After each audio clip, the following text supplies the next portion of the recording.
Chapter 930 Siege Tool. Hellscythe Undershirt Fluffy Goblin. Seeing the King of Corrosion fall to the ground, the survivors released a sigh of relief. A moment later, everyone burst into cheers. Sailatiban's death allowed the survivors' levels to increase rapidly. For example, Fire Dance and Aqua Rose, who were level 40, reached level 42. Yulan also climbed from level 39 to level 42. As for Shurfeng, White Knight and Frozen Dream, they shot from level 42 to level 43. So much EXP. The corners of Bloodsucker's lips twitched slightly when he saw 2 consecutive lights wrap around his body, his level rising to 42. The King of Corrosion had nearly annihilated them. Not a single MT on the team was still alive. Among the healers, only Violet Cloud still stood. Without any life-saving skills, the King of Corrosion could kill a player with each attack. The battle's intensity had left a lingering fear among the survivors. Rest up. Violet, after you recover your mana, revive the other healers, Shurfeng ordered after glancing over everyone. The King of Corrosion's might hadn't particularly surprised him. After all, Sailatiban was an archaic species. In fact, this outcome had been excellent since he hadn't used his trump cards. If they had been any other team, Sailatiban's ultimate attack would have annihilated them. They would not have survived until the Grand Lord entered a weakened state. The King of Corrosion didn't drop much after it died. Even after Shurfeng had used Divine Providence, it had only dropped 9 items and some coins. Among the items, 5 were materials. After splitting the coins among the team, each person only obtained around 40 silver. They did not even have enough to pay for their repair fees. However, among the loot, Shurfeng only had eyes for a flashing silver emblem. This was none other than the Holy City's emblem.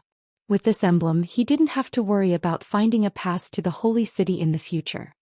Of the 3 remaining items, one was a piece of growth-type equipment, one was a piece of epic equipment, and the last was a miniature ballista design. Solovia's blade, 2-handed sword, bronze rank, level 40, level 100 equipment requirement, strength 700 attack power plus 944, level 40, strength plus 52, endurance plus 61 attack speed plus 3 ignore levels plus 7. When attacking 20% chance to deal 1 times damage and inflict the bleeding debuff on target for 12 seconds. Additional passive skill, Monstrous Strength. When attacking there is a chance to increase strength by 60% for 5 seconds. Additional active skill, Blood of Fury. The lower the wielder's HP is, the higher their damage and attack speed become to a maximum of 70% for 1 minute. Cooldown, 5 hours. This sword belonged to Titan's Grand Marshal Solovia. However, due to contamination by the power of darkness, purifying the item will require a large number of magic crystals and EXP. First purification requires 200 magic crystals and 400 million EXP. This sword, which had once been used by a Grand Marshal of Titan City, caused the team's berserkers to drool. The weapon even tempted Bloodsucker. Although his current weapon was epic rank, when comparing additional skills, Solovia's blade was much suited for berserkers. Solovia's blade was almost tailor-made for the class. Unfortunately, purifying the weapon 5 times would require a lot of magic crystals and EXP. The other epic item also left everyone speechless. Ring of Corrosion, Ring, epic rank, level 40, level 90 equipment requirement, agility 400, intelligence 200, strength plus 38, agility plus 42, endurance plus 26, intelligence plus 31, level 40, ignore levels plus 10.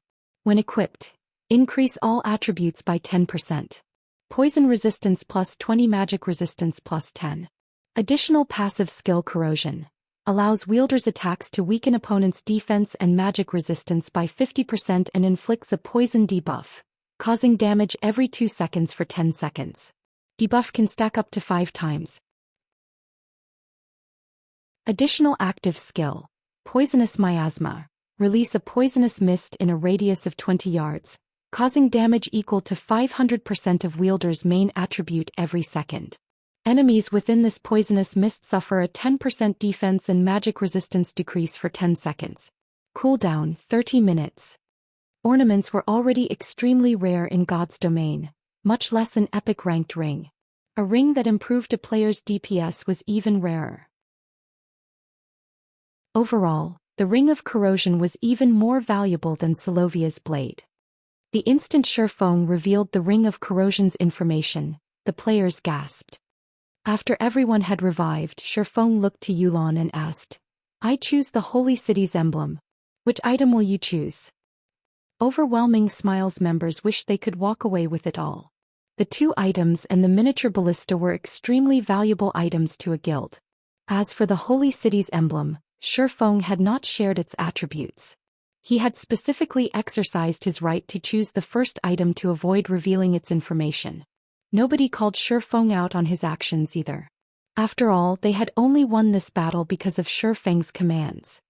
However, Yulan was somewhat hesitant, her gaze shifting back and forth between the 2 items and the miniature ballista. The miniature ballista was a powerful siege tool. Now that players were reaching higher levels, the various guilds had begun to prepare for conquering towns. They had already learned the benefits of mastering a town from the situation in Stone Forest Town. That little town raked in thousands of gold each day for 0 wing. Hence the various large guilds prioritized capturing their own. However, producing the miniature ballista was very difficult. With lifestyle players' current abilities, it was almost impossible to manufacture. In the short term, choosing the 2 pieces of equipment would undoubtedly benefit her team. In the long run, however, the miniature ballista was more advantageous. As Yulan hesitated over her choice, Werewolf whispered to her, "Yulan, pick the 2 pieces of equipment. You still lack a powerful foundation. Although the miniature ballista is indeed valuable, it is not particularly useful right now." In the organization known as Underworld, Yulan was not yet an upper echelon. She also did not have a guild of her own. While the miniature ballista might profit a guild immensely, it was not particularly beneficial to an individual. If Yulan wanted to raise her position in the organization, then she needed a powerful team to support her. Hence, choosing Solovia's blade and the Ring of Corrosion was a wiser decision than choosing the miniature ballista. Moreover, if not for Shifeng's help in the trial, they wouldn't have any of these items. "I'll pick the Ring of Corrosion." Yulan felt that Werewolf's opinion was quite reasonable. Although Underworld might be an organization, not everyone within the organization was of a single heart.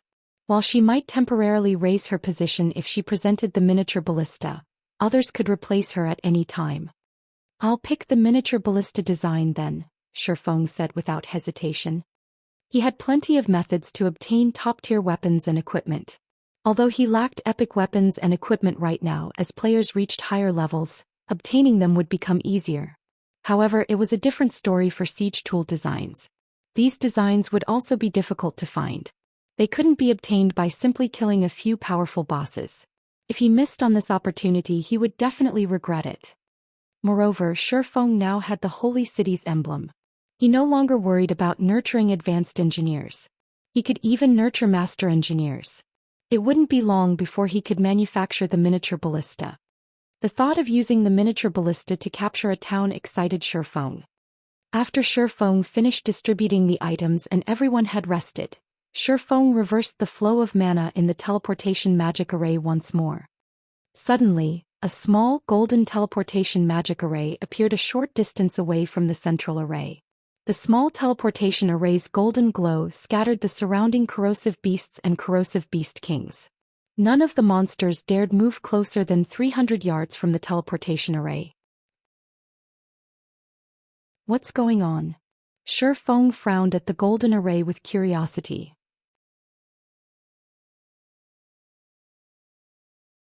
Chapter 931, Titan Library. Hellscythe Undershirt Fluffy Goblin. As far as Shifeng knew, there should have only been one exit leading to the entrance trial's 3rd stage. The golden teleportation array that had suddenly appeared was much stronger than the array in the center of the plaza. The mana density around each teleportation array made that obvious. With this new development, the team turned to Shifeng and asked, "Leader, should we go over and take a look?" Previously, they had watched Peerless' team use the central teleportation array to leave the plaza. Now that another had appeared, they didn't know whether or not that teleportation array was a trap. After all, this was their first time here. Could it be a special reward for the first kill? Shifeng felt that it was highly possible. When he had killed the King of Corrosion in the past, no such phenomenon had occurred. Of course, when he had killed Selu Taiban back then, other teams had raided the Grand Lord many times before. As for the golden teleportation array being a trap, it was unlikely. After all, revealing a trap after players had defeated the stage boss would be too fraudulent. The teleportation array was most likely a reward of some kind. Let's head over to investigate. In the end, Shifeng decided to examine it. Under Shifeng's command, the team approached the golden teleportation array. As no monsters dared move near to the array, they had an easy time reaching it. The instant Shifeng stepped into the teleportation array, his mind felt clearer than ever before. Moreover, a brimming with energy buff had appeared in his status window. The sound of a system notification suddenly reached his ears. System. You have discovered the teleportation magic array to Titan Library. Sure enough, it's the first kill reward. Shifeng was ecstatic when he heard the system notification. There were two main benefits to visiting Titan City. The first was that lifestyle players could use the Titan workshops to improve their skills. The other was the Titan Library, which all players dreamed of exploring. Generally, for players seeking the Titan Library, they first needed to reach the third stage and then take the path to the library. However, while that path would also eventually lead players to Titan City, it was significantly more difficult than the path that led to Titan City directly. Players usually chose the latter option to ensure their Titan City entrance slots. Shifeng had never imagined that obtaining the King of Corrosion's first kill would garner such a benefit as well. Following which, Shifeng walked towards the teleportation array's center and activated it. Everyone instantly transformed into streaks of golden light and vanished. After the team disappeared, the golden teleportation array faded as well, silence returning to the spacious plaza.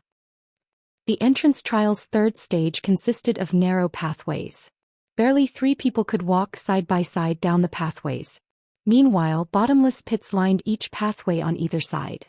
If a player fell off the pathway, it wouldn't even be possible to revive them. They would be instantly disqualified from the entrance trial. Aside from this dangerous pathway, there were large groups of bat monsters flying through the air that frequently screeched soundwave attacks.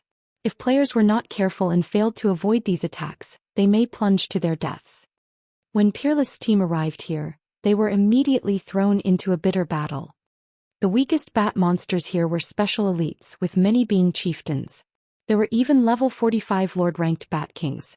When these bats caught players, they immediately threw them into the abyss. These bat monsters were far more difficult to deal with than the corrosive beasts. The fact that players would be disqualified if they fell off the pathway was particularly harsh.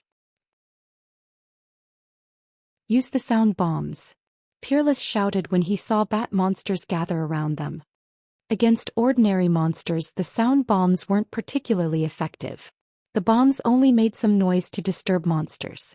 However, against the bat monsters, the bomb's effect was massive. A single explosion would scare away these monsters, preventing them from approaching for a short time. Peerless had specifically prepared this item to deal with the bat monsters. During his second trial attempt, his team had been utterly helpless against the bat monsters.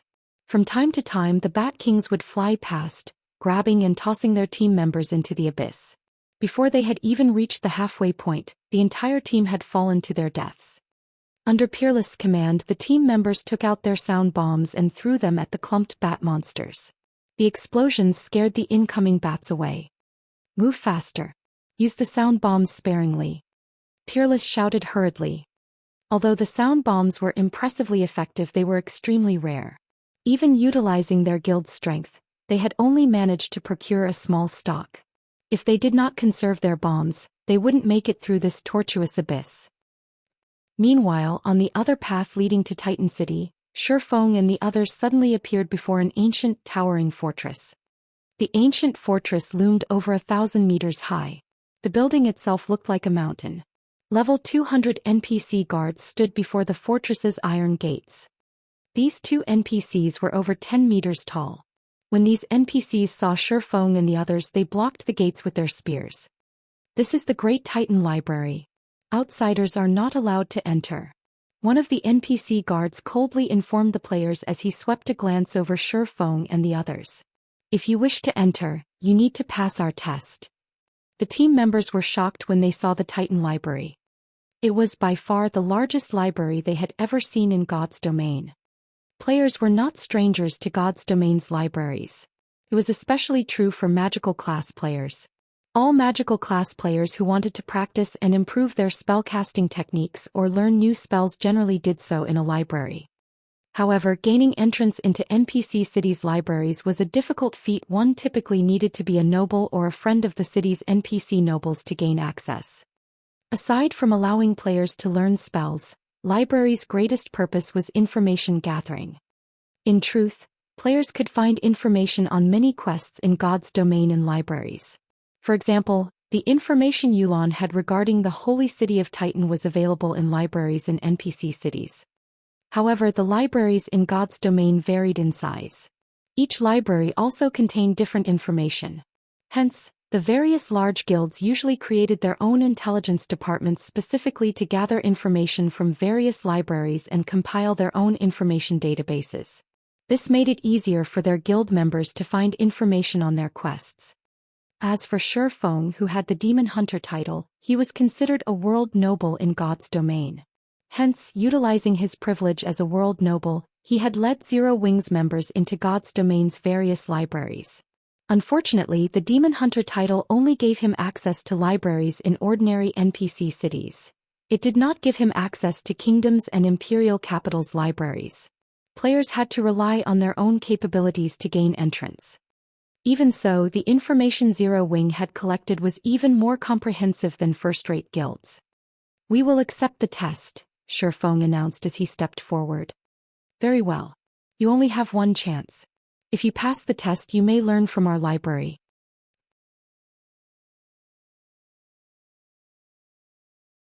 Chapter 932. Advantage of Tier 1 Players. Hellscythe Underscore Fluffy Goblin. When the team heard that they could enter the Titan library if they passed the test, elation colored their expressions. The team's magical classes were particularly eager, their eyes alight as they hungered to enter the library as soon as possible. "Everyone rest up. Make sure you are in peak condition before you challenge the test," Shi Feng instructed his team. Each person only had one chance to pass the test. If they failed, they would not gain access to the library. They would only find another chance to take the test when they came through the trial again. However, it would be far more difficult to reach the Titan library next time. While Shi Feng was confident in leading everyone to Titan City, the same could not be said for the Titan library. In the past, many independent players had chosen to take the library's test whenever they got their hands on a pass. However, since reaching the Titan library was more difficult than the direct path to Titan City, very few players had passed the test. Even so, everyone wanted to try. This was all because players could learn extremely rare skills in the Titan library. These rare skills could improve a player's combat power significantly. For example, Shi Feng's Flame Burst was one such rare skill. Moreover, these skills generally did not require proficiency to level, only EXP. Hence, a player could dump a large sum of EXP into leveling these skills during a crucial moment with the hope of turning the situation around. Your test is simple. Because you are all Tier 1 classes, you just need to kill a chieftain of the same level within a certain time. If you fail to defeat your opponent within the given time, you fail the test. After the Titan NPC finished explaining, the spear in his hand trembled. Suddenly, a golden magic array with a 5-yard radius appeared a short distance away. "That is your arena. When you are ready to take the test, simply step into the array," the Titan NPC said as he pointed at the golden magic array. The NPC then fell silent as he resumed guarding the closed gates. As the team members listened to the test's rules, they frowned. Ordinary experts could not solo a chieftain of the same level, not to mention doing so within a limited time. Since the system had placed a time limit on the test, it was obvious that players would not have long. "Just enter the array when you're ready," Shi Feng said. He could not help but laugh and shake his head when he saw everyone's depressed expressions. In reality, Tier 1 players had a benefit when they came here. When Tier 2 players took the test, they had to solo a High Lord of the same level. That monster was 2 ranks higher. Compared to a High Lord, a chieftain seemed cute. After saying so, Shi Feng entered the magic array. He then transformed into a streak of golden light and disappeared. After watching Shi Feng enter the test, the rest of the team stepped into the magic array as well. Even if they were not confident of succeeding, they had to try. After players entered the golden magic array, they were transported to a peculiar space. When Shifeng opened his eyes, he discovered that he had teleported to a wide, open prairie with no end in sight. Meanwhile, 200 yards away from him lay a flaming rhinoceros that was over 5 meters tall. Crimson Rhinoceros, Elemental Being, Chieftain. Level 43 HP 400, 000/400, 000. The library's test monster had far less HP than an ordinary chieftain. The point of this test was to see if players could face these monsters head-on. As Shifeng prepared to approach the rhinoceros, he heard the sound of a system notification. System. You have 10 minutes to complete the battle. If you cannot finish the battle within the allotted time, you will be automatically transferred out of this instance. The system's giving players 10 minutes? It sure is favoring Tier 1 players. Shifeng could not help but sigh. When Tier 2 players challenged the test, they only had 20 minutes. However, their monster was a High Lord. Wasting no time, Shifeng walked towards the Crimson Rhinoceros. When Shifeng was only 70 yards away from the Crimson Rhinoceros, the chieftain discovered his presence. Immediately, it snorted scorching flames from its nostrils and stomped the ground angrily. It then charged at Shifeng. When it moved, it thundered like a speeding truck. Seeing this, Shifeng activated Flame Burst. With light steps, he easily evaded the Crimson Rhinoceros's charge and slashed the chieftain's back. Ping! The attack sent the rhinoceros flying over a dozen yards. When it slammed into the ground, it released a pained cry. A damage of -28,167 points appeared above its head. Shifeng then activated Silent Steps and appeared behind the Crimson Rhinoceros. He brandished his swords at the chieftain, every slash leaving a deep cut. Suddenly, Shifeng's attack triggered Killing Ray's lightning effect. Combined with Flame Burst's effect, the attack dealt -67,846 damage. Before Shifeng had used all of Flame Burst's attack counts, the Crimson Rhinoceros burst into flames, disappearing from the prairie and leaving behind a black iron token. The token was the required proof he needed to enter the Titan Library. System. Congratulations. You have killed the Crimson Rhinoceros. Time remaining, 9 minutes 52 seconds. System. You will return in 5 seconds. Please prepare. After Shifeng picked up the token, he quietly waited for his teleportation away from this map. To him, the library's test was not a challenge in the least. He had long since surpassed chieftains of the same level in terms of strength. Even without any special techniques, he could easily kill an ordinary chieftain of the same level, not to mention one with weakened HP. In front of the Titan Library, many members were still preparing themselves mentally. When a figure suddenly appeared in the golden array, they turned to look. What? Someone has finished already? It's only been a few seconds. Did the monster kill them? Those who hadn't taken the test yet grew even more nervous. However, when they Shifeng emerged, their jaws dropped. Isn't he too fast? None of them doubted that Shifeng had passed the test. If he couldn't do it, no one could. However, he had cleared the test astonishingly fast. Not even 20 seconds had passed since he had entered the array. That was a chieftain they were talking about. A party dungeon's boss. This wasn't some ordinary monster they usually farmed. Why haven't you guys taken the test yet? Shifeng glanced over the group before the gates. There were over 24 players who had yet to take the exam, and they were all Yulan's subordinates. He then advised them, relax. The test isn't as difficult as you imagine. Although the monster is indeed a chieftain, its HP has been reduced. Yulan's subordinates were speechless. Even with reduced HP, a chieftain was still a chieftain, yet Shifeng talked as if it was some random mob that was too easy to slaughter. Shortly after Shifeng had returned, Fire Dance stepped out of the magic array as well. Following which, one player after another emerged. Why are there so many people ahead of me? When Bloodsucker returned, he saw a large group already standing before the iron gates.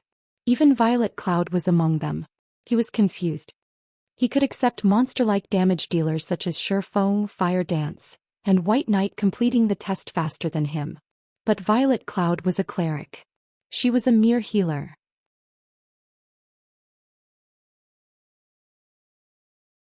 Chapter 933, Grand Wizard. Hellscythe _ Fluffy Goblin.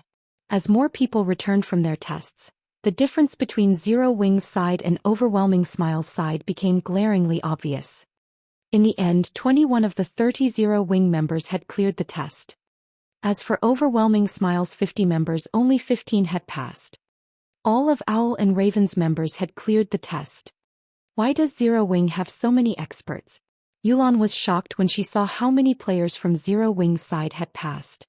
Although she knew that there was a huge gap between their teams, she had not realized how massive that gap was. Yulan wasn't the only person caught by surprise. Even an expert like Warwolf was astonished. They had formed their team by poaching experts from various sources. Overall, their team could rival even first-rate guilds' main forces. On the other hand, Zero Wing had only developed in Starmoon Kingdom, yet regarding the quality and quantity of experts, Zero Wing's team was far greatly superior to theirs. Since everyone has finished the test, those who did not pass will wait by the entrance. Those who passed can head inside, Shifeng said as looked over the team. He had sensed Yulan and her group's confusion. However, he simply smiled at their actions. He then arranged for everyone to enter the library. Naturally, it was impossible for Zero Wing to surpass first-rate guilds in terms of quantity of experts. First-rate guilds had been developing in the virtual gaming world for a long time. In addition, these guilds weren't limited to developing in just one country but multiple. In terms of member count, they exceeded Zero Wing by many times. Zero Wing was no match for them. Zero Wing's only advantage over these guilds was their number of top-tier experts. This was also why Shifeng wanted to develop in other countries. There were only so many top-tier experts in Starmoon Kingdom. Unless they nurtured their own, they couldn't continue to build their forces of top-tier experts. Furthermore, they needed to recruit far more elite and ordinary expert players. Following which, under Shifeng's lead, all those who passed their tests began entering the Titan Library one after another. The Titan Library was relatively ancient in God's domain. It was far older than any kingdom or empire's library. Those libraries could not compare to the information it contained. Suddenly, a gray-robed man with a blurred face appeared before the team and said, "Young adventurers, welcome to the Titan Library. I am Warren, the manager here." Warren was not a Titan. He was the same size as an ordinary human. As if he were a robot, he spoke without emotion. However, the instant this man appeared, everyone felt as if they were suffocating. Warren's powerful aura rendered these players helpless. Although they couldn't accurately guess the library manager's strength, they did not doubt that the man could end their lives as easily as blowing out a candle. Shifeng, however, knew exactly how powerful Warren was. He was a Tier 5 Grand Wizard. Moreover, Warren wasn't an ordinary Tier 5 class. He was a Grand Wizard who had mastered all 4 major elements. A Grand Wizard with mastery over 2 elements was already impressive. Tier 5 players generally only mastered one element, and it was exceedingly difficult to master another. In Shifeng's previous life, disaster had befallen Titan City, and it was only thanks to Manager Warren that this disaster had been mitigated. Warren had fought 3 Tier 5 abyssal monsters. Normally, it would take a small army of Tier 5 players to defeat just one Tier 5 abyssal monster, yet Warren had single-handedly defeated all 3. The news had spread through God's domain like wildfire. It was also then that players had realized just how frightening a Grand Wizard, who had mastered all 4 major elements, was. Now that you have come this far, you are allowed to search for one skill book to learn from. The Titan Library has stood for many years and has collected various skill books from all across God's domain. One can even find legendary Tier 6 skill books on these shelves.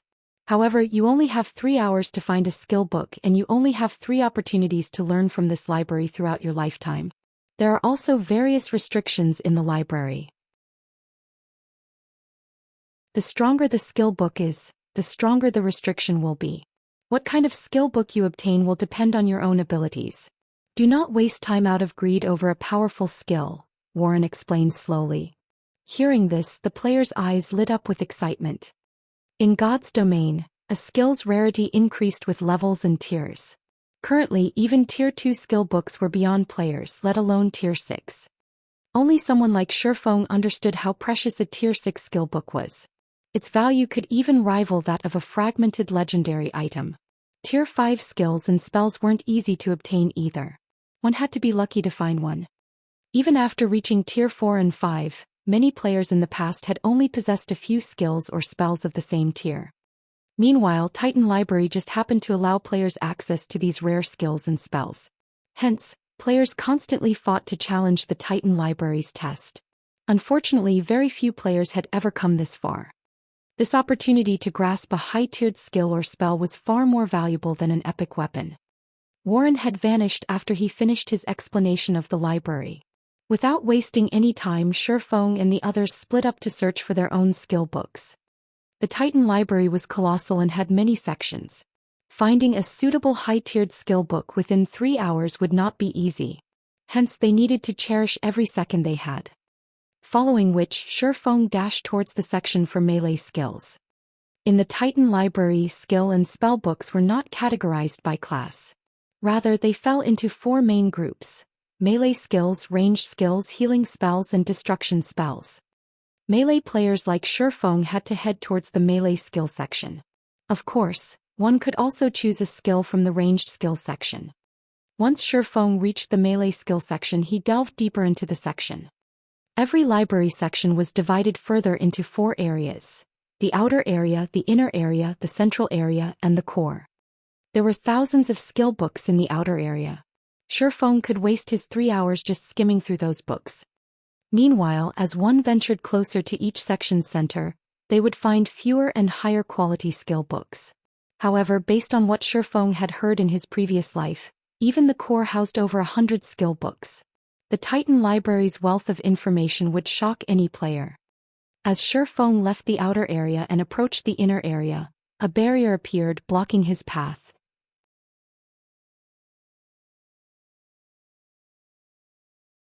Chapter 934. Tier 3 Surekill Skill. Hellscythe Underscore Fluffy Goblin. The barrier against Tier 1 classes is stronger than I expected. Shifeng lifted a hand to the invisible wall. The wall acted like a massive repulsion field that enclosed the 3 innermost areas. Players could not force their way in. This was also why Warren had warned them not to be greedy. There were too many skill and spell books in the Titan Library, and it was very difficult to find a book that suited each player within a limited time. If they focused on breaking through these invisible barriers, they might leave empty-handed. Players could not rely on their strength to break through the library's barriers. They could, however, rely on techniques. Upon reaching the repulsion field, players' every aspect would be suppressed to a certain extent. Even Tier 4 and Tier 5 players were not exempt. Inside the repulsion field there were countless air currents. These air currents would barrage anyone within the field. If players did not respond appropriately, they would be thrown from the repulsion field. As Shifeng entered the field, many others also began to move. None of them were interested in the outer area's skill books. However, the moment these people entered the repulsion field, they slowed to a crawl as if they had been submerged in mud. With their speed crippled, several streams of air rushed at them. Failing to dodge in time, these people were expelled from the repulsion field. One of Raven's members, Masked Angel, rushed into the repulsion field. "You think you can stop me with this little trick?" Once Masked Angel stepped into the repulsion field, he sneered as he pushed further into the inner area with long strides. Over 100 yards of repulsion field separated the outer and inner area. Masked Angel quickly crossed over a dozen yards through the field, moving as if the air currents were non-existent. "Amazing!" A few people who had been thrown from the repulsion field exclaimed. When they had entered the repulsion field, they hadn't been able to move normally at all, yet Masked Angel did not seem to have any issues. As a few streams of violent air tore towards Masked Angel, he dodged everyone with a mysterious footwork technique. He then continued forward. What? How are his movements so smooth? Does the suppression strength depend on the player? That shouldn't be the case. These players watched Masked Angel reach the halfway point with envy. As long as Masked Angel passed through this restricted area, he could search the inner area's skill books. Even a fool could guess the difference between the outer area's skill books and those in the inner area. They had already flipped through a few skill books in the outer area, and all they found were Tier 1 and Tier 2 books.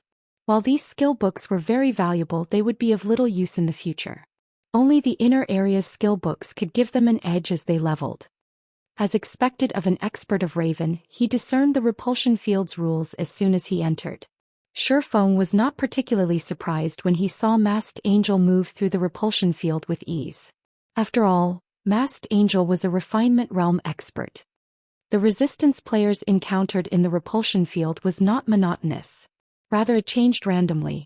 Players might encounter weaker resistance in some areas and stronger resistance in others. It was like firing an automatic machine gun from a long distance. One or multiple bullets might cross some areas, while others wouldn't see any bullets. If someone attempted to charge through the repulsion field while ignoring this fact, they would quickly be expelled to the outer area. However, if one knew where the bullets would fly, traversing the repulsion field would be a simple matter. Unfortunately, adapting to the various resistances wasn't so simple. Once Masked Angel had ventured over 50 yards through the repulsion field, his expression darkened. He also began to stiffen. More air currents began to assault him simultaneously, going from the initial 3 to 5 to 7 or 8. The repulsion field began to grow more difficult. Finally, when Masked Angel was 70 yards deep, an air current struck him and threw him from the field. The spectating players in the outer area were dumbfounded. Masked Angel had been doing fine up until this point. Why had he been suddenly thrown from the field? Why did the difficulty increase so dramatically? Masked Angel's expression had twisted into something ugly. Do they even want us to pass through this thing? Others might not have realized what had just happened, but he was very aware. The moment he reached the 50-yard mark, the repulsion field rapidly grew stronger, going from strong to weak and weak to strong more quickly. Even Masked Angel found it difficult to cope with the changes. Furthermore, he faced far more attacks, making it more difficult to follow the resistance change. In the end, even after drastic evasive maneuvers, he had been removed from the field. After Masked Angel had been thrown out, Shifeng entered the repulsion field. To others it might be difficult to cope with the constantly changing resistance, but to Shifeng it was a walk in the park. He didn't even need to employ any techniques to avoid the incoming currents. Impossible. Masked Angel was momentarily stunned. It looked as if Shifeng strolled casually down a road. Even after the 50-yard mark, Shifeng continued comfortably. After a short moment he had left the repulsion field behind and reached the inner area. What Masked Angel did not know, however, was that neither the resistance's strength nor the air current's attacks were effective against Shifeng's perception. After reaching the inner area, Shifeng casually browsed a few skill books. He did not hurry towards the central area. The barrier between the inner area and central area was many times stronger than the barrier separating the outer and inner areas. This barrier had even troubled God's Domain's apex experts of the past. Extremely rare Tier 4 skills could be found in abundance in the inner area. Shifeng could also see plenty of Tier 3 sure-kill skills. These sure-kill skills were similar to Shifeng's Flame Burst. Flame Burst was a Tier 2 sure-kill skill that players could learn at Tier 0. Meanwhile, the skill could be upgraded by sacrificing EXP. However, it could only reach Tier 2. Even with this limitation though, its advantages were obvious. Learning Flame Burst did not require a particular tier. It did not require skill proficiency either. Sure-kill skills were extremely rare in God's Domain, much less a Tier 3 sure-kill skill. In the auction house it would sell for more than an epic item. After all, many players in God's Domain would hit their limit after reaching Tier 3. It was incredibly difficult to advance. For these players, their Tier 3 sure-kill skills would never grow old, allowing them to hold their top ranks among Tier 3 players. However, this would not satisfy Shifeng. He still had plenty of time. He could attempt to reach the section's central area. God's Domain's apex experts dreamed of the Titan Library's central area. Not only did the central area house Tier 5 skill books, but it also held Tier 4 sure-kill skills. However, as the difficulty of reaching the Titan Library increased as one moved up in tiers, very few apex experts could make it into the library in the first place, not to mention the central area. Since he was already here, he had to try. If it really were not possible to proceed further, he would simply choose a Tier 3 sure-kill skill that was suitable. Following which, Shifeng arrived before the next barrier. Unlike the inner area, there was no powerful repulsion field preventing him from reaching the central area. Instead, everything before him was shrouded in darkness. He could not see inside the central area whatsoever. Suddenly, someone flew out of the darkness and slammed into the ground. This person was none other than Raven's Bloodsucker. However, Bloodsucker was extremely pale, his face empty of blood. He seemed sapped of all energy. He looked like as if he had just fought through a long life-or-death battle, completely exhausted. You need to be careful. It's very dangerous in there, Bloodsucker smiled bitterly as Shifeng walking over. I'll be logging out to rest now.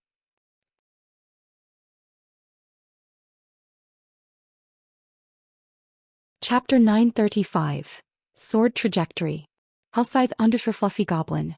As soon as Bloodsucker finished speaking, he logged out of the game. Is the mental burden really so heavy? Shifeng frowned as he watched Bloodsucker vanish. After having observed Bloodsucker for a time, Shifeng was certain that the man was a Void Realm expert. Even in a super guild he would be an apex existence. This was also why Bloodsucker had been so confident when he had promoted his skills. To pass the Titan Library's inner test, a player had to rely on their techniques. Their skills and equipment wouldn't help them in the least. Shifeng found it hard to imagine how difficult it was to reach the central area for an expert like Bloodsucker to be rendered helpless. When a player overdrew on their mental strength, they generally had to rest for 3 to 5 hours to recover. Even if one used an S-rank nutrient fluid to aid in their recovery, they would need to spend roughly an hour in the real world to recover fully. However, players were only given 3 hours to choose a skill book in the Titan Library.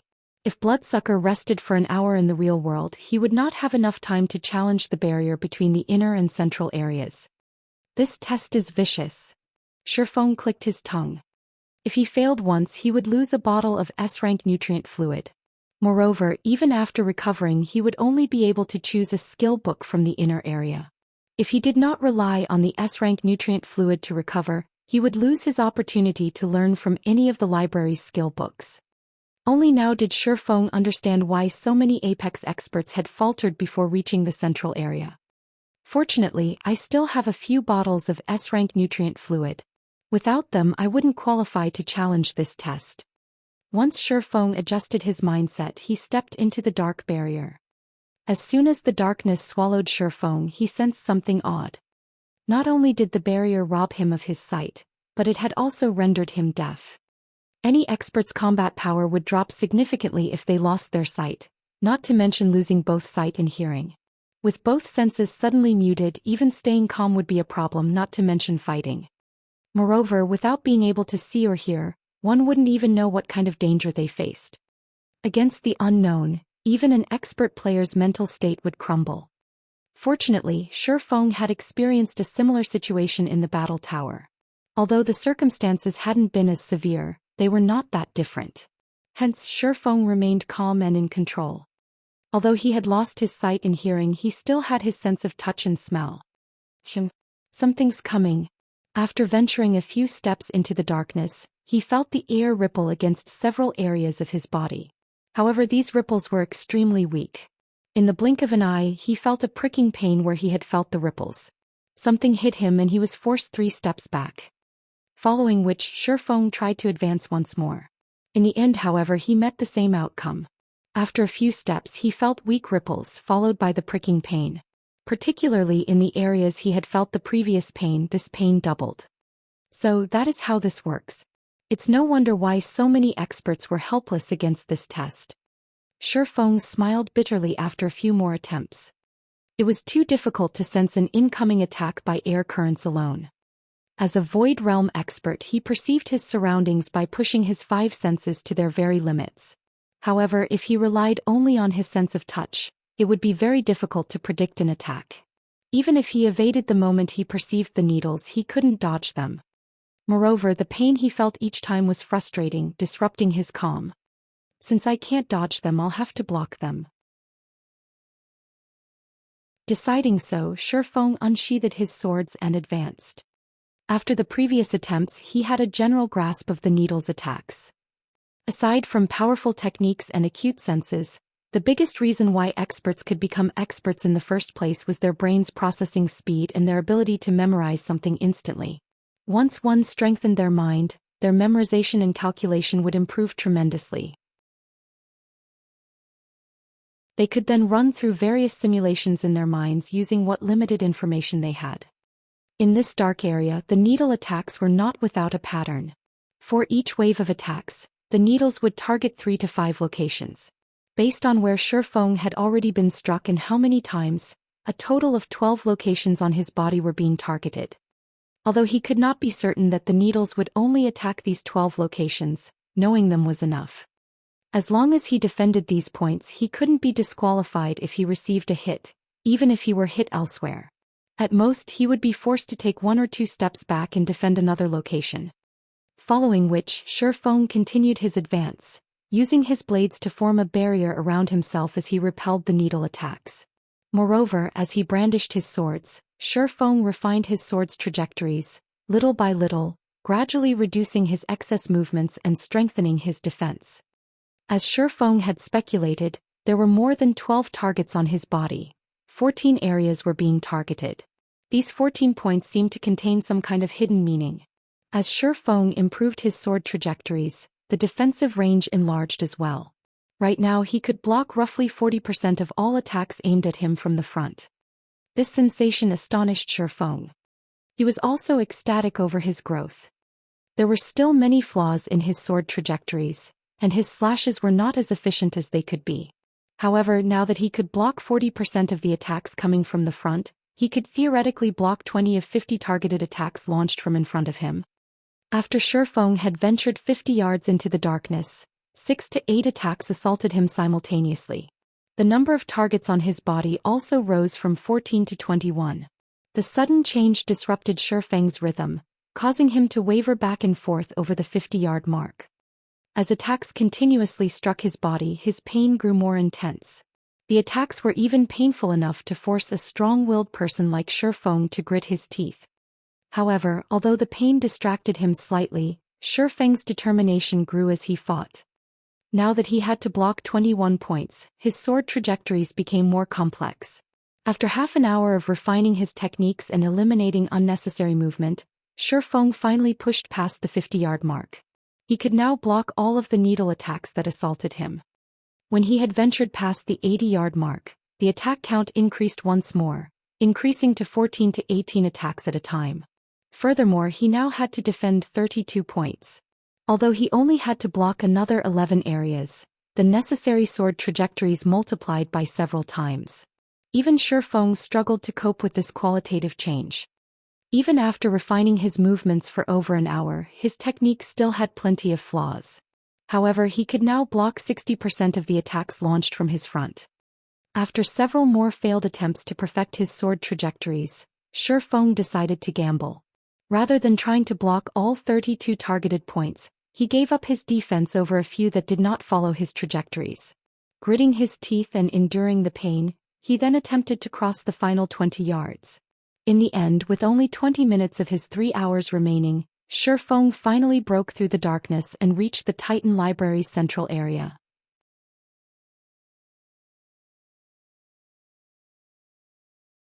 Chapter 936, Lightning Edge. Halscythe Undershirt Fluffy Goblin. Unlike the library's inner area, which contained many ancient bookshelves lined with books, the central area had various globes of blue water rotating around a 3-story tall water globe. As soon as Shifeng set foot into the central area, he felt his consciousness waver. The constant pricking pain he had felt in the darkness had pushed him to his limits. The Titan Library really is a special place. Shifeng sat down and took several deep breaths. Although he was very tired, he was ecstatic. However, his excitement was not due to his success in reaching the central area. Rather, he was thrilled about what he had gained in the darkness. Never in his dreams had he thought that he would find a secret technique hidden in the darkness. The sword trajectories he had employed to defend the 32 targeted points was profound. It was even more astounding than an advanced combat technique. Shifeng had realized how frightening this secret technique was as he had continued to improve his sword's trajectories. If he could grasp this sword trajectory, his swordsmanship might even surpass Sirius's 6-in-1 combination attack. Not bad, young man. It's been a long time since someone's reached this area. Shortly after Shifeng had sat to rest, a figure appeared before him, praising Shifeng. Looking up, Shifeng discovered Warren, the library manager who had disappeared. Since you've passed the test, follow me, Warren said before turning and walking towards the massive water globe. Hurriedly, Shifeng rose from the floor and followed the manager. Although dodging the needle attacks had taken its toll, he had not yet exceeded his mental endurance. He didn't need to rest immediately as Bloodsucker had. After reaching the transparent globe, Warren began to recite an incantation. The massive globe slowly descended from the air. Despite standing over a dozen yards away, Shifeng could feel the daunting mana radiating from the globe. This mana was far purer than that within the Seven Luminaries crystal. Furthermore, the mana that the globe released into the air did not scatter. If the globe exploded, Shifeng did not doubt that the explosion would obliterate the Titan Library. Go on. This is where the most precious skills the Titan Library has collected over the years have been contained, Warren urged. Of course, you may also challenge the library's core, but be warned. Throughout the past several hundred years, only 7 have reached the core and left to tell the tale. Lord Warren, I've decided to choose a skill book here, Shifeng declared without hesitation. He had been lucky to reach the central area. As for whether that luck would carry him to the core, Shifeng did not even dare to wonder. As far as he knew, only 5 players had entered the Titan Library's core in the past. Every single one of those players had been a Tier 6 God-ranked expert. With his current strength, his chances were close to, if not non-existent. In all honesty, Shifeng had considered trying. Unfortunately, his time was running out. On the off chance that he overextended his mental endurance and was forced to log out to rest, he might even drown in his regrets. A wise decision. Warren nodded pleasantly. The magic barriers inside the Titan Library are the blood and sweat of the 10 saints. That is especially the case for the magic barrier that protects the core. Without standing in the same realm as the 10 saints, challengers have no chance of success. Had you attempted to challenge the barrier, you would have been disqualified. Shifeng rolled his eyes at the manager. You're only telling me that now? Following which, Shifeng disappeared into the massive water globe. Upon entering the globe, a list of books appeared before Shifeng. Every skill book listed was either a Tier 5 skill or a Tier 4 Shirkill skill. The list contained hundreds of them. Shifeng's eyes drifted to the Tier 4 Shirkill skills without even glancing at the Tier 5 skill books. Although Tier 5 skills were much stronger than Tier 4 Shirkill skills, one could only learn the former after reaching Tier 5. To his present self, a Tier 5 skill book would be as useless as a very expensive paperweight. It was not nearly as practical as a Tier 4 Shirkill skill. There were a total of 133 Tier 4 Shirkill skill books on the list, and Shifeng rejoiced at the sight. If he could learn them all, every Tier 4 player would be no more than a punching bag. There was a wide variety of skills to choose from. Some were single-target skills like Flame Burst, while others were AoE skills like Skywheel Sword. There were also control skills like Abyssal Bind and Abyssal Curse. There were even extremely precious Berserk skills and support skills. These skills covered nearly every aspect and were more than enough for players to compensate for their shortcomings. After much contemplation, Shifeng decided to search through the AoE skills. While single-target skills and Berserk skills could elevate a player's combat power tremendously, AoE skills were far more effective in group battles and grinding. Shifeng was currently in a rush to reach level 50. An AoE skill was without a doubt his best choice. There were a total of 5 AoE attack skills. Some dealt physical damage while other dealt magical damage. Some even dealt a mix of each. Having both would be the best choice. Shifeng dismissed the first 2 varieties. While the pros of a physical or magical skill were obvious, the cons were just as clear. If he encountered a monster that countered either type of damage, the skill would lose its effectiveness. Take Firestorm for example. If he used the skill against a fire-type monster or an elemental being, the skill wouldn't help him. Rather than risk such a specialized skill, it was safer to pick one that dealt both types of damage. After excluding the specialized skills, Shifeng was left with 2 books. The first book contained the skill Divine Punishment. When activated, the skill dealt a combination of physical and holy damage to monsters in a targeted area. The skill covered 20 yards in every direction and had a cooldown of 10 minutes. The other skill was Lightning Edge. Upon activation, it would deal a mix of physical and lightning damage to monsters in a cone. The skill had an initial coverage of 30 yards and a cooldown of 15 minutes. Countless players in God's domain dreamed of obtaining both skill books. Shifeng found himself in a bit of a bind. Holy damage would be twice as effective against dark creatures. In addition to his sacred sword, he would be a nightmare to dark creatures if he chose divine punishment. The only downside was the skill's limited range. As for Lightning Edge, it was suitable for kiting monsters. Noticing that he was running out of time, after a moment of hesitation, Shifeng chose Lightning Edge. He had chosen this to help him level faster. Following which, Shifeng clicked to learn Lightning Edge. As soon as he did, a stream of energy emerged from the water around him and surged into his body. System, congratulations. You have learned Lightning Edge. Lightning Edge Action Type, Tier 0, Level 1, requires 200,000 EXP to upgrade to Tier 0, Level 2, Channeling Time, 0. 5 seconds deals 300% physical and 300% lightning damage in a cone in front of user. Initial coverage range is 30 yards. Duration, 3 seconds cooldown, 15 minutes. As expected of a Tier 4 sure kill skill. Its starting damage and required EXP are double that of Flame Bursts. If it reaches Tier 1, it will likely be even stronger than Firestorm. Shifeng was elated when he saw the skill's information. He immediately decided to upgrade Lightning Edge's level.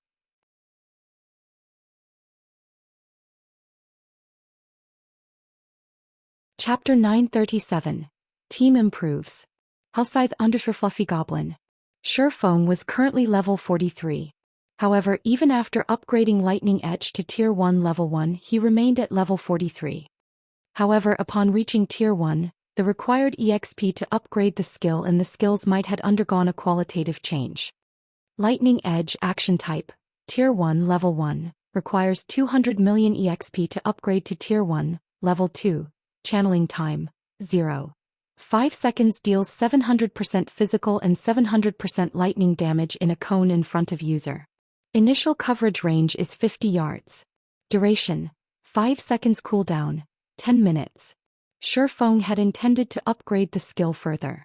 Unfortunately, doing so would drop him to level 42, which would, in turn, decrease his overall attributes and affect his performance when they attempted the entrance trial's final stretch. Hence he decided to hold off for now. After Shifeng learned Lightning Edge, Warren transported him out of the library, returning him to the entrance.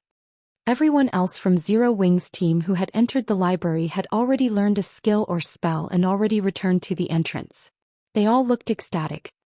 The number of skills and spells the Titan library contained was simply mind-blowing, and their rarity was equally staggering.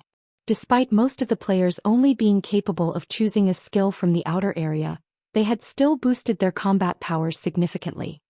Look at how excited you all are. What kind of powerful skills did you guys learn?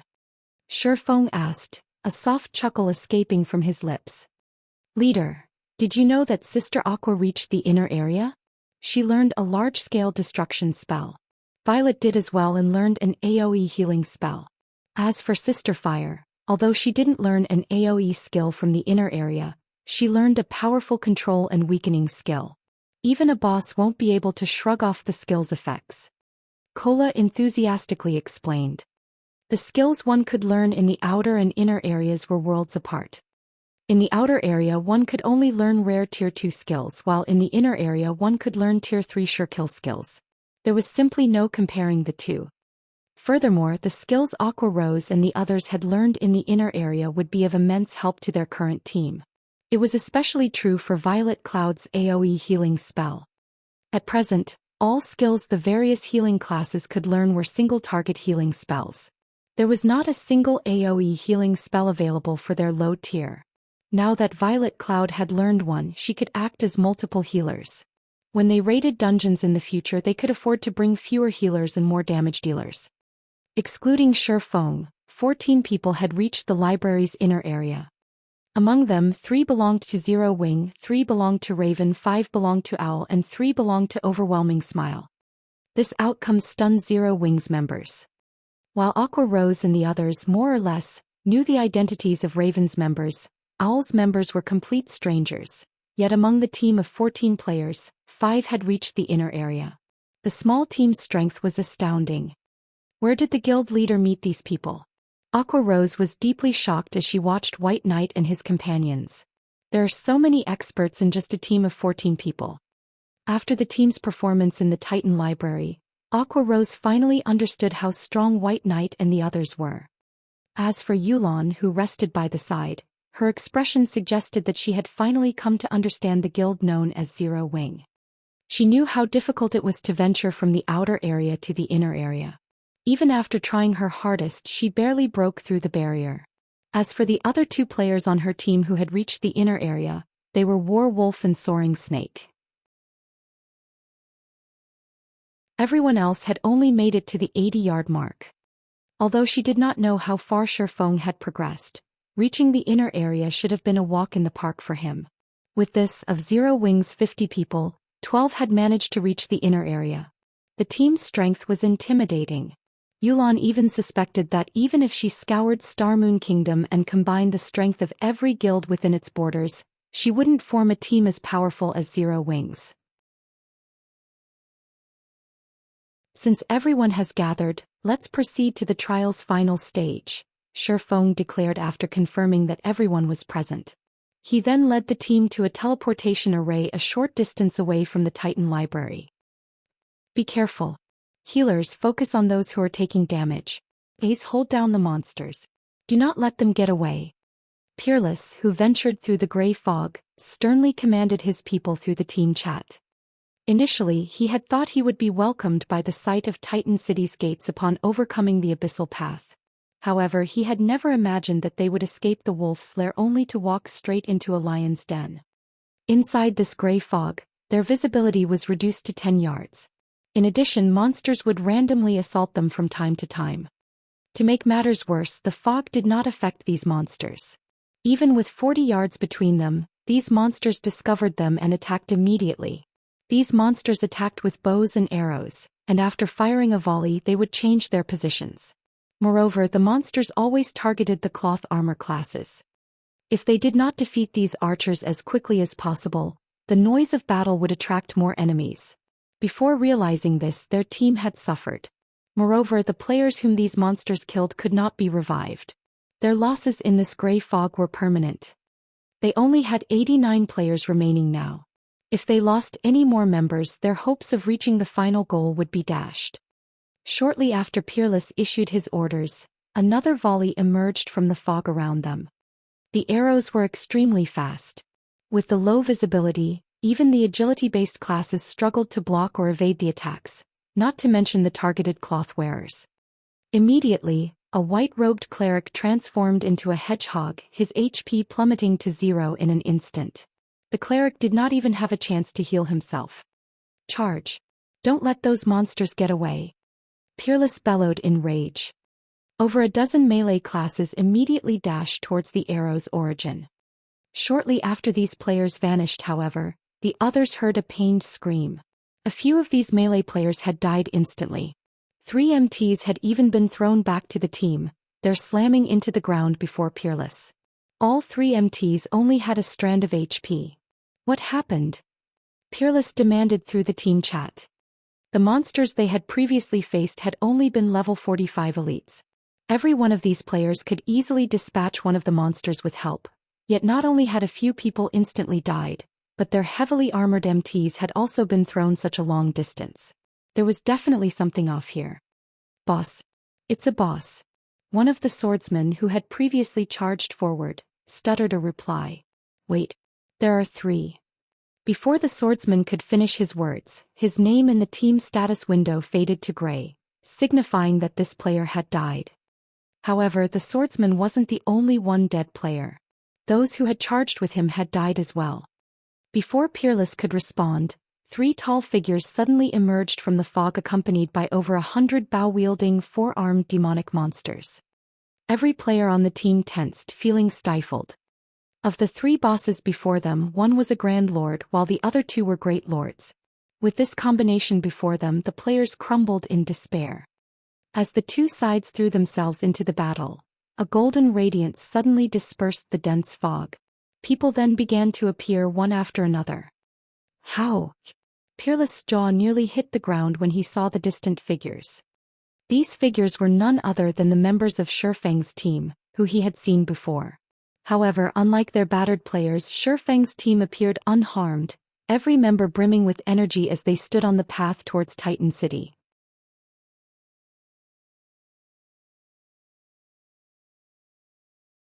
Chapter 938, Pantheon. As the golden light appeared, it returned visibility to the foggy valley. Shifeng and his team's sudden arrival left Peerless' team speechless. How are they here? This question echoed in everyone's minds. It was an irrefutable fact that they had progressed through the third stage faster and more successful than they had during their previous attempt, yet Shifeng's team had still managed to get ahead of them.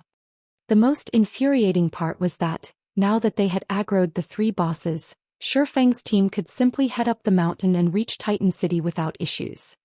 However, before Peerless and his team could figure out what they should do next, the three bosses charged at them. Three-headed demonic ape king, dark creature, Grand Lord. Level 45. HP 70, 000/70, 000. Two-headed demonic ape, dark creature, Great Lord. Level 45. HP 30, 000/30, 000. Even a team of 1,000 elite players would have no hope against a Grand Lord and two Great Lords, much less a 100-man team. Realizing how grim their situation was, Peerless clenched his jaw and commanded, "Activate the barrier. Everyone else, follow me." 15 players immediately gathered and began to form a magic barrier that trapped the three bosses, preventing the monsters from pursuing the rest of their team.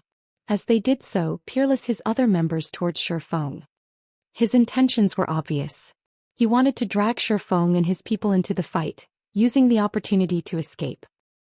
"Leader, those people are heading towards us. It seems they're trying to drag us down with them." Aqua Rose giggled softly as she watched Peerless' team rush towards them. "Let's get rid of them lest they hinder us later." Needless to say, Shifeng also knew what Peerless and his team planned. "Wait a minute, that is Peerless, one of Pantheon's elders." Initially, Yulan had agreed with Shifeng's decision. However, upon taking a closer look and recognizing the other team's leader as Peerless, she hesitated. Pantheon was a super guild. Although Pantheon's headquarters was nowhere near Starmoon Kingdom and it couldn't affect the kingdom's affairs, a few of Underworld's upper echelons had been buttering up the super guild. If they killed Pantheon's members now, a simple inquiry would reveal her as a member of Underworld. When that happened, she would invoke her upper echelon's ire. This was also why she was so desperately trying to strengthen her foundations. With a powerful team, her position in Underworld would not be at risk if she angered a few of the organization's upper echelons. "Will it inconvenience you?" Noticing Yulan's hesitation, Shifeng more or less understood how much influence a super guild had. "It will impact the organization's plans," Yulan replied honestly. Feebly she continued, "If team leader Yifeng attacks that team, I'm afraid that my side can't help." "That's fine. You guys can stay here and watch." Shifeng dismissed Yulan's concerns. Following which, Shifeng led his team to welcome Peerless and the others. Zero Wing sure is ruthless. They don't even hesitate against a super guild. It seems like the rumors of Zero Wing provoking King's return are true. Overwhelming Smiles members watched with admiration. Everyone had been dumbfounded when Zero Wing had provoked the Dragon Phoenix Pavilion. Afterward, the guild had picked a fight with King's return. Now Zero Wing's members had, without hesitation, decided to strike against Pantheon's members. If they were any other first-rate guild, they would have already cowered in fear. The Titan City Pass was extremely valuable. Based on how prepared Peerless and the other Pantheon members appeared to be, it was obvious how much the Super Guild valued the holy city of Titan. If Shifeng and his players killed Peerless' team, Pantheon would undoubtedly hold a grudge against Zero Wing. Boss Peerless, those people are heading this way. From the looks of it, I think they're trying to block our path. Perfect. They've ruined my plans once already. Now I'll teach them to fear Pantheon. When the bosses get here, head up the mountain. Joy fluttered in Peerless' eyes as he watched Shifeng's team approach. Had Shifeng led his team up the mountain, he would have escaped the looming disaster of the 3 bosses. However, now that they were coming to him, he could use this chance to relieve some stress. Both teams fell into formation and prepared for battle. Boss Peerless, I think I've seen those players before. The swordsman leading the charge looks like Yi Feng from the Azura battle team. Those are Zero Wings members. Yi Feng? Didn't he defeat that old monster from the Battle Wolves? When only 100 yards separated the 2 teams, Pantheon's members realized who they were facing. Tension sang through them as they prepared for a gruesome battle, no longer taking this fight so lightly. They also discovered something shocking: Shifeng and his team's levels. Every player was above level 40, while some had even reached level 43. It was impossible to find such a high-leveled team, even in God's domain's empires. As the teams grew closer. Although Peerless' side had the numerical advantage, his team members' expressions were grim. Previously, as both teams had been too far from each other, they hadn't noticed anything special about Zero Wings' team. However, as they closed the distance, fear began to grip their hearts. Shifeng, White Knight, Fire Dance, and a few others leading the team in particular, radiated an even stronger pressure than a lord. Why do they have so many experts? Peerless frowned, shock filling his gaze. Among Zero Wings' 50-man team, at least 9 of them felt threatening. Of the 9, he trembled in fear as the pressure of 4 specific players swept over him. He even began to wonder if he were facing another Super Guild's raid team. Why else would there be so many experts on a single team? I am Peerless, an elder from Pantheon. You must be Elder Yi Feng from Zero Wing, correct? Why don't we work together to defeat the bosses? Peerless shouted his suggestion as he watched Shifeng. Although he was arrogant, he knew when the odds were against him. His current team stood no chance against Shifeng's people. If his team were annihilated now, they would lose their 3rd chance of reaching Titan City. There was also no telling when their guild would obtain another pass either.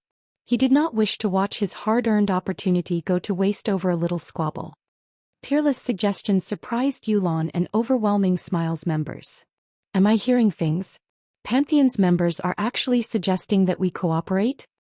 I have heard that Peerless is a particularly arrogant elder in Pantheon. Not only does he lack respect for guild leaders from first-rate guilds, but he has also insulted them publicly. I must have misheard him. A commotion swept over Overwhelming Smiles members. Super guilds were the virtual gaming world's overlords. Normally, people would do everything they could to gain their favor, yet they rarely expressed goodwill. Suggesting cooperation was even more unlikely. Peerless and the others had already prepared to fight. However, they had suddenly suggested that the 2 teams work together. Even if news of this spread, no one would believe it.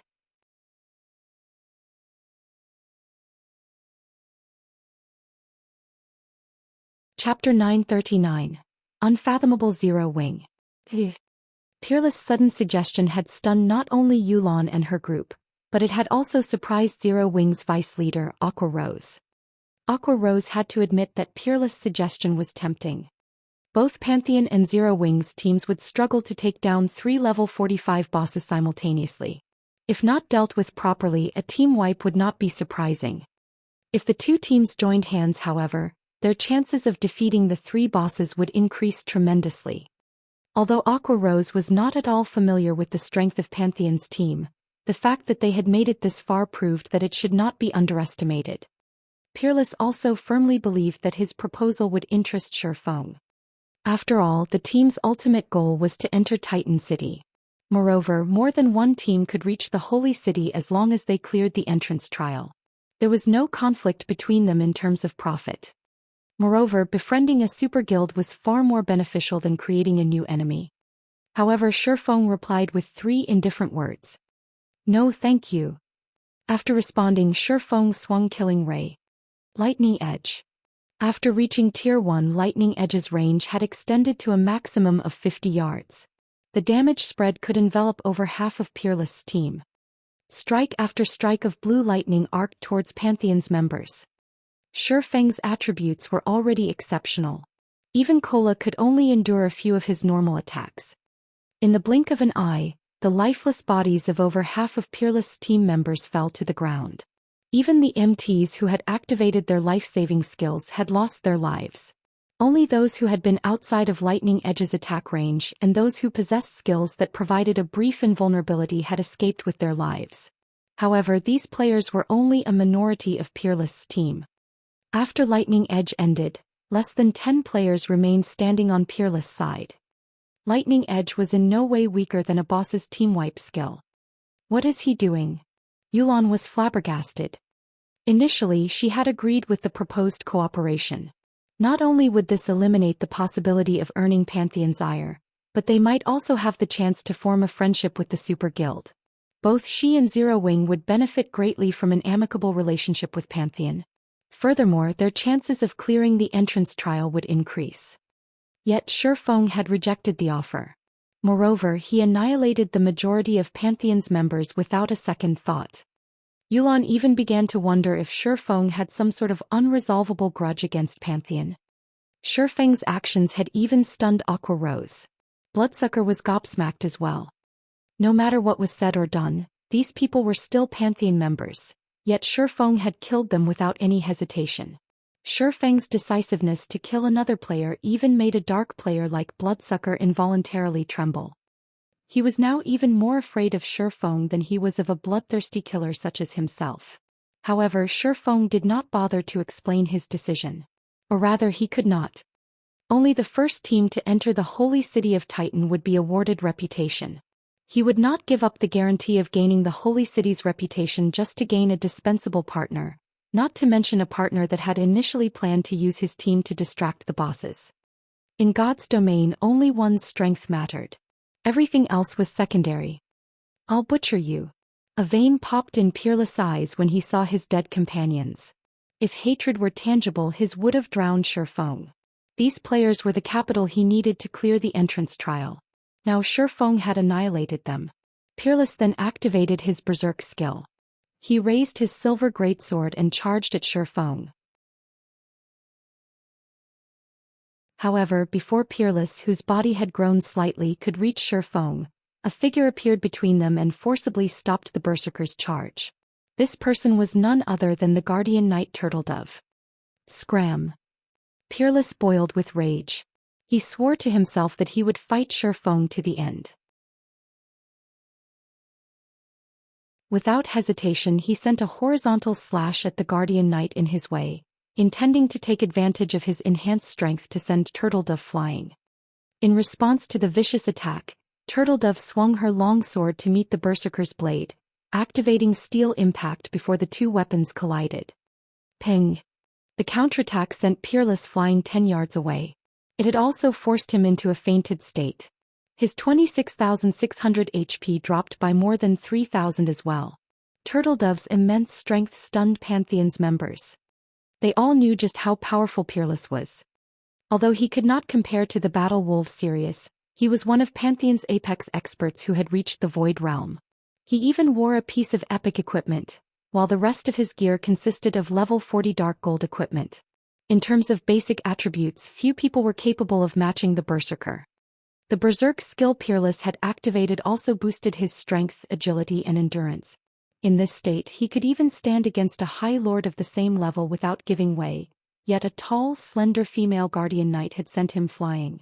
Their shock was indescribable. "Boss Peerless, I'll help you." A level 40 burly assassin dashed forward to assist Peerless, who had removed the control effect plaguing him as soon as he had received it. However, before this level 40 assassin could reach the Berserker, numerous arrows flew towards him, forcing him to block the attacks. His actions, however, broke his stealth.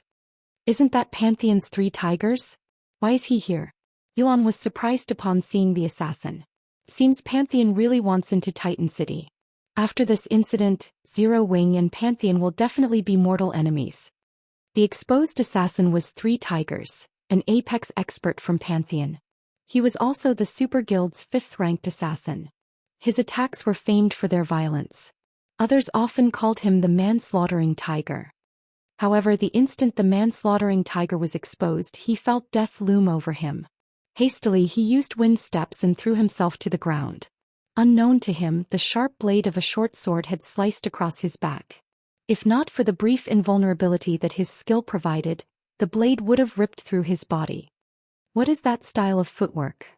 Even so close, I didn't detect her at all. Three Tigers felt his body grow cold when his gaze fell on Fire Dance, who had appeared behind him suddenly. If not for his ability to exert his five senses to their limits, which allowed him to sense the subtle fluctuations in the air as Fire Dance launched her attack, he would have fallen prey to the female assassin's attack. As expected, my void steps are still rough and crude. Fire Dance inwardly berated herself after Three Tigers dodged her blade. After evading Fire Dance's ambush, Three Tigers discovered an incoming volley. White Knight had fired these arrows and did so from the male assassin's blind spot. As a result, Three Tigers didn't notice them until it was too late. Damn it! Why are there so many experts? Three Tigers instinctively activated Vanish, repelling the arrows and remaining unharmed. He had just been forced to use two of his major life-saving skills in a row. Three Tigers had never experienced a situation like this since he had joined God's domain. However, shortly after Three Tigers vanished, he discovered that he could not move. Before he realized it, pitch-black walls rose from the ground and surrounding him. This attack was none other than Violet Cloud's Black Coffin, and she had timed the spell to activate just after Vanish's 3 seconds of invulnerability had ended.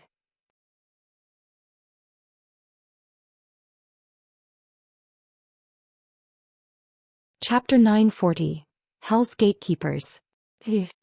Despite the fact that Three Tigers was a top-tier assassin from a super guild, he could not think of an appropriate response to the seamless combination attack. Only when the black coffin began to close did Three Tigers activate a control removal skill. Unfortunately, the half-second delay before he made a decision was more than enough time for Fire Dance to catch up to him, executing Absolute Strike. Suddenly, Fire Dance transformed into a shadowy streak that pierced through the male assassin's body. With little effort, Fire Dance, Violet Cloud, and White Knight had taken out a super guild's top-tier assassin. The surviving Pantheon members were stunned. Three Tigers was in no way weaker than Peerless. The assassin could move about unhindered even against hundreds of elite players and dozens of experts. In a large-scale war, he could even take the enemy commander's life while surrounded by thousands of enemies. Yet now, the combination attack of three people had killed him almost instantly. Their cooperation is seamless. Without skills that provide invulnerability, there is simply no escaping that attack. Warwolf sighed as he watched this scene play out. The difference between the two teams' experts is massive. Pantheon doesn't have a chance. As a matter of fact, Warwolf knew that even without Violet Cloud and White Knight, Fire Dance alone could render Three Tigers helpless. Although Fire Dance was an assassin, her attributes were outrageous. Moreover, only MTs could block the female assassin's mystifying attacks with their shields. Other classes had no hope of blocking or dodging her attacks. Their only option was to maintain a distance from the assassin. Letting her get close was the equivalent of welcoming death into their homes. Yulan nodded her agreement with Warwolf's evaluation. While it might seem as if Peerless had an advantage after activating his Berserk skill, Zero Wings people had many of their own terrifying skills. After all, they had just come from the Titan library. Yulan also understood just how powerful the skills were in the library's outer and inner areas. Even 5 berserked Peerless clones wouldn't be enough to change this battle's outcome, let alone one. As Yulan was lost in her thoughts, Shifeng joined the battle. The instant Shifeng stepped forward, he vanished. In the blink of an eye, he appeared before Peerless, arcs of blue electricity coursing around his body. He then slashed his blade down on the berserker. Tier 2 taboo skill Instant Strike. Die. The instant Shifeng appeared before him, Peerless sensed the swordsman's presence. A grin appeared on his face as he executed Whirlwind Slash. After watching Three Tigers die almost instantly, he had worried that Zero Wings experts would pin him down and defeat him before he had the chance to confront Shifeng. He had never imagined that the detestable swordsman would come to him and without activating a berserk skill. However, before Peerless' greatsword could accelerate, a blue streak of light bloomed from Shifeng's hand. In the next moment, a critical damage of -27,684 appeared above Peerless' head, the Berserker's HP plummeting to 0. Peerless did not even have a chance to realize what had happened before his vision faded to gray. How is this possible? As Peerless slowly fell to the ground, confusion filled his eyes as he stared at his body. A sword wound had appeared across his chest without his notice. The speed at which Shifeng had drawn his sword had surpassed his perception. When Peerless' body hit the ground, a piece of level 40 dark gold equipment dropped beside him. Shifeng's attack had dumbfounded the remaining Pantheon members. His sword strike had been way too fast. Aside from a gradually fading blue glow, they saw nothing. That strike may have even killed someone with an invulnerability skill before they could deploy it. After Peerless died, Shifeng went after the remaining members, too lazy to pick up the equipment the Berserker had dropped. By the time Pantheon's members realized what was going on, Shifeng had darted past them all, and they were already falling to the ground, one after another. Without suspense, Shifeng had killed everyone. Instant Strike was as strong as a Tier 3 skill. Even if they activated Berserk skills that doubled their attributes, current players were nothing against this skill. Pick up the loot and prepare to face the monsters. Shifeng commanded upon noticing the 3 bosses breaking free from their distant imprisonment. Although one could clear the entrance trial without defeating the 3-stage bosses, Shifeng had decided that defeating them was necessary. Like the second stage's boss, they might earn an unexpected reward for the first kill of these 3 bosses. As for why he had killed Pantheon's members without a second thought, he had worried that these people would run for the city halfway through the boss battle. Should that have happened, all of the regret in the world wouldn't have given him his Titan City reputation back. Moreover, had they cooperated with Pantheon, they would have had to share the boss's loot equally. Since his team was more than capable of defeating the bosses by themselves, why should they share the bounty? After the 3 bosses had annihilated the Pantheon members that had trapped them, they shifted their gaze towards Shifeng's team. Roaring angrily, the 3 bosses, followed by over 100 4-armed demonic monsters, charged forward. Kola tank the Ape King. Wumian and Turtledove separate the other 2 apes. The farther the better. The rest of the MTs will pin the demonic monsters down. Don't let them get away. Everyone else kill the demonic monsters first. Shifeng shouted. These bosses' powerful auras didn't affect him in the slightest. The team immediately did as Shifeng had ordered. Yulan cast Angel's Blessing, increasing everyone's attributes slightly and decreasing the damage they received. Shifeng also summoned the demonic Flame Tiger and had it cast Battle Roar and Darkness Blessing, increasing everyone's attributes by an additional 10% and reducing the damage they took by another 20%. The team also received a 100-point boost to their magic resistance. These buffs immediately rose the team's strength to a whole new level.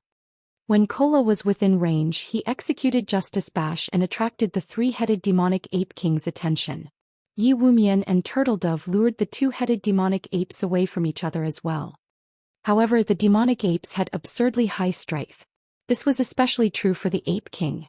Although the Grand Lord was not an archaic species, it still dealt over -10,000 damage to Kola despite the Guardian Knight's multiple damage reduction buffs. As for Yi Wumian and Turtledove, they each took over -6,000 damage when the Great Lords hit them. Generally, players who had reached the 3rd stage avoided fighting the 3 demonic apes. After all, like the 2nd stage's King of Corrosion, killing them wasn't necessary to clear the entrance trial. Teams were simply not willing to take this risk. Moreover, in the past, the 3 demonic apes had been known as Hell's Gatekeepers.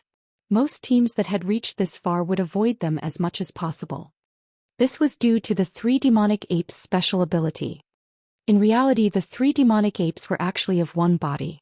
Although they were neither ferocious beasts nor archaic species, they were still a nightmare for players. When one demonic ape died, its strength would transfer to the remaining demonic apes. When only one demonic ape remained, the gates of hell would truly open. No team could survive the boss's devastating power. Even if Shifeng activated twofold Berserk, he could do nothing about his impending death. Hence, The only way to defeat the 3-stage bosses was to kill them simultaneously. If the last demonic ape even had 1% HP remaining, it would massacre the entire team. However, a team needed powerful MTs and healers in particular, if they wanted to kill all 3 demonic apes at the same time. From time to time, the 3 demonic apes used an AoE skill. Every player on the team would lose HP when they did. These moments would put the team's healers to the test. If too many members died, it would wound their overall damage output. All 3 demonic apes possessed extremely high HP, so their battle recoveries were not to be trifled with. If the team could not maintain their damage above a certain threshold, a team wipe was inevitable. If not for Violet Cloud's new AoE healing spell, Zhou Xian would not have dared to fight the 3 demonic apes. As the battle raged, time passed quickly. By the time everyone finished dealing with the 4-armed demonic monsters, Cola was close to succumbing to the Ape King's might. Although the Guardian Knight could easily deal with the Ape King's ordinary attacks, his roughly 30,000 HP would drop to just over 10,000 when the Grand Lord used its War Stomp. The skill also forced him into a fainted state. If not for a powerful healer like Violet Cloud, the Ape King's next hit would have likely killed him. As Cola wavered, the rest of the team worried. If he died, it would not be long before the rest of them followed him to the grave. As expected, this will be a tough fight without berserk skills. Zhou Xian felt somewhat powerless. Previously, to deal with the King of Corrosion, their team had nearly exhausted their berserk skills. Now the skills were still on cooldown. Fire, it's up to you now.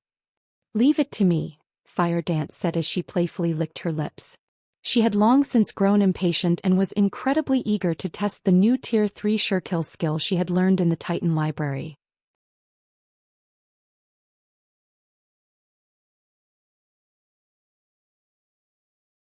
Chapter 941. Complete State. Hellscythe _ Fluffy Goblin. Chapter 941. Complete State. Suddenly, the 3 dead demonic ape king roared and stomped the ground violently. Boom. The ground shattered instantly, a shockwave spreading from the Grand Lord. Cola currently had less than 20,000 HP. Not wanting to risk his life, he activated Protection Blessing to reduce the AoE skill's damage. Even so, he still received close to -8,000 damage from the attack. Other players who stood within 60 yards of the 3 bosses also received varying damages, with the farthest players receiving the least amount of damage. Even so, the team's ranged players still received nearly -6,000 damage each. Immediately after using the skill, the Ape King slapped at Cola. The Guardian Knight hurriedly raised his shield to block the attack. The impact forced him back 3 steps before he stabilized himself. His HP dropped by almost another 5,000 points. In the blink of an eye, Cola had less than 5,000 HP remaining. If not for Protection Blessing, he would have died already. However, after the Ape King's attack, several heals blanketed Cola, one after another, raising his HP to just over 20,000. Meanwhile, Fire Dance had already circled to the Grand Lord's back. She then thrust 1,000 transformations into the dirt. Suddenly, water began to spew from the ground. Go! Fire Dance smoothly swung 1,000 transformations at the demonic Ape King. Water binding. The water that had pooled around the Ape King's feet transformed into a rope, binding the Grand Lord's limbs and body tightly. No matter how many times the Ape King broke the water rope, the latter always reformed around the Grand Lord's body, slowing the boss so much that it couldn't hit Cola properly. Even when the Ape King's attack struck Cola, it only dealt around 70% of its normal damage due to the watery restrictions. The Ape King was no longer a threat to Cola. What a powerful skill. Can even affect a great lord. Everyone was stunned when they saw the demonic Ape King's combat power decrease significantly. While everyone was still dazed, Fire Dance executed an even more surprising move. As Fire Dance swung her short sword through the air, a water whip emerged from the ground and lashed at the Ape King's fist. Boom. Although the whip shattered upon impact, the Ape King's attack had also stopped. Following which, Fire Dance swung again, summoning another water whip that lashed at the Ape King's back. A damage of over -10,000 points immediately appeared above the Grand Lord's head, stupefying her teammates. What skill is that? Yolan's mouth twitched involuntarily as she watched Fire Dance's attacks. Fire Dance stood still as she swung her two blades, yet she had restrained the demonic Ape King without help. Oddly enough, no one on the battlefield was more surprised than Fire Dance. She had never imagined that the skill she had learned in the Titan Library would be this powerful. She had only upgraded water binding to Tier 1 Level 1, yet the skill could already partially subdue a Grand Lord. If the skill were upgraded to Tier 2, it could suppress a Grand Lord completely. Good. Everyone focus your full power on the Ape King. Shi Feng excitedly ordered after watching Fire Dance's performance with her new skill. In God's domain, skills generally fell into three categories: attack skills, healing skills, and control skills. However, there were also domain skills. However, this type of skill was extremely rare, and players usually only discovered them after reaching Tier 4. This was also one of the reasons that there was such a huge strength gap between Tier 3 and Tier 4 classes. However, the domain skill Fire Dance had learned also had a glaring flaw. The skill's user could not move while using skill. Moreover, the skill's duration wasn't very long. Based on Shi Feng's guess, it would be a miracle if the skill lasted 10 minutes. Hence, they needed to deplete the Ape King's HP while Fire Dance was engaged with her skill. With Fire Dance's assistance, fighting the demonic Ape King became much easier. The Ape King's defense could not compare to the King of Corrosions. It was also a dark creature. As a result, even without activating a berserk skill, Shi Feng's attacks easily dealt around 20,000 to 30,000 damage. When Fire Dance's water binding ended, the demonic Ape King only had 50% of its HP remaining. As the Grand Lord's HP had dropped to 50%, Shi Feng commanded, "All DPS, distance yourselves from the Ape King and attack the other two-headed apes. Healers, focus on your mana. Use a potion as soon as the cooldown is over. Don't try to conserve them." When the demonic Ape King's HP fell to 50%, it would target a random player, executing charge and forcing the player into a fainted state before launching a barrage of rapid attacks. The Grand Lord's charge was far more powerful than a berserker's, and even an MT with an active life-saving skill had little hope of survival against such a vicious assault. Unless the targeted player had a skill such as the Elementalist's Ice Barrier that could grant them a long period of damage immunity, or they managed to dodge the Ape King before it reached them, only death awaited the Grand Lord's victim. However, if players dealt with the two-headed demonic apes first, when the two Great Lords' HPs fell below the 70% threshold while the Grand Lord's HP was above that, the Great Lords would enter a berserk state, their damage and attack speed increasing by 30%. Hence, for safety's sake, after reducing the Ape King's HP to nearly 50%, he shifted the team's attention towards the two-headed apes. Once the two Great Lords were almost dead, they would then return to deal with the Grand Lord. However, to achieve all of this, the team's positioning and coordination needed to be precise. Moreover, as this would be a long battle, the healer's mana usage would be put to the test. As for the three-headed demonic Ape King's situation, Shi Feng had 4 other Guardian Knights support Kola. At Tier 1 Level 1, Protection Blessing had a cooldown of 3 minutes 30 seconds. At higher levels that cooldown would drop. As every member of the team was an expert, their skill levels were very high.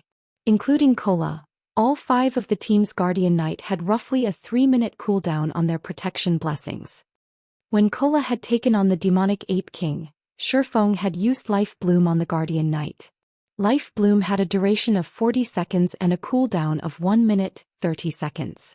After including the healing from 3 healers, Kola had been practically invincible during Life Bloom's duration. Once Life Bloom's cooldown ended, the other 4 Guardian Knights would take turns casting Protection Blessing on Kola. Protection Blessing had a duration of 20 seconds, so Kola only needed 3 to tide him over until Life Bloom was ready once more. With Protection Blessing, even without Shi Feng's Life Bloom, Kola would not die. If necessary, Shi Feng was also prepared to activate a life-saving skill to help Kola survive the Ape King's attacks, reducing the pressure on the Guardian Knight.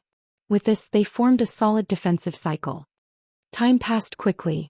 The 3-headed demonic Ape King had been pinned down during the entire battle. As for the 2 level 45 Great Lords, They weren't a challenge for Shifeng's team in the least. Very quickly the two Great Lords' HPs had dropped below the 5% threshold. Shifeng then delegated one party to pin the Great Lords while everyone else attacked the Ape King. When the demonic Ape King's HP fell below 50%, it finally activated its charge. Despite Shifeng's warning, the Ape King was simply too fast. In the end, the Ape King's targeted assassin had died instantly.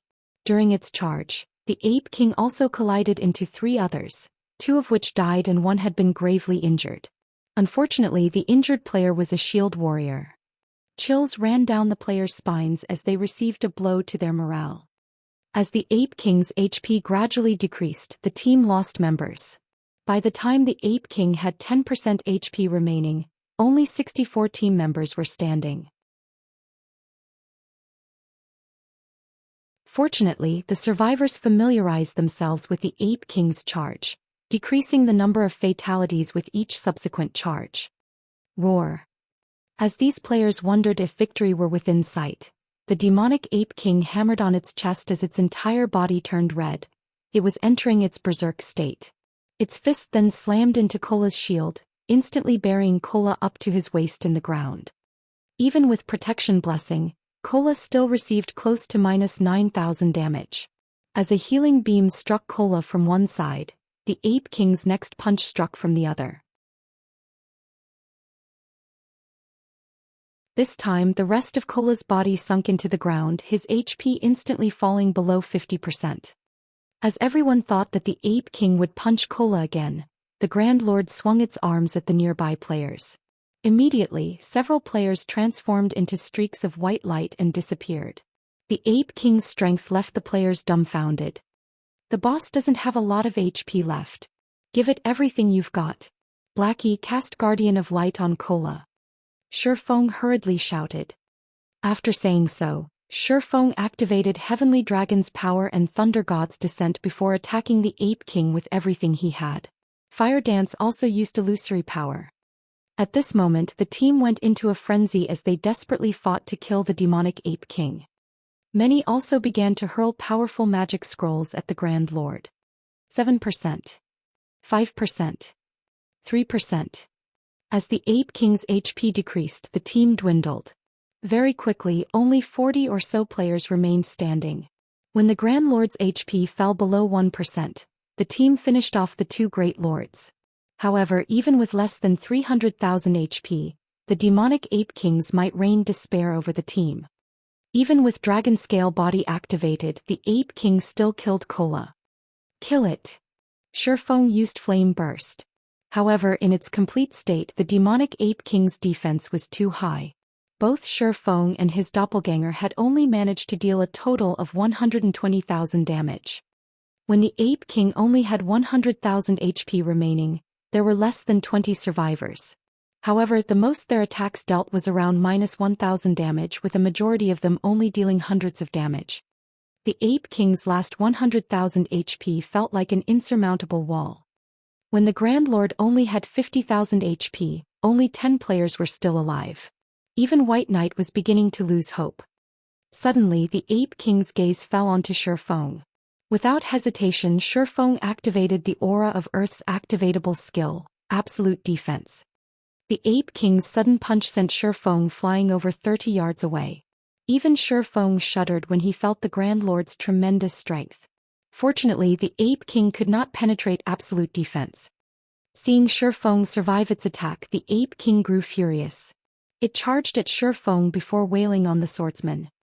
However, throughout Absolute Defense's 5-second duration, the Ape King could do nothing to Shifeng. All its rage-fueled attack did was buy more time for the team's other survivors. Suddenly, Shifeng retrieved a pitch-black magic scroll from his bag. Sensing the horrific mana radiating from the ancient scroll, the Ape King shrunk back in fear, panic shining in its eyes. Seems that I will have to use this after all. Reluctance flashed in Shifeng's eyes as he looked at the black scroll. He had obtained this from the epic treasure chest he got from Phoenix Rain.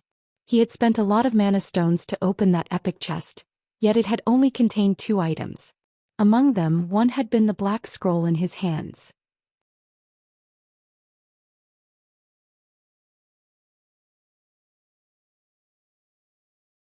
Chapter 942, Beastmaster's Compendium. Hellscythe Underscore Fluffy Goblin. Chapter 942, Beastmaster's Compendium. The remaining team members noticed the scroll the moment Shifeng took it from his bag. What's that? Why is it radiating so much mana? The instant the black scroll appeared, it released a daunting pressure. The flow of mana around them froze under this pressure. If it could display such power before its activation, it was hard to imagine just what kind of magic scroll it was. Even Yu'lon, Bloodsucker and White Knight, people who knew a lot about God's domain, had never seen anything like this. In the end, we still have to use it? Aqua Rose sighed, clearly reluctant when she saw the scroll. In Zero Wing, only she and Shifeng knew what items he had obtained from the epic treasure chest. In God's domain, even fine gold treasure chests were extremely rare. Generally, they were only found in special hidden locations. As for dark gold treasure chests, it was unlikely for a player to stumble across one even in the most resource-rich hidden locations or ruins. Hence, one could just imagine how precious an epic treasure chest was. A magic scroll from an epic treasure chest would be just as extraordinary. Currently, the strongest known magic scrolls in God's domain were Tier 3 magic scrolls. However, the scroll in Shifeng's hands was a Tier 4 magic scroll. However, this scroll was not why Shifeng kept the epic treasure chest and the items he had obtained from it a secret. Rather, he had done so due to the other item the treasure chest had given him. The Beastmaster's Compendium. Although it was an ordinary parchment book, every guild dreamed of having their own. As guild players reached higher levels, their need for mounts would also increase by the day. Hence, the guild mount's importance was self-evident. However, nurturing guild mounts was more important. Common mounts could not satisfy the members of the various large guilds, yet upgrading a common guild mount was far from easy. Even if the base mount were a 5-star mount, players only had a 70% chance of upgrading it from common to bronze rank, a 30% chance to upgrade it to mysterious iron rank, and a 3% chance to upgrade it to secret silver rank. If the mount a guild captured was a 3-star mount or below, its upgrade chances were even lower. However, with the Beastmaster's Compendium, guilds could craft medicine that increased the promotion success rates. Moreover, the boost was quite high. Even a basic Beastmaster's potion could increase the success rate of upgrading a mount to bronze rank by 10%, mysterious iron rank by 5%, and secret silver rank by 1%. If others knew that Zero Wing possessed the Beastmaster's Compendium, every guild in God's domain would target them. Furthermore, to produce the basic Beastmaster's potion, one needed to become a master alchemist at the very least. Hence, they needed to keep the compendium a secret. When Aqua Rose had seen the Beastmaster's Compendium, she had been utterly stupefied. If Phoenix Rain had known that the epic treasure chest she had given away had not contained epic weapons or equipment, but the Beastmaster's Compendium instead, she would have even been content to wait 6 months before she could open it. After a pause, the demonic Ape King started to hammer its fists at Shifeng in fear, the powerful impacts forming large crater that was 8 meters deep and 40 meters across. Because of this, the team's survivors were forced to attack the Grand Lord from a distance. It's no wonder why so many teams called it Hell's Gatekeeper. With this horrific strength, even a team of Tier 2 players wouldn't defeat it, Shifeng muttered to himself, smiling bitterly. However, no matter how hard the Ape King struggled, it was for naught. Shifeng only needed 1 second to activate the Tier 4 magic scroll, and absolute defense would last for another 2 seconds.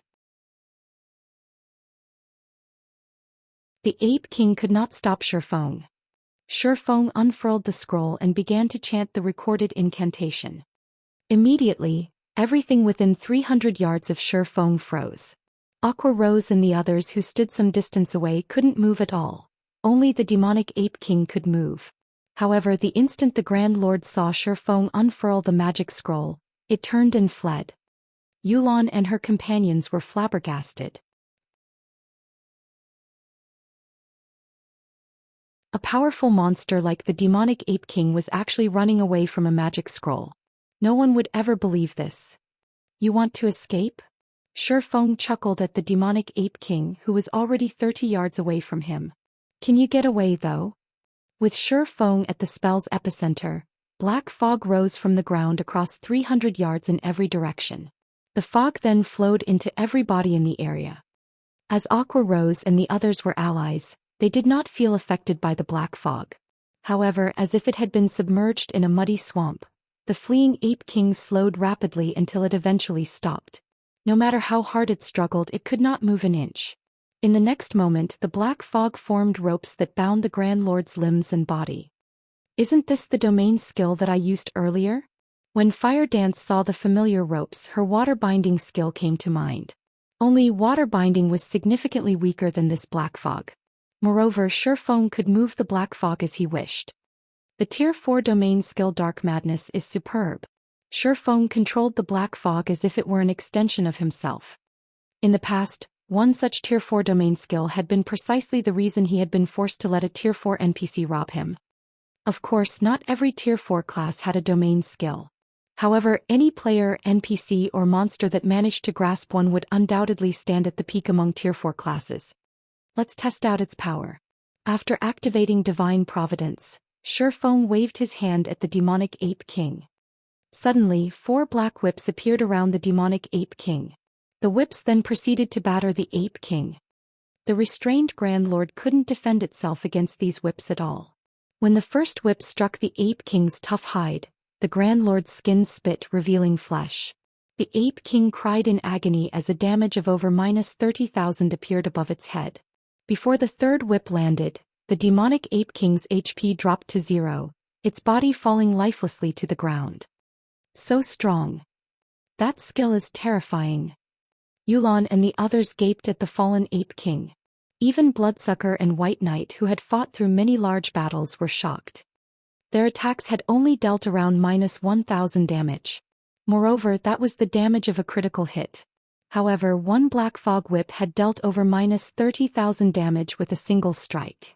After the demonic Ape King died, the survivors' levels soared.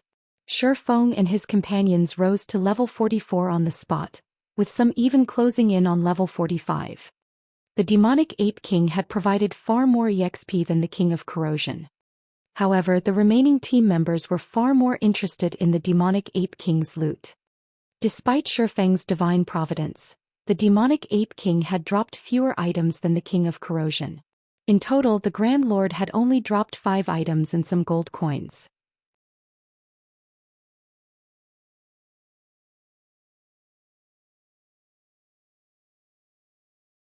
Chapter 943, Holy Weapon. Hellscythe Underservampire. Chapter 943, Holy Weapon.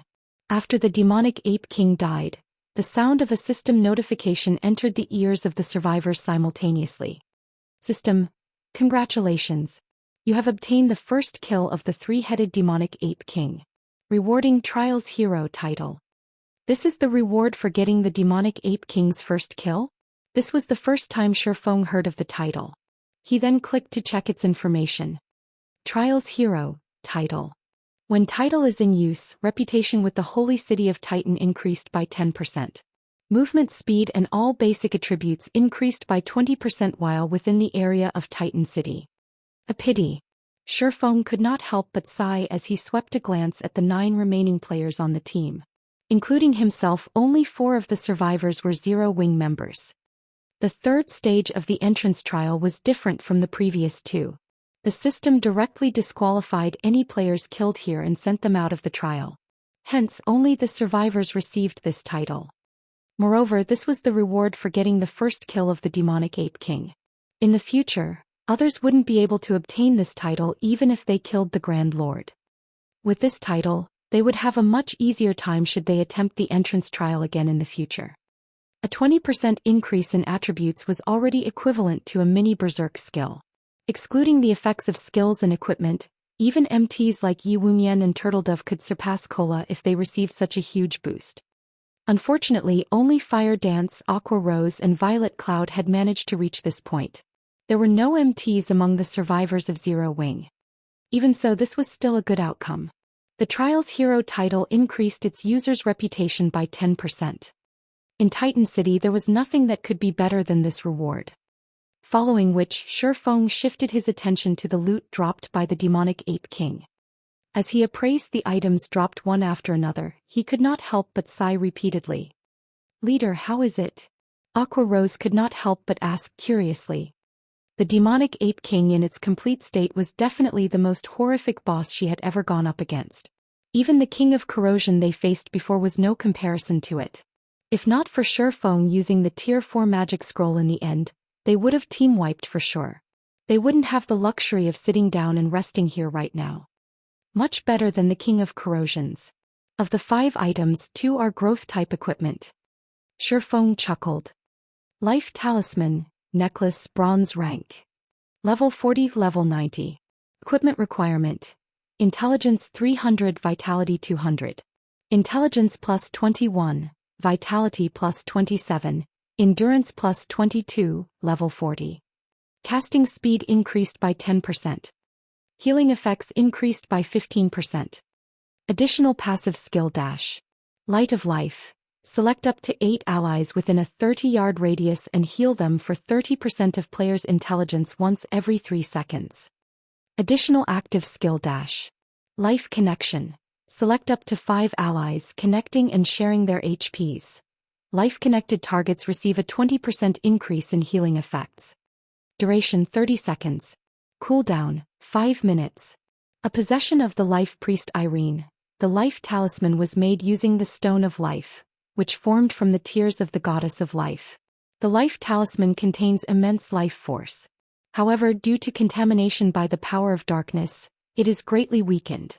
A large amount of magic crystals and EXP is needed to purify it.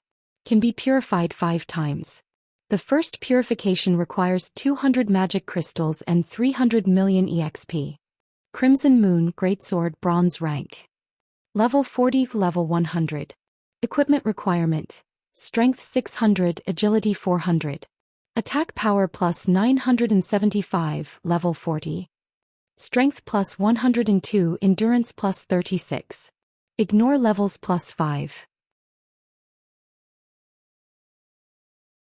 When attacking has a 30% chance to trigger Boiling Blood, increasing strength attribute by 500 points for 10 seconds, and a 15% chance to cause 200% damage. Additional passive skill dash. Blood Domain. Within a radius of 30 yards, the presence of any creatures with less than 50% HP will increase wielder's strength by 100%.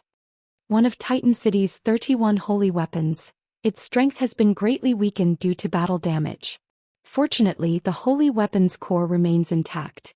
A large amount of magic crystals and EXP is needed to repair it. Can be repaired 5 times. The first repair requires 1,000 magic crystals and 500 million EXP. Everyone gasped upon reading the statistics of the items. Both pieces of growth-type equipment were clearly far from ordinary, particularly the Great Sword, Crimson Moon.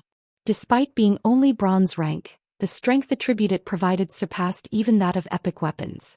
Crimson Moon was an entirely strength-oriented weapon made purely with destruction in mind. Strength-wise, not even Zhou Xian's killing ray could compete with Crimson Moon. Most likely, only Fire Dance's 1,000 transformations was superior to it. However, the former was a fragmented legendary weapon, while the latter was currently still a bronze weapon. While these 2 items were indeed shocking, what truly grabbed Zhou Xian's attention was a dilapidated crimson crystal ball. Despite its appearance, the crystal radiated faint divine might. Everything in the displayed information of the item was listed as unknown. The result was the same even after Zhou Xian used omniscient eyes. However, Zhou Xian knew what exactly this crystal was. This was no longer his first time to encounter such an item. God Crystal. This was something even a Tier 4 Sky Knight had died trying to obtain. It was simply not an item that ordinary mortals could control. If not for the God Crystal being damaged, causing it to lose most of its power, he wouldn't even be able to touch the crystal right now. Zhou Xian had never imagined that he would encounter yet another God Crystal. The last time the blue crystal ball devoured a God Crystal, it had transformed into the legendary ranked Holy Grail. However, as the Holy Grail had been destroyed by the God of War, it was still in a damaged state right now. Even so, it was still a legendary item. The power it possessed was not something that a fragmented legendary item could compare to. One could see just how amazing a legendary item was from the fact that the current Holy Grail could upgrade an item up to a maximum of fragmented legendary rank. If he obtained this God Crystal, he would be able to repair the Holy Grail further. Obtaining growth-type equipment or an epic item would pale in comparison to being able to upgrade the power of a legendary item. The other two items that dropped, aside from the two pieces of growth-type equipment and the God Crystal, were extraordinary as well. One was a secret silver-ranked summoning flute, while the other was a Tier 3 summoning scroll. Currently, even bronze mounts were extremely rare in God's domain, not to mention secret silver mounts. The latter was most likely much more valuable than even an epic item. As for the Tier 3 summoning scroll, even super guilds would only have a few of these things. Its rarity was even greater than epic items. There are a total of 5 items. It won't be possible to split them equally. How about we bid for the last item? Shi Feng suggested to Yulan. Every single one of the 5 items was extremely valuable to a guild. It was natural for neither side to be willing to let the other side get an additional item. Hence, bidding for the last item would be the fairest solution. No need. If not for team leader Yi Feng using that precious magic scroll this time, we wouldn't have been able to defeat the Ape King. I'll let you choose 3 items first. Our side will be fine with taking the rest. Yulan shook her head, rejecting Shi Feng's goodwill. After witnessing Zero Wing's strength, she put much more importance to forming a friendly relationship with Zero Wing than to gaining these items.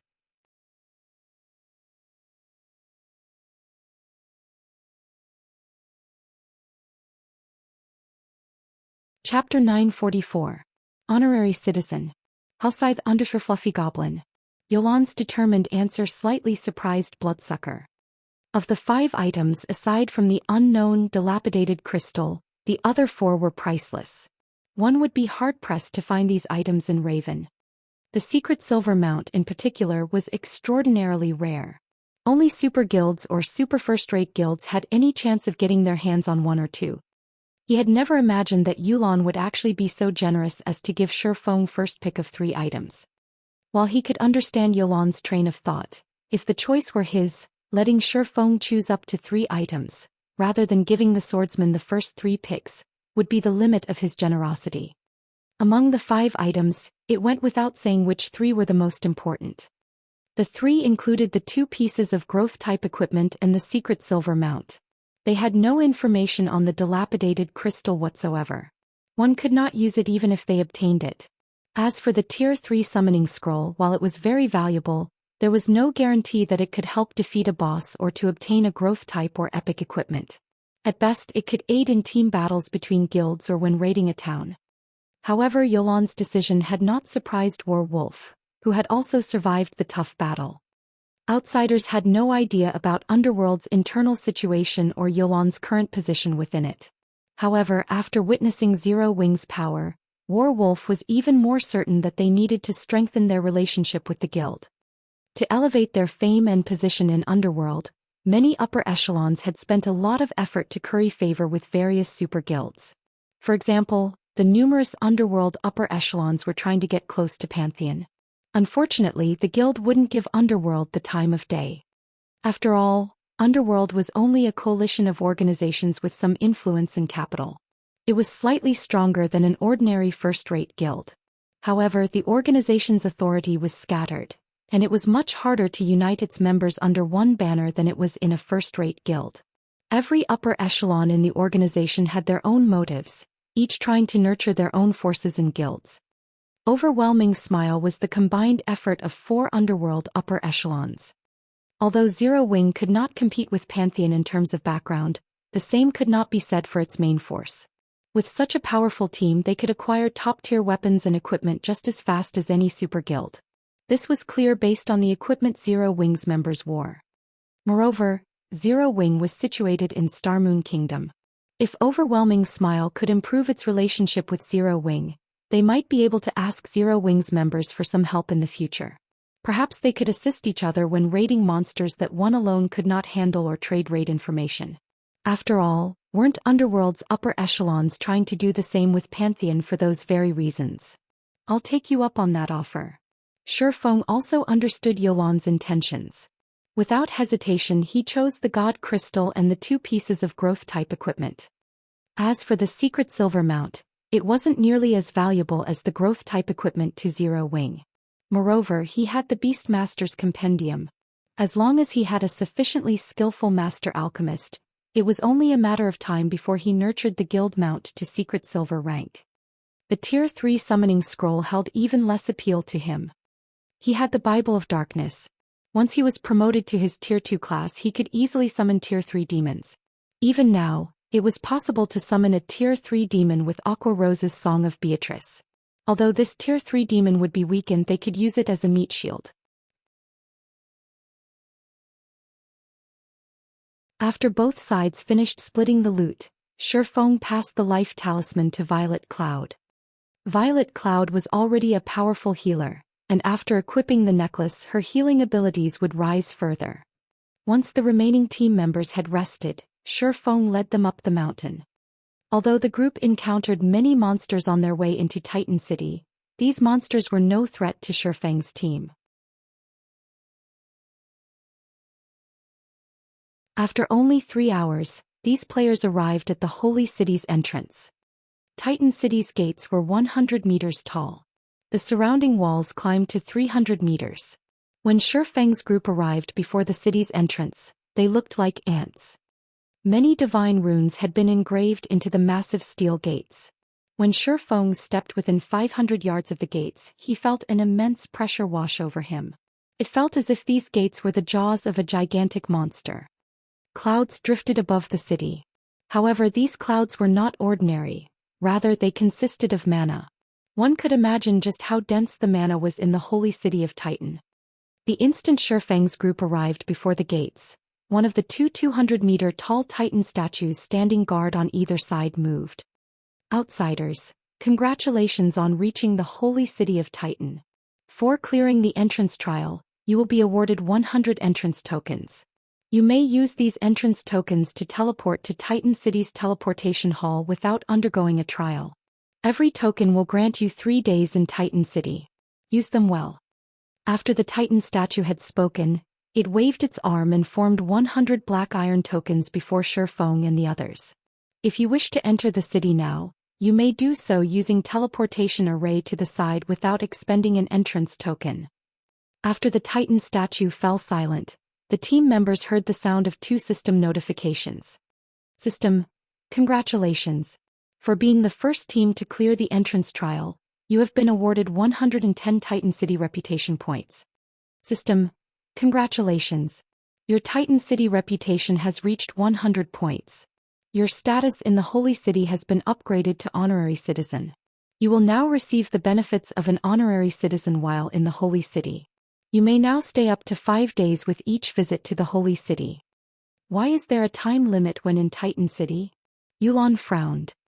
Originally, she had thought that once she gained the slots to enter the city, her lifestyle players could remain in the city until they became advanced forgers or alchemists. She had not realized that each token only had a duration of 3 short days. It was impossible for an intermediate forger or alchemist to reach advanced rank within such a brief time. This meant that each intermediate lifestyle player would need multiple tokens to reach advanced rank. She had never expected this development.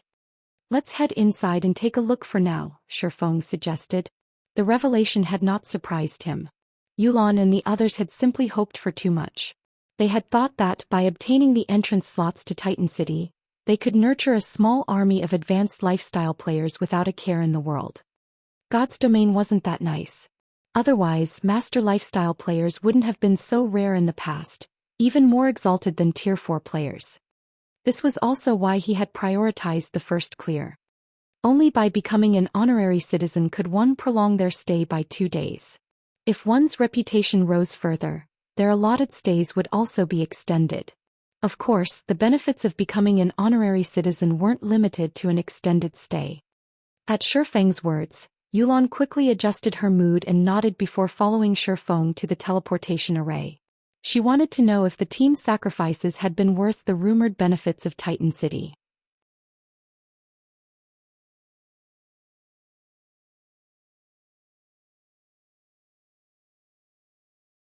Chapter 945.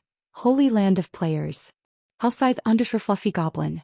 The Holy City of Titan was not like other cities. As soon as Shifeng and the others emerged from the teleportation hall, They were stunned by what they saw. Buildings that were hundreds of meters tall had been erected all over the city, looking very much like a modern city.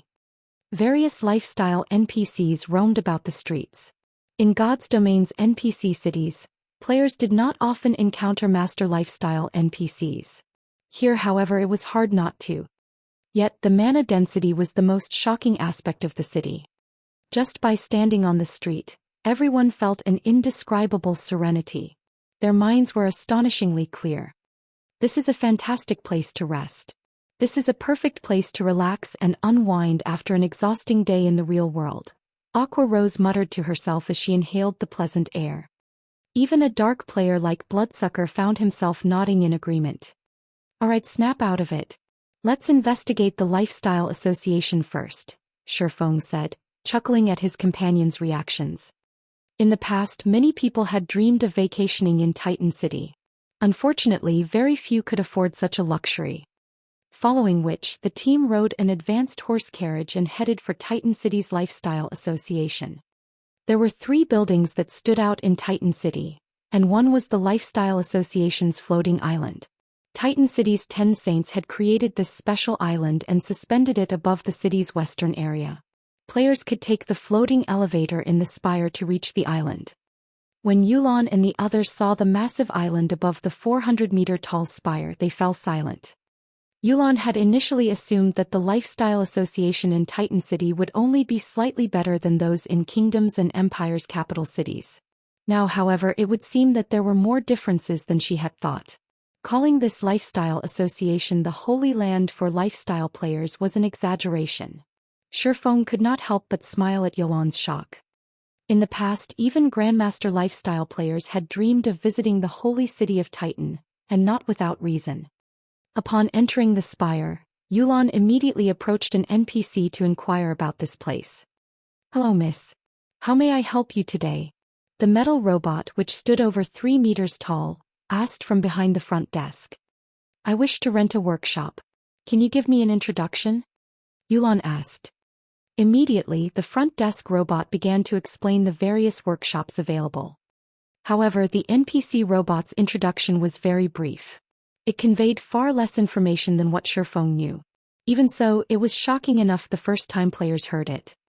The Lifestyle Association was divided into 3 areas, namely the lower layer, the middle layer, and the upper layer. The lower layer referred to the spire area. Workshops ranging from basic to special rank were found there. However, unlike the workshops in other NPC cities, the mana density in these was much higher. The special workshop here was even superior to the basic meditation room in 3-star shops. Of course, its rental was very expensive.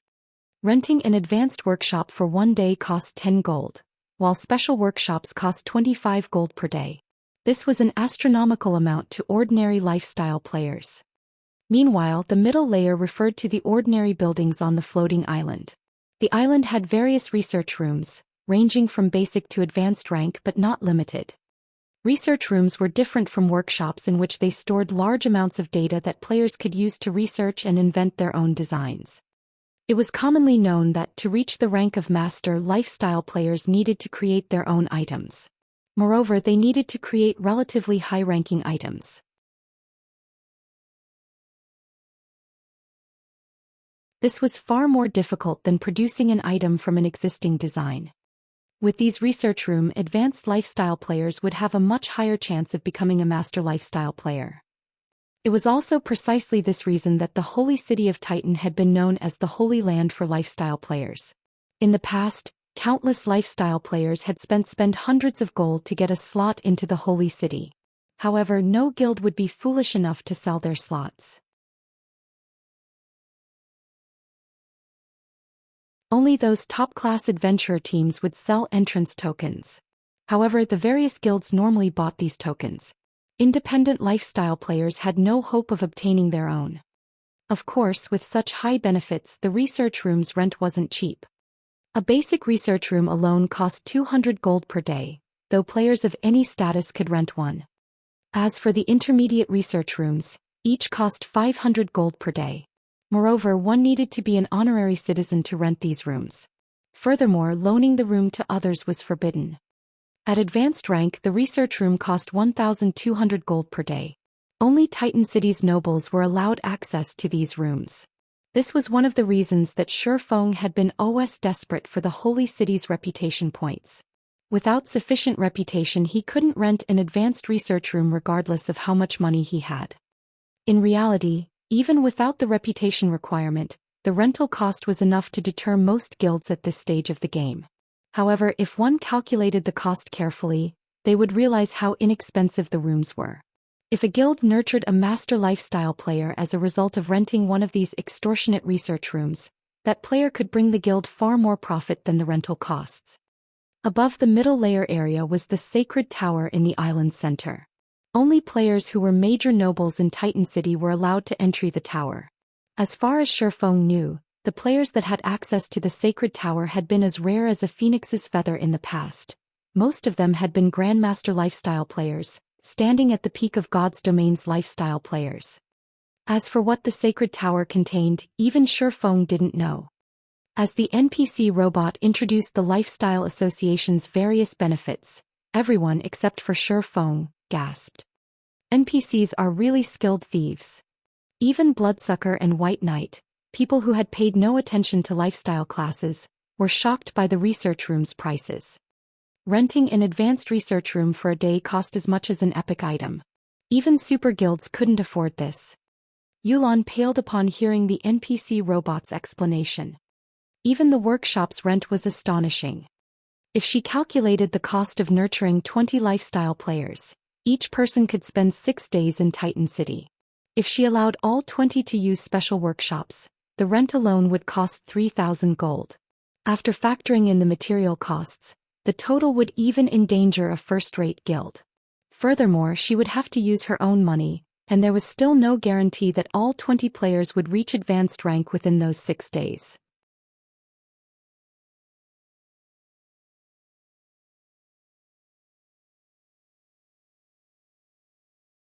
Chapter 946. Magic Light Set. Hellscythe Undershirt Fluffy Goblin. While Yolan's head ached over how much it would cost to nurture advanced lifestyle players, Shifeng wandered to the sales counter. Aside from renting workshops, lifestyle associations also sold designs and recipes for the various lifestyle classes. Titan City's Lifestyle Association was no exception. Moreover, compared to the other lifestyle associations in kingdoms and empires, Titan City's designs were more valuable. Reaching Titan City was not easy.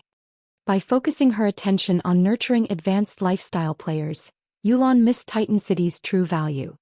Like Blackwing City, Titan City sold many exclusive items. One could say that these items were Titan City's specialties. However, players needed to explore to learn more. "Sir, how may I help you?" the NPC robot standing behind the counter asked. "I wish to purchase forging designs," Shifeng stated. "Understood. Here is the information you've requested," the NPC robot responded before passing Shifeng a list. It was a list of the available forging designs. Elsewhere, one would be hard-pressed to find an NPC selling secret silver equipment forging designs. Here, however, purchasing one was easy. Meanwhile, Shifeng eyed the Magic Light Set equipment forging design, which was unique to Titan City. This was one of the top-ranking sets among level 50 set equipment. Due to the system's evolution, level 50 had become a great divide for players. Not only could players begin class-changing to their Tier 2 classes, but equipment would also receive huge attribute increases. Moreover, level 50 and above monsters had significantly reduced drop rates. Currently, even guild elite players strutted around in the latest fine gold equipment. However, once players reached level 50, this would no longer be possible. Even secret silver equipment would become a luxury, much less fine gold rank. As a result, forger's status would rise exponentially. The Magic Light Set could be divided into 3 ranks: secret silver, fine gold, and dark gold. Titan City's Lifestyle Association sold the forging designs for all 3 ranks. This was a benefit that no other lifestyle association offered. Of course, their prices were maddeningly high. The secret silver rank forging design cost 300 gold, the fine gold design cost 900 gold, and the dark gold design cost 3,000 gold. The dark gold design cost as much as an epic weapon. Among the three, any player could purchase the secret silver version, while honorary citizens or higher could buy the fine gold rank. As for the dark gold version, one needed to be a Titan City noble to buy their own. However, there was one detestable fact about the designs and recipes available in Titan City. They could neither be sold or traded to other players once they had been purchased. Hence, even if non-lifestyle players earned sufficient Titan City reputation, they would not be able to profit from the city's designs and recipes. Of course, Zhou Xian also had no intention of reselling the magic light set forging design. Even if he could, other forgers would struggle to craft the set. After all, the set's required core material was a mana stone. Even in 100-man large-scale team dungeons, mana stones rarely dropped. Producing weapons or equipment with one was incredibly expensive. Their production volume would also be limited. Furthermore, the set's forging success rate wasn't high. The magic light set had 6 set pieces. At secret silver rank, forging the set needed a minimum of 6 mana stones, with each set piece requiring 1. At fine gold rank, the amount of required mana stones tripled. At the dark gold rank, the cost rose to insane heights as the set required a minimum of 60 mana stones. The epic treasure chest that Phoenix Rain had obtained had only needed 88 mana stones to open.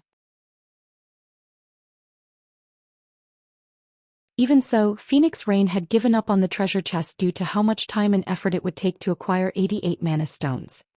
As for Zhou Xian, even with the Philosopher's Stone, he needed to invest 50 magic crystals to synthesize 1 mana stone.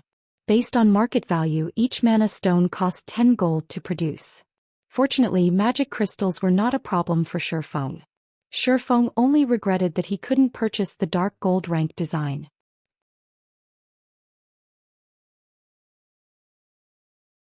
If he could equip the plate armor classes of Zero Wing's main force with the level 50 dark gold ranked magic light set, the team would be invincible. Unfortunately, this dream would remain a dream.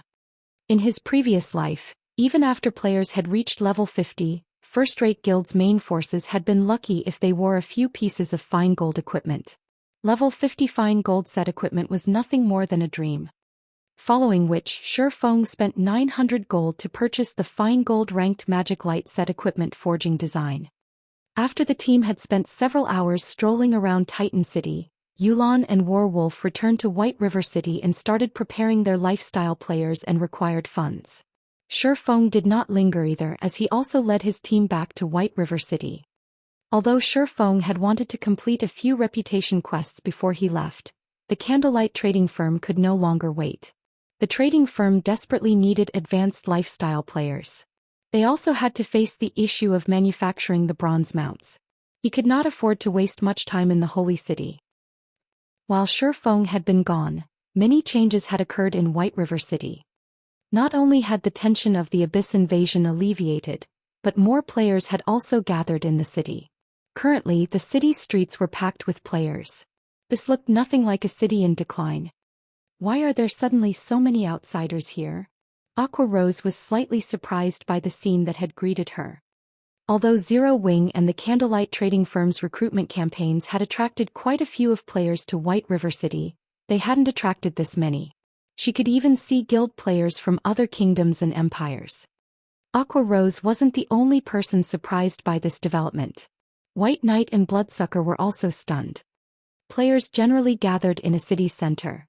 Yet rather than heading towards the central district, the players arriving through the teleportation hall rushed towards White River City's slums. Regardless of which city, players avoided the slums. Yet the opposite was occurring in White River City. While players flooded the city, White River City's guilds were in an uproar. They had all believed that White River City had been finished. Even if Zero Wing tried to utilize its recruitment campaign to increase the city's population, no one could change its fate. However, a new building had appeared in the city's slums, and it had changed everything.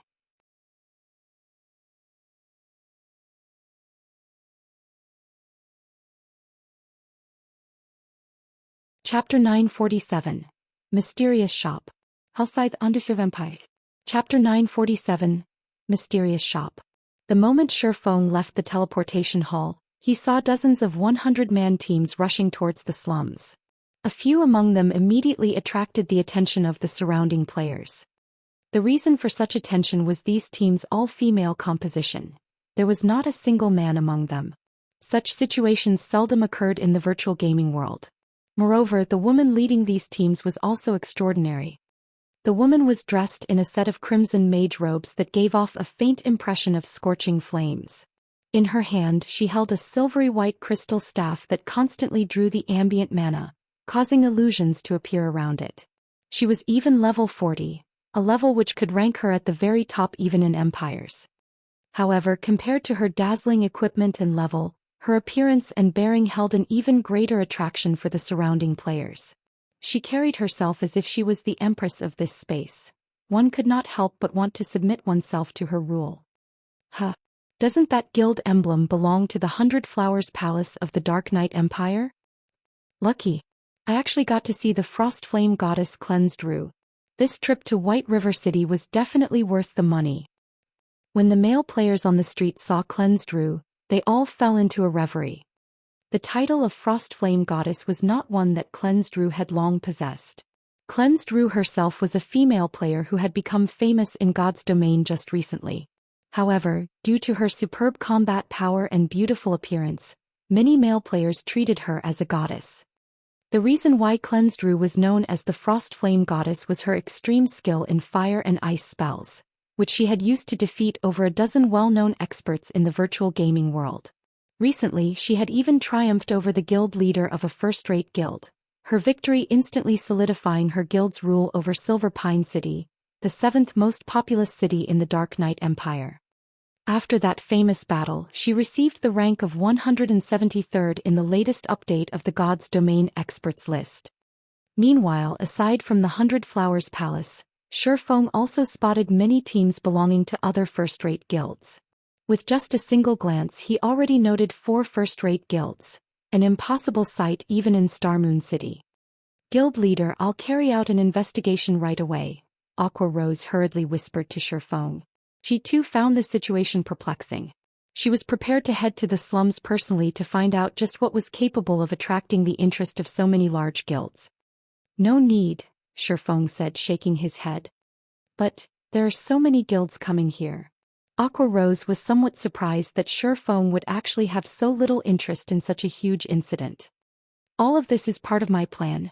Zero Wings members just need to watch from the sidelines, Shifeng explained secretly. Don't let others know of this matter. Before he headed to Titan City, he had sent Melancholic Smile to purchase some lands in the slums on the sly. The guilds and players in White River City paid practically no attention to the city's slums, and nearly all of the lands there were still ownerless.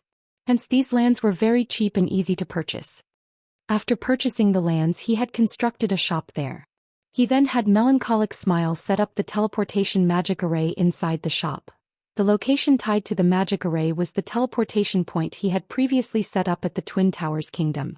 After that was done, he had hired a group of high-intelligence NPCs to manage the shop as well as ordered them to keep any information regarding the shop an absolute secret.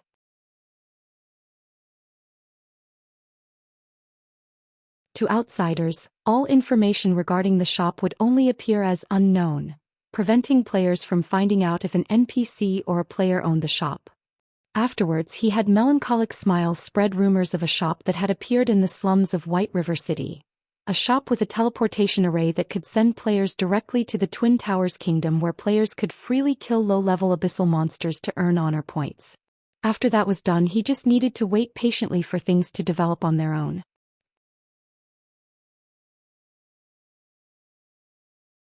The ancient abyssal book was simply too dangerous.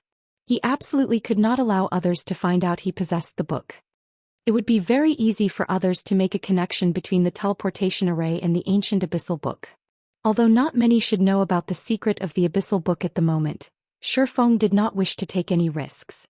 Keeping his identity hidden while earning money through the collection of teleportation fees would be much safer. As an extra precaution, he didn't set up a teleportation shop in just White River City. Cities in the Black Dragon Empire and the Purple Thorns Kingdom also had them. All countries affected by the Abyss invasion had such shops set up in them, only the teleportation fees charged in these two countries were much higher than White River cities. As a result, Ordinary players who could not afford frequent teleportations would choose to come to White River City instead. However, Shifeng never expected that in less than a day's time, so many people would have already come to White River City. Moreover, everyone was highly interested in killing the abyssal monsters in the Twin Towers Kingdom. Aqua Rose was briefly stunned when she heard Shifeng's explanation. She was very curious about what method Shifeng had used to attract so many players and guilds. Although she did not investigate, she still managed to catch the gist of the situation from conversations of players on the streets. This sudden development greatly tempted the members of Shifeng's team. Currently, if one were to point out what the players of God's Domain were most interested in, the first would have to be mounts, while coming in second would be the new class.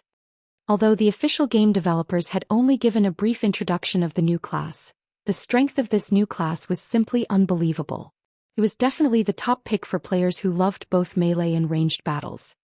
Growing impatient, White Knight and his group said their goodbyes to Shifeng and directly rushed towards the slums. However, before White Knight left, he also sent Shifeng a friend request. Through this trip to Titan City, Owl's relationship with Zero Wing had deepened further. After White Knight's group left, Bloodsucker's group also grew hesitant. Originally, they had planned to awe Zero Wing with their ability, making Zero Wing aware of the Raven Guild's power, so that they could negotiate from a stronger position later on. However, after seeing Zero Wing's performance today, Bloodsucker's confidence was severely shaken. It would have been fine if their party was inferior to Shifeng alone, yet the ones that surpassed them in damage dealing were not just 2 or 3 people. After such an unsightly performance, Bloodsucker would find it very difficult to negotiate for a higher price. However, he was also somewhat reluctant to settle for just 20%. If he returned to the guild with such a poor result, the upper echelon would no doubt hold him accountable for it. Had he known that Zero Wing's main force was actually this strong, he never would have chosen to have his party perform alongside Zero Wing's main force. After arriving at the reception room of Zero Wing's residence, the assassin Kirin could not help but look at Bloodsucker and ask, "Boss Blood, what should we do now?" As a member of Raven, he always held the guild in high esteem. He looked down on even super guilds. However, after witnessing Shifeng's horrific strength for the first time ever, he felt an overwhelming sense of defeat. Before, they had confidently declared their strength to Shifeng.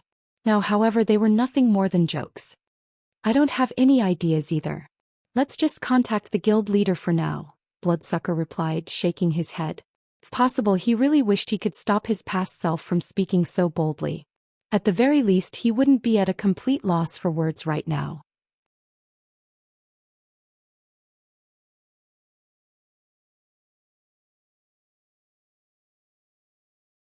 Chapter 948. Rapid Development. Hellscythe Unfathomable. Updated by Novelful. Calm. Due to the presence of the teleportation shop, a large number of players had gathered at White River City. In less than a day, White River City's player population skyrocketed past Starmoon cities, becoming the most populous city in Starmoon Kingdom.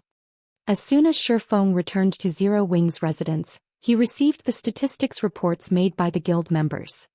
These statistics drew on the latest information gathered from White River City's City Hall. Just recently, White River City's player population broke past 6 million. A large majority of the capital cities of the kingdoms in God's Domain did not even possess such a large population.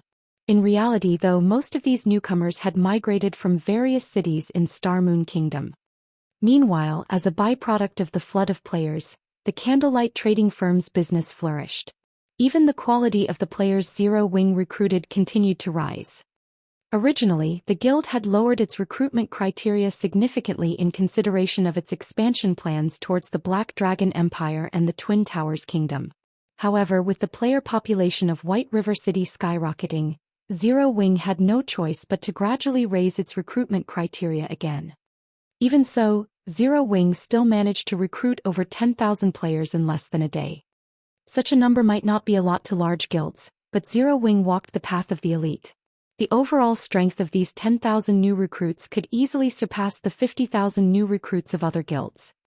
Due to this sudden increase in members, Aqua Rose was swamped with work as soon as she returned to the residence. She needed to arrange these newcomers right away into parties and teams as well as assign them dungeons to raid. Unlike independent players, guild players could not raid dungeons as they wished. Their team members would also change frequently. Generally, Zero Wings guild teams consisted of a mix of veterans and new members. Such a combination allowed newcomers to get their equipment up to standards and integrate themselves into the guild quickly. Having veteran members guiding newcomers also gave Aqua Rose a better grasp of the strengths and weaknesses of these newcomers. After gaining a sufficient understanding, she would then have to assign them to more appropriate teams. Guild leader, at our current recruitment rate, if we don't move some members to other cities soon, our guild members' levels will lag behind other first-rate guilds before long. Aqua Rose had a huge headache when she looked at the report in her hands. Due to the Abyss invasion, abyssal monsters now occupied many high-resource areas in Starmoon Kingdom. This situation had severely affected the leveling speed of Zero Wings guild members. The recruitment of so many players meant that leveling speed would become even slower. I understand. Start making the necessary arrangements to send 50,000 members to develop at the Black Dragon Empire's Lake Heart City. During this period, I'll try to have the guild residence at Lake Heart City constructed as quickly as possible. Once it's ready, they can use the guild transfer scroll to teleport there directly. Shifeng also understood Zero Wings' current predicament. However, he also did not have a better solution. This was the problem with an upstart guild without any foundations. It was especially so for a guild that had developed as rapidly as Zero Wing had.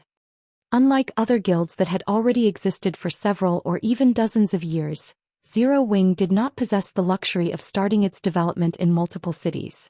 These long-established guilds could simply split a large and unexpected influx of new members among the various cities under their influence.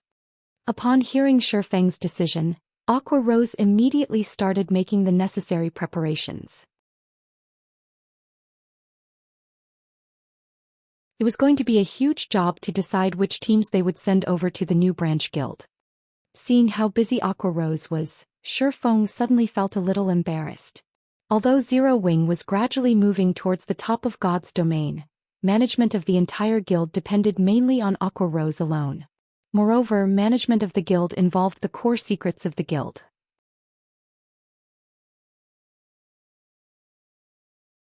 He could not assign the job to some random person he did not trust. Although he wanted to help out, he was already bogged down with his own matters. Meanwhile, Fire Dance needed to manage the guild's main force, while Blackie had to deal with the matters of the workshop. Suddenly, Shifeng discovered that he had nobody he could put to use. At this moment, the various flaws of an upstart guild were quickly coming to light. It seems that I'll need to find some trustworthy managers. Shifeng had already considered this matter before. Although he had thought of having some of the core members manage the guild, none of them were particularly suited for the role. Moreover, all of them were busy improving themselves. After all, Zero Wing's internal competition was extremely intense. If one wanted to receive better treatment, they needed to earn it with their own strength. Anyhow, he had already set his sights on a suitable candidate. Liang Jing. During this period, he had occasionally let Liang Jing handle some matters relating to Zero Wing's workshop, and she always dealt with them excellently. She was much more amazing than even Shifeng himself, someone who had served as the guild leader of a second-rate guild for many years. Not only was she knowledgeable, but she was also very efficient. Blackie would even often seek guidance from her on various problems. If he could have Liang Jing manage the guild, she would lighten Aqua Rose's burden as well. At the very least, Aqua Rose would not try to run away as soon as she saw him the way she did right now. However, there was one problem with having Liang Jing manage Zero Wing. Liang Jing was an employee of the Big Dipper Training Center. The guild's manager needed to be someone from Zero Wing. It seems I'll need to find time to have a chat with Liang Jing. When Shifeng considered the guild's present situation as well as the problems that would crop up in the future, he felt an even greater need to poach Liang Jing. While experts were necessary for a guild to develop, managers were similarly important. Otherwise, it would simply be impossible to operate a guild with so many members. In truth, aside from Liang Jing, he had another candidate in mind. White Knight. White Knight was strong not only in combat but also leadership capability, if not stronger. When they were fighting against the demonic Ape King, he had led the members of the team as if they were his own arms and legs. Even Shifeng had no choice but to admit defeat against him in that regard. In the past, under White Knight's management, Owl had gradually grown into one of the top adventurer teams in God's domain, an existence on par with the Midnight Tea Party. One could see just how capable White Knight was from this feat. If Shi Feng could recruit White Knight into Zero Wing would definitely rise by another level. However, Shi Feng could only take it slowly regarding White Knight's matter. In the past, White Knight had rejected even the offers of super guilds without hesitation. Zero Wing would not fare any better at the moment. After Shi Feng finished dealing with the various guild affairs, he hurried to the reception room of the residence. Sorry for the wait, Shi Feng apologized when he saw Bloodsucker, who had been waiting for him for quite some time now. It's fine. I've also just received instructions from our guild leader, Bloodsucker said. May I know if Elder Yi Feng has some time to spare right now? Time. Shi Feng stared at him, somewhat confused by this question. Before giving a reply, Bloodsucker took in a deep breath. In a very serious tone, he then said, Our guild leader wishes to have a personal chat with you and hopes that you can come meet him. After reporting Zero Wing's information back to the guild, he had been shocked to hear that Raven's guild leader wanted to meet with Shi Feng. Kiran had also been surprised by this news.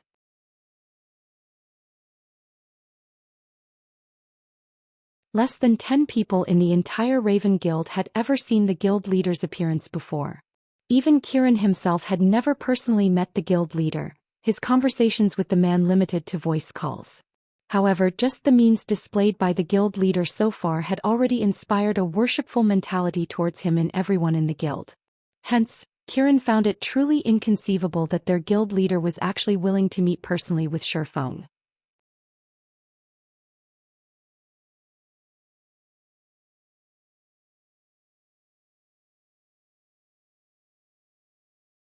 Chapter 949. Entrance Token. Hellscythe Underserve Empire. Updated by Novelful. Calm right now? Shi Feng asked, feeling somewhat curious as he looked at Bloodsucker. The guild leader of Raven, Bloodfang, was a mysterious existence in God's domain. Even in the past, Shi Feng had only heard of the man's name. He had never seen a picture of the man. Yet now, the high and mighty guild leader Bloodfang had suddenly asked to meet him. If this situation had happened in the past, it would definitely trigger a huge commotion. Yes. Our guild leader has said that some things cannot be expressed in words. It will be more convincing if you see them with your own eyes, Bloodsucker explained, nodding. Back when Bloodsucker heard guild leader Bloodfang's request to meet, he himself had been shocked. As a top-tier expert of the Raven Guild as well as an upper manager of Raven, he had only ever spoken with the mysterious guild leader of Raven through voice calls. To date, he had never personally met the man. For an outsider like Shi Feng to actually receive an invitation to meet for a discussion, one could see just how much importance the guild leader placed on Zero Wing. This situation made even Bloodsucker envy Shi Feng slightly. Alright then. This reason is indeed tempting. Shi Feng was also very curious as to what Bloodfang wanted to show him. However, I still need to deal with some matters first before I can follow you all. It'll take me a few hours roughly to finish. No problem. Guild leader has already said that he is willing to wait for Elder Yi Feng's visit. Bloodsucker unconsciously breathed out a sigh of relief when he heard Shi Feng agreeing to the meeting.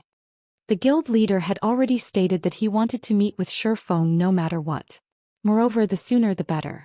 It would be best if they could meet before the match between the Azura battle team and the Evil Dragons battle team. Although he did not understand why guild leader Bloodfang was in such a hurry, he did not try to delve into the man's thoughts. Following which, Bloodsucker left Zero Wing's residence, intending to stroll around the city while waiting for Shi Feng to tie up his matters. Meanwhile, at the slums of White River City, the originally desolate streets of the area were currently packed with a sea of players. Well-equipped 100-man teams loitered everywhere, the members of these teams all wearing discontented expressions. Just how long are we supposed to wait? We've already been waiting for over half an hour here already. Half an hour? Our team has already been waiting for nearly an hour already. The various teams gazed helplessly at the simple house in the distance. While this house looked very simple, it contained the teleportation array that could send players straight to the heart of the Twin Towers Kingdom. However, the number of players this teleportation array could accommodate at a single time was limited, while the number of players wishing to earn honor points was a lot. Before long, the queue to use the teleportation array had already meandered through several streets. Among the teams waiting to use the teleportation array, a beautiful woman riding atop a black panther looked towards the level 39 female assassin who had just run up to her and asked, "Frozen, what did you manage to find out?" This black panther was over 2 meters tall and looked just like a large-scale jeep. It was a very eye-catching sight on the street. However, compared to this black panther, its owner commanded even more respect. The beauty riding atop the black panther was none other than the vice guild leader of the 100 Flowers Palace, Cleansed Rue. "I've already checked everything. All nearby lands suitable for constructing a guild residence have already been bought by someone. In addition, the few strategic locations that can be used to set up a store have similarly been bought by someone," the assassin named Frozen Pearl reported softly. "These people sure move quickly. Have you found out who bought them?" Cleansed Rue frowned slightly. After receiving news of this teleportation shop, she had immediately gathered a team and hurried over. She had even prepared a large sum of money to construct a guild residence in White River City.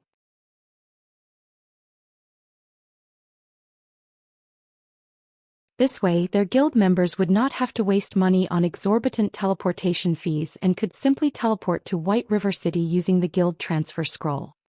The new class would be very beneficial to their guild in future struggles. Hence, they need to nurture a large number of this new class. Moreover, aside from exchanging for a new class, honor points also had other uses. There were only benefits to be had from grinding abyssal monsters.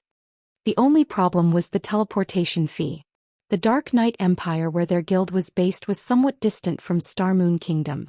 They had spent several hundred gold just to transport 300 players to White River City. If their guild were to send thousands of players over, the expenditure would definitely reach frightening proportions. Nevertheless, if their guild wished to have an advantage at the Twin Towers Kingdom, it was naturally better to send as many members over as possible. Hence, it was imperative for them to establish a guild residence in White River City. "I have yet to find out. The buyers have all kept their identities hidden," Frozen Pearl replied, shaking her head. "They've hidden their identities?" Cleansed Rue smiled. "Send some people to these locations to leave a message saying that our 100 Flowers Palace sincerely wishes to purchase guild residence land and that we hope they can contact us. If there are any movements from those landowners, notify me immediately."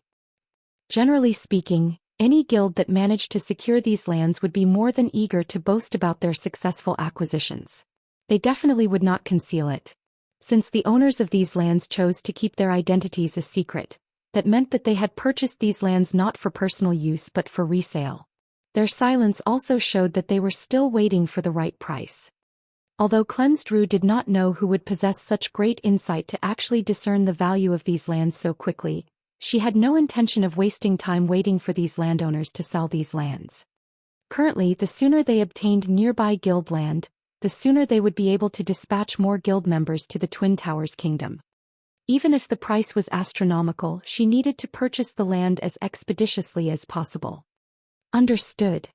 Frozen Pearl nodded. She then led her subordinates to the nearby lands that were suitable for constructing a guild residence. Inside one of the basic meditation rooms of the Candlelight trading firm, all intermediate and advanced lifestyle players of the firm were currently gathered. Several hundred players were present in the room. These players made up a large portion of the intermediate and advanced lifestyle players in the entire Star Moon Kingdom. This was especially true for the advanced lifestyle players. Nowadays, the various large guilds throughout God's domain were placing more and more importance on lifestyle players. Currently, the treatment an advanced lifestyle player received was already on the level of core members. At this moment, however, all these advanced lifestyle players were quietly seated at one side, all of them unconsciously holding their breaths as they looked with yearning at the black iron tokens placed on the table. These tokens were none other than the entrance tokens Shurfeng had obtained from Titan City.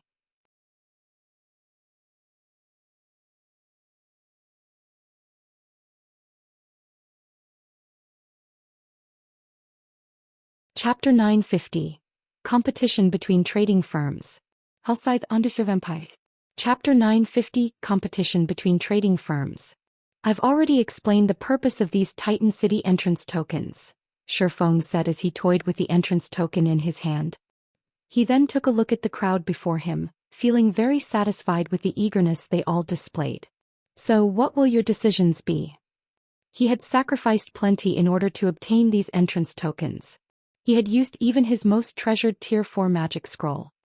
In the past, each Titan City entrance token had sold for over 300 gold at auction, the token's price sometimes reaching even 600 gold. It was not something ordinary players could afford. Moreover, even if they managed to obtain it, they still needed sufficient funds for expenditures in Titan City. Otherwise, there would be no point in visiting the Holy City. Generally, large guilds were willing to purchase the entrance tokens for a high price only if they were trying to get an advanced lifestyle player to the master rank or have some lifestyle master produce a new creation. Sending lifestyle players of intermediate rank and below to the Holy City would just be a colossal waste. However, Shifeng couldn't care less now. It was simply impossible for current lifestyle players to reach the master rank. Even with the aid of the research room, there was no way a forging genius like Cream Coco could become a master forger within a short time. Achieving the master rank required all lifestyle classes to produce original creations. To do so, one needed extensive knowledge of all sorts of materials. The glimmer chestplate Shifeng had managed to create early on was merely the result of dumb luck. If he had to create a new piece of equipment right now, the likelihood of success was practically nil. Just creating the bronze-ranked glimmer chestplate was already a miracle.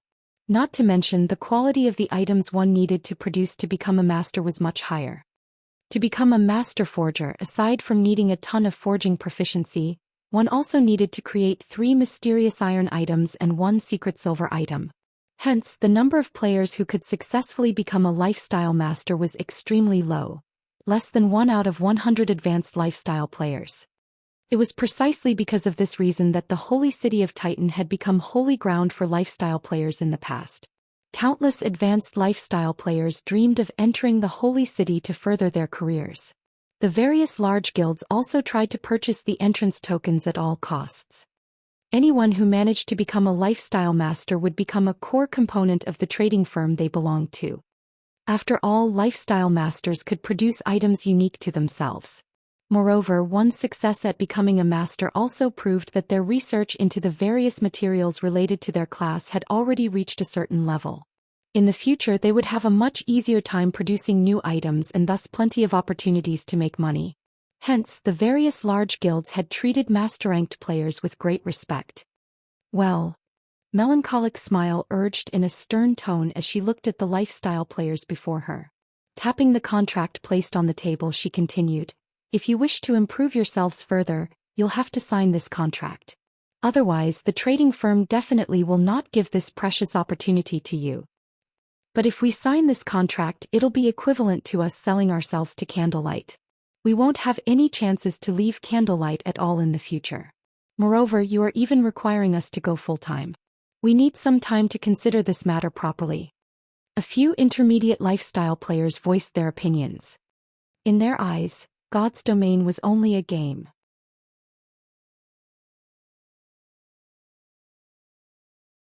If they fully dedicated their lives to God's domain, who would guarantee that they wouldn't starve to death in the future?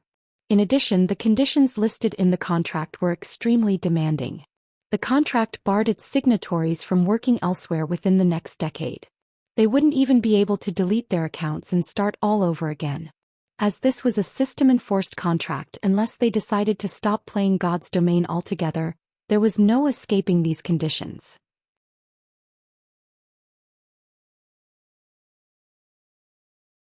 Moreover, even if they chose to work elsewhere a decade later, they needed to first delete their accounts before doing so. I won't force you. However, you all must understand that it was extremely difficult to obtain these tokens. If you spend only half a day's time in God's domain, you will simply be wasting these tokens. Not to mention, if you suddenly decide to just up and leave later on, wouldn't all those resources I have invested into you go to waste? You all should know that any resource capable of helping you further advance your skills is priceless in God's domain. There might not be another opportunity after it is used up. The contract already states very clearly that after you go full-time, you will enjoy benefits equivalent to the core members of Zero Wing. Aside from a monthly salary of 10,000 credits, you will also receive commissions for the items you produce. I believe that you all aren't signing this contract just for that little bit of income, right? You should know very well that the treatment offered by Candlelight is also at the very top of the industry. I am a busy person. 10 minutes. I will only give you all 10 minutes to consider. Shifeng also understood the concerns these people had. Even so, they still had to sign the contract if they wanted to receive the opportunity to visit Titan City. Moreover, he had already presented them with very generous conditions. The offers of other guilds simply could not compare to the resources he could provide.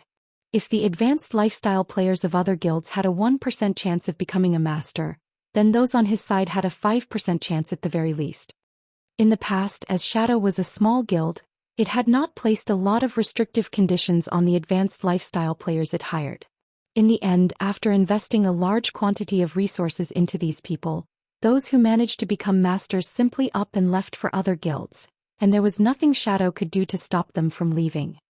There were just too many headhunters in God's domain. As the importance of lifestyle players grew, the conditions offered by these poachers would likewise improve. Nobody could guarantee that these lifestyle players would not fall prey to the temptations. Moreover, based on the investigations he had asked Aqua Rose to carry out, quite a few advanced lifestyle players of the Candlelight trading firm had already received overtures from headhunters.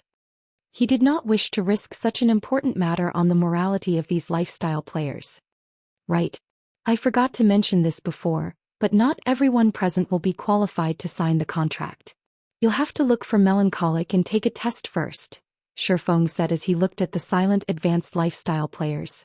Also, you lot aren't the only ones allowed to take the test. Melancholic, notify everyone in the trading firm. Tell them that, as long as they pass the test and sign the contract, they will have the qualifications to use the meditation room in the future. Other guilds might have difficulty nurturing advanced lifestyle players, but to the Candlelight trading firm, this was an easy feat to accomplish. Other guilds might find advanced lifestyle players rare but not him. The intermediate lifestyle players of other guilds would have long since reached the advanced rank had they joined the Candlelight trading firm. After all, the Candlelight trading firm was the first to possess special workshops. The trading firm also had a large number of rare designs.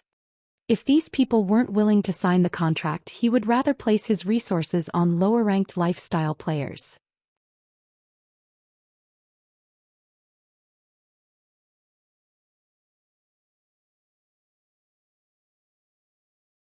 Chapter 951. Super First-Rate Forger. Hellscythe Underservampire. Chapter 951. Super First-Rate Forger.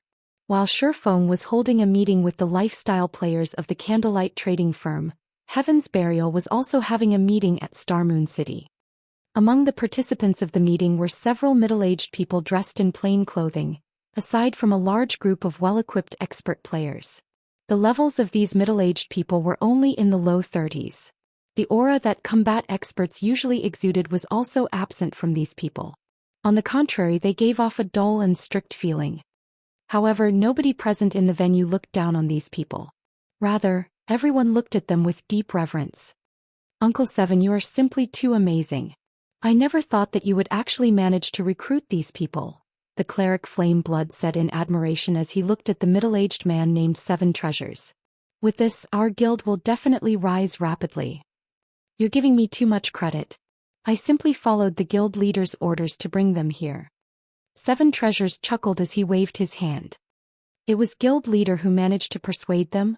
I heard that these people had rejected even the invitations of super guilds, Flame Blood said, a look of surprise appearing on his face. While he had known that Singular Burial had been secretly trying to poach the advanced lifestyle players of various guilds before, he had considered it a futile effort. Currently, advanced lifestyle players were like treasures to any guild.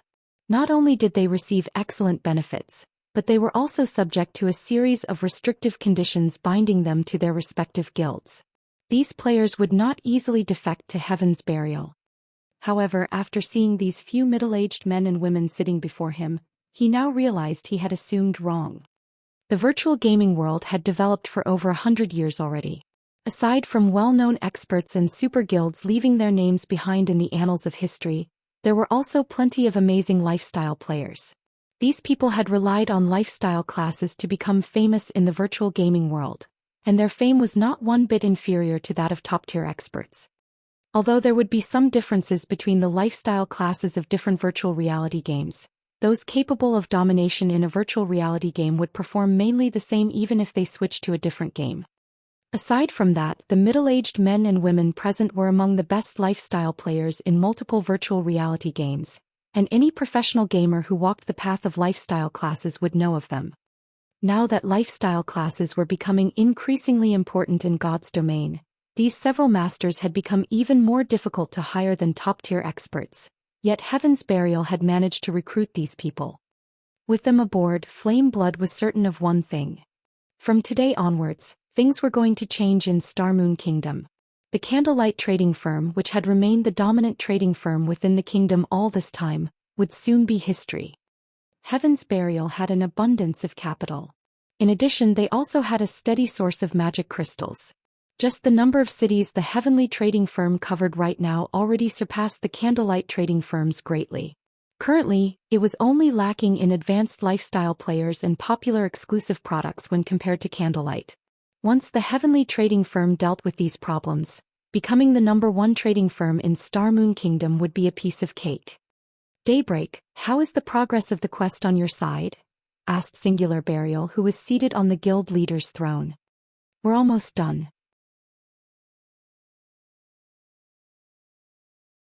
At most, we'll need another 2 days' time to obtain the shop promotion order, Daybreak Fog said confidently. Good. As long as we obtain this promotion order, the heavenly trading firm will be able to secure its foothold in Star Moon Kingdom. When the time comes, we'll be relying on you several masters, Singular Burial said, turning to look at the middle-aged men and women seated at a corner.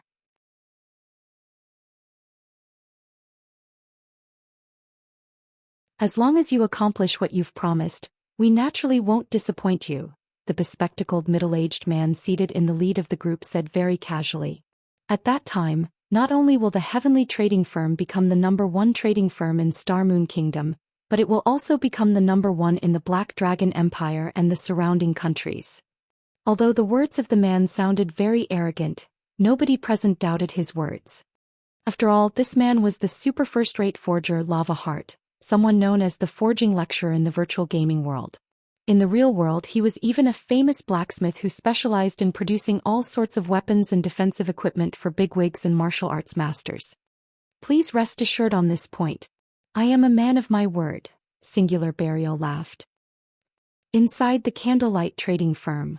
After Shurfeng was done stating his demands, the intermediate lifestyle players, who had initially been hesitant to make a decision, started applying to take the test one after another. The basic meditation room was simply too tempting. Despite having entered the meditation room for only a short time, they could already clearly feel the benefits it provided. The mana released into the room allowed them to maintain their calm. Their concentration while inside this room was significantly better. Any player that produced items would know just how important concentration was. After the 4th evolution of God's domain, the procedures to manufacture items had become increasingly complex. The lack of fine control over one's movements when producing an item would easily result in failure. Meanwhile, having high concentration could allow players to carry out these fine movements with ease. The meditation room would definitely be able to help them further improve themselves. Are you guys really going to agree to these conditions? An advanced alchemist named Flying Fish could not help but ask as he looked at his fellow advanced lifestyle players. I believe that you guys should have received invitations from Heaven's Burial as well. The conditions they are offering are triple those of Candlelight's. Moreover, they've also promised to assign an exclusive special workshop to each of us in the future. We'll even get priority over choosing rare designs and recipes. We'll have a much better time there than at Candlelight. Why don't we all just move to Heaven's Burial's heavenly trading firm? Although the treatment Heaven's Burial is offering is indeed good, we get to learn extremely rare designs at the Candlelight trading firm. Moreover, there's even the basic meditation room available now. Not to mention, if we move to the heavenly trading firm, we'll have to start over from scratch, an advanced lifestyle player replied worriedly. What's there to worry about? Even if we start a new account, the technical skills we've accumulated will stay with us. Moreover, rare designs and recipes are becoming increasingly abundant. We'll be able to regain our lost development very quickly. Also, you shouldn't forget that the heavenly trading firm also has those several masters. Compared to fumbling around in the dark, our chances of reaching the master rank will improve significantly if we follow in their footsteps, Flying Fish said, yearning stirring in his heart when he mentioned those masters. The only reason the Candlelight trading firm could become as strong as it was now was the rare designs it had managed to obtain early on. However, after the fourth evolution of God's domain, the difficulty of making items had increased significantly. It would be very difficult for them to improve further by relying on external factors.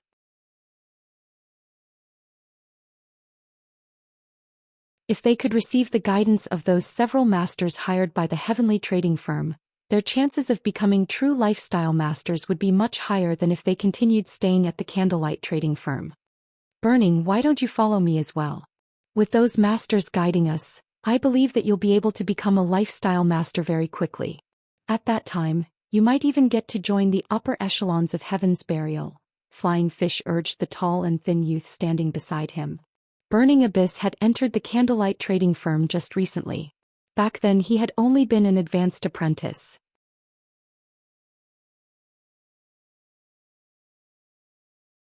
However, due to his great talent he quickly managed to become an advanced engineer. In contrast, Flying Fish became an advanced alchemist only after striving for a long time. However, Burning Abyss shook his head in reply. Usually, aside from making items inside his workshop, the thing he liked doing the most was reading in libraries. In addition, he would also take a look at the information gathered by Zero Wing. From reading the gathered information he had obtained many secrets that others did not know about, which was also one of the reasons why he had managed to improve so quickly in engineering.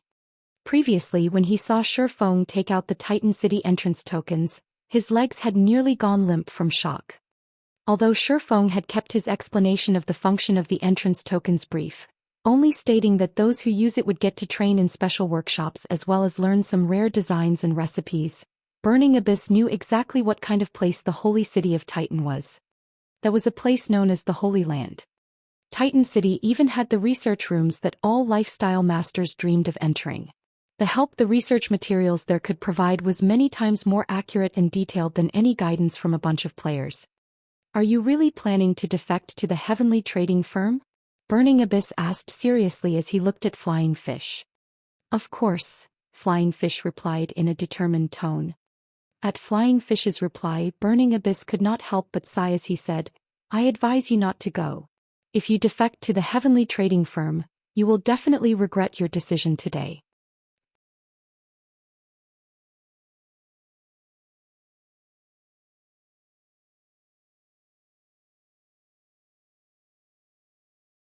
Chapter 952, Immense Wealth. Hellscythe Undersea Vampire. Chapter 952, Immense Wealth. Burning, you sure know how to joke. Burning, you can't be reluctant to part with the meditation room, right? Although the basic meditation room is indeed good, there are too many advanced lifestyle players in the trading firm. We'll have to wait for a long time before our turn to use it comes. Not to mention, the meditation room simply provides very little assistance in getting us promoted to the master rank, compared to the guidance provided by those top-tier lifestyle experts. Also, rather than the current situation where super guilds look down on us, once we become masters, super guilds will beg us to join them. When the surrounding lifestyle players heard Burning Abyss's words, they could not help but start laughing. Lifestyle classes were different from combat classes. The aid that external factors could provide lifestyle players was limited. One had to rely mainly on their own techniques and experience to perform well. Meanwhile, these things required frequent practice. During the early stages of the game, the external conditions provided by the Candlelight trading firm were indeed much better compared to those of super guilds. However, the aid from these external factors stopped when a player reached the advanced rank. This was also the reason why super guilds thought little of advanced lifestyle players. After all, players relied on an abundance of resources to obtain that rank. It was a different story for lifestyle players who had reached the master rank, which was not achievable through resources alone. Burning, if you don't want to leave, so be it. Is there a need to try and scare us into staying as well? Flying Fish's expression darkened. Although he did not think that Burning Abyss's words would come true, he still felt displeased after hearing them. Regret leaving the Candlelight trading firm. He refused to believe that the basic meditation room could compete with guidance from those several masters. Moreover, he would receive much more attention and better treatment at the heavenly trading firm. With those several masters present, it was only a matter of time before the heavenly trading firm became the #1 trading firm in Star Moon Kingdom. Suit yourself. After saying so, Burning Abyss walked towards Melancholic Smile to apply for the test. The only reason he had cautioned Flying Fish was the good relationship they usually had. The Titan City entrance tokens were extremely limited. In order to nurture talents, the guild would no doubt prioritize sending intermediate lifestyle players to Titan City. The number of slots reserved for advanced lifestyle players would definitely be very few. If Flying Fish and the other advanced lifestyle players left, he would have a much better chance of getting selected to visit the Holy City. Guild Leader, just like you've speculated, 4 advanced classes and over 20 intermediate classes are requesting the termination of their contracts with us, Melancholic Smile said as she handed a stack of withdrawal applications to Shifeng. Frowning slightly, she asked, "Guild Leader, are we really going to let them go?" Currently, the Candlelight trading firm had a dearth of advanced lifestyle players. If they let these people go now, it would only serve to undermine the trading firm's competitiveness. Don't worry about it. Candlelight's future has no need for these people. Shifeng chuckled. If they wish to terminate their contracts and gift us money, I very much welcome them to do so. Zero Wings Workshop had recently recruited a large number of people and required money urgently. Since other guilds were willing to pay to poach these lifestyle players, he was more than happy to oblige them.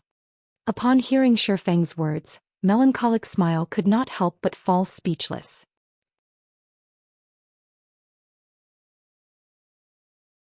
Other trading firms were selling products to earn money, yet Shifeng was actually selling lifestyle players to earn money. However, this was also a good outcome. To begin with, those lifestyle players never had any intention of staying at Candlelight over the long run. Now, not only could they rid themselves of these leeches, but they could also make a huge profit off the termination fee while they were at it. Right, how are things on the teleportation house's side? Shifeng asked quietly.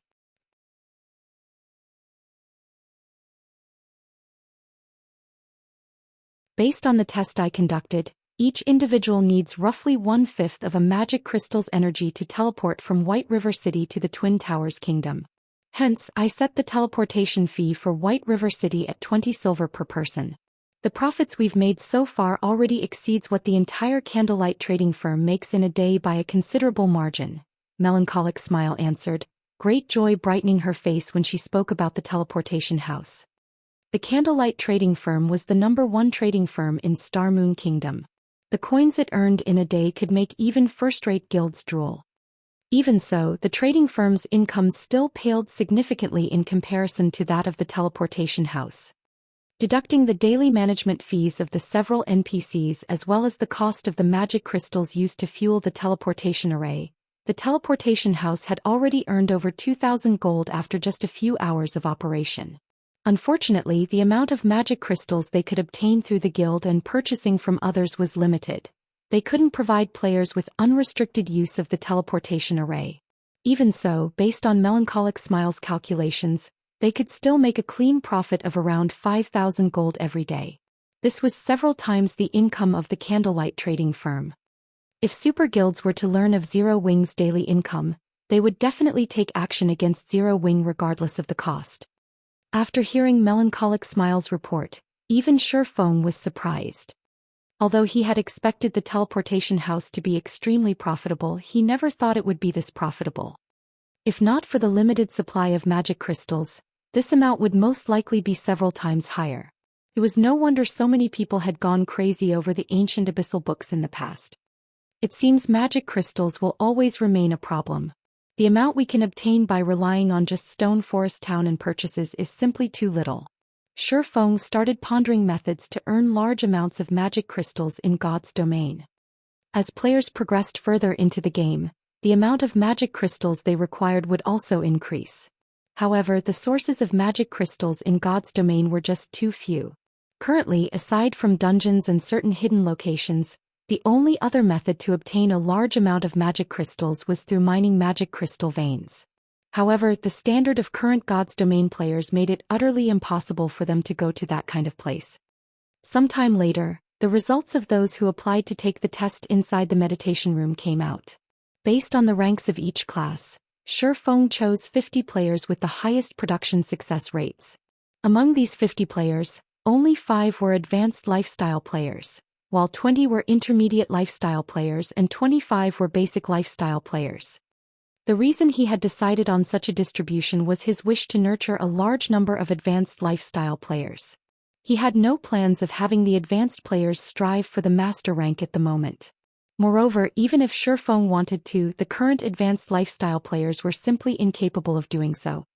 As for Cream Coco's group of advanced classes, who wielded the core secrets of the guild, Shifeng would use the Holy City's emblem to transport them over. If he had them working in the special workshops of Titan City, they would be able to produce the mounts and strengthening devices slightly faster. The Holy City's emblem could open a transfer gate to Titan City and allow up to 10 people to pass through it. However, the emblem had a cooldown of 7 days. Although it was not as convenient as the entrance tokens, which did not possess a cooldown, it was valuable in the fact that it was reusable.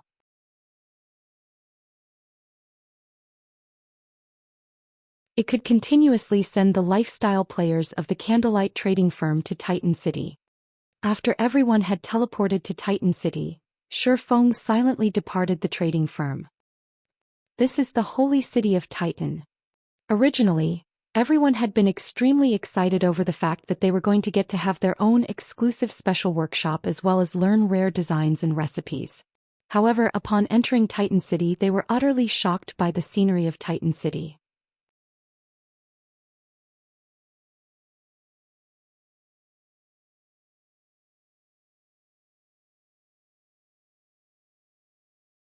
Chapter 953, Holy Space. Hellscythe _ Fluffy Goblin. Inside Heaven's Burial's residence in Starmoon City.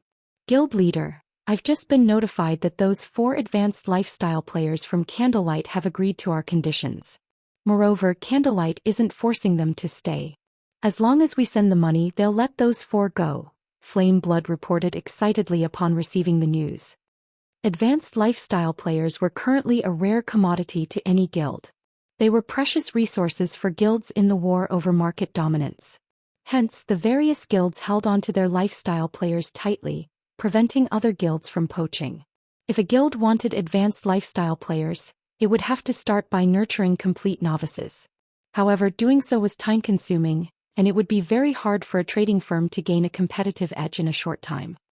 Hence, Singular Burial had used those several masters and offered irresistible benefits. Flame Blood had not expected Singular Burial's strategy to be effective enough to poach 4 advanced lifestyle players. This would significantly weaken the Candlelight trading firm. Moreover, even though these advanced lifestyle players' proficiency had been reset and they had lost the designs and recipes they had learned, they still retained their experience and technical skills. With Heaven's Burial's resources, it would not take long for these players to recover the losses. This was far more cost-efficient than simply nurturing advanced lifestyle players from scratch. Black Flame really is quite interesting. While other guilds are keeping a tight leash on their advanced lifestyle players, he generously allowed 4 to walk away. It seems he is relatively confident in the Candlelight trading firm. The corners of Singular Burial's mouth twitched when he heard this news, and he could not help but admire Shifeng. They were talking about 4 advanced lifestyle players.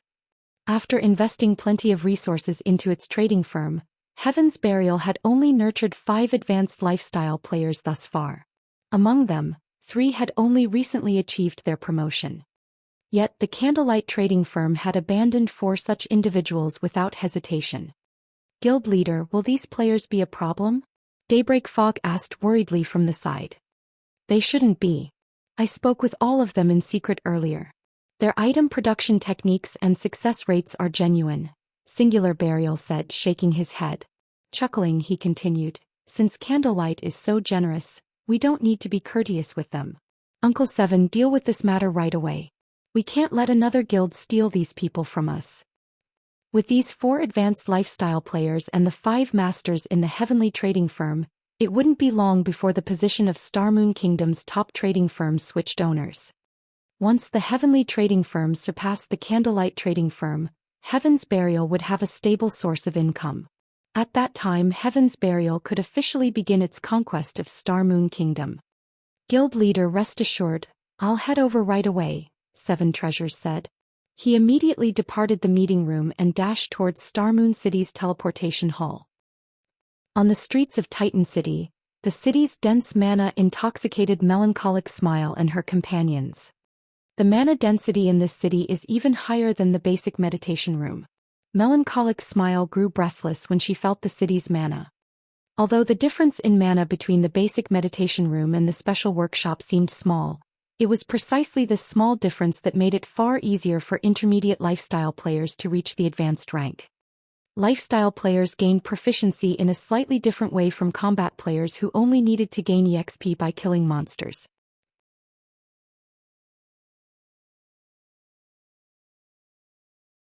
Take intermediate forgers who were trying to become advanced forgers, for example. When their forging proficiency reached a certain degree, even if they only produced ordinary items befitting their rank, they would not gain any forging proficiency. They would have to produce rare items befitting their rank to raise their proficiency. Soon even rare items would not provide any proficiency, at which point intermediate forgers would have to produce items that were 1 rank higher to improve.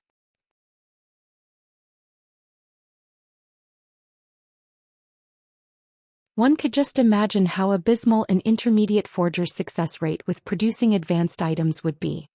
If one could not complete the forging procedures flawlessly, they would waste an astonishing amount of materials. Moreover, intermediate forgers would be producing advanced merchandise, which required rare materials. Even super guilds would not waste their rare materials so recklessly. Guilds mainly nurtured lifestyle players to make money. Although they would have to invest, this investment was not limitless. There was definitely a cap.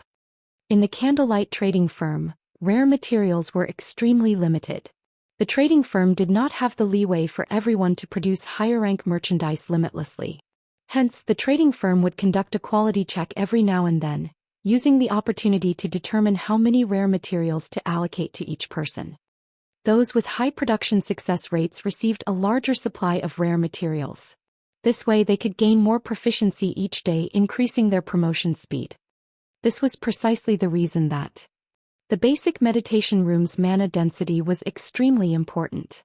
The dense mana in the air could allow players to maintain a calm mind and high concentration. This way they wouldn't make errors as easily when crafting. If they could cut down on unnecessary mistakes, their production success rate would increase. Their promotion speed would also increase. This was why the various large guilds were more willing to pay a huge price to poach advanced lifestyle players rather than nurture their own. Following which, Melancholic Smile led everyone to the Titan Lifestyle Association. As Shifeng had requested, she rented special workshops for everyone for 3 days. Including the cost to purchase designs and recipes, she had spent over 4,000 gold. This expenditure dumbfounded Cream Coco and the others. Even first-rate guilds would be hard-pressed to collect more than 4,000 gold. None of them had ever imagined that the trading firm would spend so much on them. They finally understood why the trading firm had required them to sign such a strict contract. In fact, if not for the money earned through the teleportation house, even Melancholic Smile's heart would have stopped by now. Coming here to raise one's proficiency and techniques was the epitome of luxury. However, upon entering the Lifestyle Association's special workshop, her opinion changed. Although the workshop here was only half the size of the Candlelight trading firm's special workshops, the mana density was 3 times that of the outside world. Inside this room she experienced a mental clarity like never before. Updated by Novelful. Calm.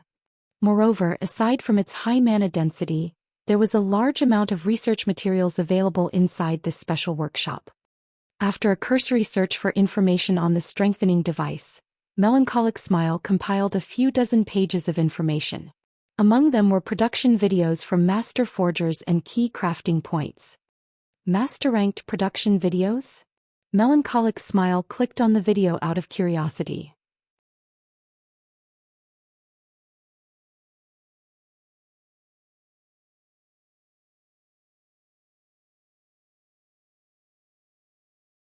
Chapter 954, New World. Halscythe _ Fluffy Goblin. The moment Melancholic Smile clicked on one of the master's production videos, a tall, robust figure appeared inside the room, which was the size of a basketball court. The man had tan skin and a long beard. What? This is a hologram. Melancholic Smile was shocked when she saw the bearded man. While there were production videos of many capable individuals on God's Domain's official forums, one could only watch them on a flat screen. At the end of the day, one could not experience their production process. Moreover, compared to this holographic master forger's techniques, every forging player throughout God's Domain was practically garbage. A master forger is impressive. So, I can use this method to forge the strengthening devices as well. After watching the holographic video once, Melancholic Smile was aware of her flaws. Particularly, her rune drawing techniques needed work. The bearded man's rune looked natural on the strengthening device. Moreover, he completed the rune with one smooth motion. The original strengthening device design only offered a simple introduction and a few basic demonstrations.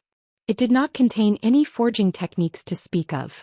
Melancholic Smile had no choice but to experiment. After watching the master forger's video, Melancholic Smile felt as if doors to a whole new world had opened for her. If this is what the videos are like, what are the key production points? After calming herself, Melancholic Smile shifted her attention towards the key points of production, clicking on one of the several available links. As soon as Melancholic Smile clicked on it, she heard a system notification. System. Production annotation mode activated. Energy is required to activate this mode. Magic crystals. One magic crystal will last 1 hour. Do you wish to continue? It even needs magic crystals? Melancholic Smile could not help her surprise. The master forger's holographic video had not required any payment. Seeing as energy was required to annotate the key points of production, this function should be far more valuable than the videos. Melancholic Smile did not take long to consider her options. As she had come to produce strengthening devices, she had plenty of magic crystals on hand. Wasting one wouldn't matter. Following which, Melancholic Smile clicked accept, and a single magic crystal disappeared from her bag. System. Production annotation mode activated. Loading strengthening device template number 017. You may now produce the strengthening device. That's it. Melancholic Smile had not noticed anything different about herself, and nothing new had appeared in the room. However, since the system had said as much, she decided to start forging the strengthening device. In any case, Shifeng had stated that they needed to produce a large quantity of strengthening devices as quickly as possible.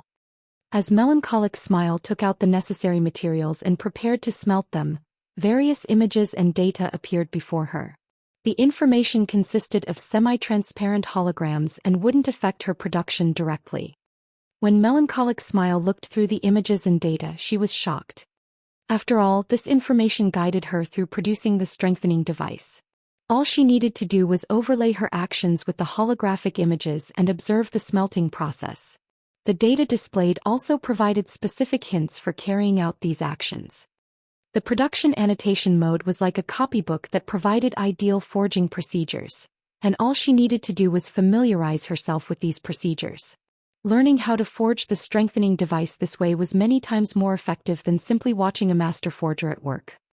As Melancholic Smile forged the strengthening devices according to the hints provided, her forging success rate and speed steadily rose.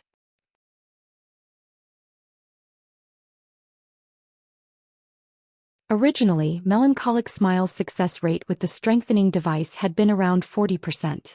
After using the intermediate mana source her success rate increased to roughly 50%. However, she rarely achieved a 50% success rate when actually crafting them.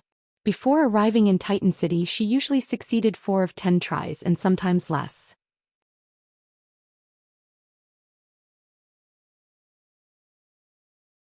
After an hour inside the special workshop, however, she could now stabilize her output to 4 or more out of 10 tries. Many of her uncertainties when forging the strengthening device had also vanished, and now her actions were more decisive. This resulted in a faster forging speed. She was practically as fast as she had been before God's Domain's 4th evolution. She was overjoyed. With the videos of the master forgers and the key production points, her forging techniques improved with each second she spent in the room. Her growth was at least 10 times faster than when she had been in the Candlelight trading firm's basic meditation room. Melancholic Smile felt that the 4,000 plus gold they spent was worth it. After such a short time here, she was confident of trying for the master rank. As for the firm's other lifestyle players, rising from basic or intermediate rank to advanced would be a piece of cake. Melancholic Smile wasn't the only one excited about Titan City's special workshops. All those who experienced the special workshops instantly fell in love. Everyone felt that if they could stay here they could easily become masters. Unfortunately, this was only a misconception. After all, techniques and high success rates were not the only requirements to become a master. One also needed extensive knowledge of materials. Without sufficient knowledge, creating an item of their own would be impossible. If Flying Fish and the others knew about this, they'd go mad. Burning Abyss, who resided in his own special workshop, could not help but sigh when he thought of Flying Fish and the other advanced lifestyle players. Before coming to Titan City, although he had known that the city was the holy land for lifestyle players, he had not expected it to be this amazing. Titan City definitely deserved to be called a holy land. It now seemed that, in his search of a shortcut to become a master, Flying Fish had suffered a huge setback. Even if those several masters were extremely skilled in other virtual reality games, at the end of the day, those games were not God's domain. How could those masters' guidance possibly compare to God's domain's true masters? Furthermore, there were the research rooms. Star Moon Kingdom, White River City's teleportation hall. Due to the new teleportation house, large groups of players flooded into White River City. Among them, a majority consisted of guild players. Only a small minority were independent players. After Shifeng finished sorting out his matters, he arranged to meet with Bloodsucker and the others at the teleportation hall. When Shifeng discovered Bloodsucker among the crowd, he also noticed an unfamiliar man beside Bloodsucker. The other party noticed him as well. Although this man hid his appearance with a black cloak, Shifeng felt his piercing gaze. It was the gaze of a predator. Shifeng was not comfortable being its target. Meanwhile, Bloodsucker and the others obviously treated this man with great respect. Kiran and Masked Angel, who stood beside the man, did not even dare to breathe loudly. Updated by Novelful. Calm. You must be Yi Feng, right? The unfamiliar man said after looking at Shifeng. Coldly, he continued, before you meet our guild leader, the guild leader has said that he wants to show you something. Show me what? Shifeng asked curiously. Strength. The man laughed.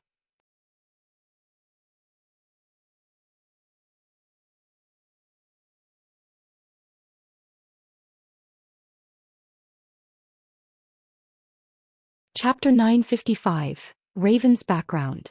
Halscythe _ Fluffy Goblin. After the unfamiliar man spoke, he shifted his gaze towards Bloodsucker. Blood, follow me. Everyone else returned to the guild. Kiran and the others nodded to the man's commanding tone, reverence filling their eyes when looked at him. This surprised Shifeng. During the entrance trial, Shifeng had discovered that Kiran was a Void Realm expert. Throughout Zero Wing, only he could trump over the assassin. Both Fire Dance and Violet Cloud were still weaker than him in terms of combat standards. Though if it came to an actual fight, Fire Dance would defeat Kiran easily, as the difference between their equipment was massive. Regardless, with Kiran's combat standards, he would be an apex expert in any guild. Yet the unfamiliar man had clearly expressed that they were heading somewhere where an expert of Kiran's caliber wasn't qualified to be. Among the party, only Bloodsucker was allowed to accompany them. Brother Blood, where are we going? Shifeng sent Bloodsucker a private message. He was very curious about their destination. I don't know. This is only my third time meeting one of the guild leader's dark guards. Although he was a part of Raven's upper management, he was not qualified to meddle with Raven's core. In addition, Raven's internal affairs were kept hidden. As a dark guild, Raven did not prioritize killing monsters or developing cities. Instead, dark guilds killed players and plundered cities for a living, and everything they did demanded secrecy. After all, NPCs desperately wanted to eliminate them. Hence, even an upper manager like Bloodsucker knew very little about the Raven Guild. He was only responsible for managing his area's bounties. As for the guild's core secrets, he knew nothing. The Dark Guards were the guild leader's trusted aides. Everyone possessed extremely high combat standards. Even he admired them. The guild leader almost never revealed himself during his various tasks. He even left crucial matters for his Dark Guards to handle. A Dark Guard. Shifeng glanced at the cloaked man, shocked. He had heard about Raven's Dark Guards before. Raven had become one of the 6 great dark guilds in God's domain due to its Dark Guards.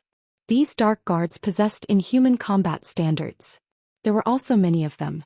Moreover, as they constantly covered themselves with black cloaks, nobody outside of Raven knew of their identities.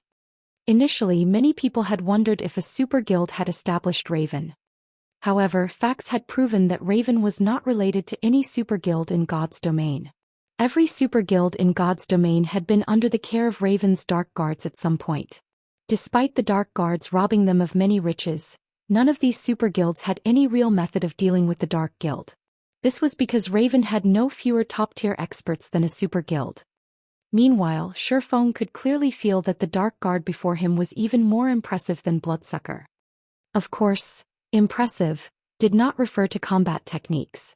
Rather, it was the Dark Guard's aura that impressed him. He felt more like a machine, cold and emotionless, than a human. Bloodsucker was a dark player.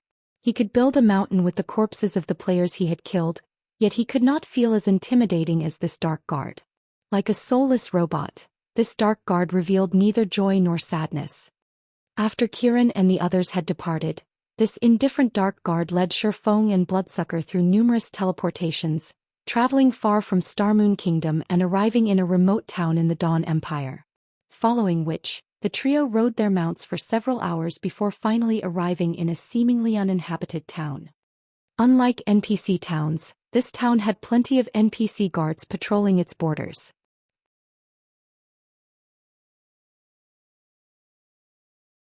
A captured town? After seeing the town's situation, Shifeng could not help but admire Raven. Various large guilds hungered to capture their own town. However, capturing a town was easier said than done. He had only managed to capture Stone Forest Town because the town was slightly unique. He had also been able to use hundreds of thousands of players as bait.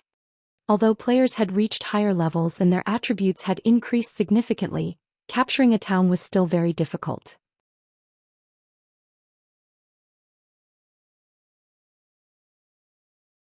Even super guilds needed to plan long-term to do so. They couldn't afford any mistakes. Otherwise, the consequences would be extremely dire. There was even less need to mention other guilds. On his way here, Shifeng had noticed that the surrounding monsters were all above level 40. With this, the town's original NPCs should have been level 60 at least. It was no longer possible to capture a town by relying on players' strength. One needed powerful external assistance such as Tier 3 summoning scrolls or a small army of personal guards. They could also use siege weapons. However, without any of that, capturing a town of this level was impossible. As for Bloodsucker, who was a member of Raven, he wore a dumbfounded expression. He could not believe his eyes. Despite being one of the guild's upper echelons, he had no clue that his guild had its own town. Is this the strength guild leader Bloodfang wants me to see? Shifeng asked the Dark Guard leading them. Currently, among God's domain's various powers, those capable of capturing a town of this caliber could be counted with one's fingers. However, after entering the town, Shifeng realized something. The town was extremely poor. Aside from a guild residence, the only other buildings were a hotel and a smithy. There was nothing else.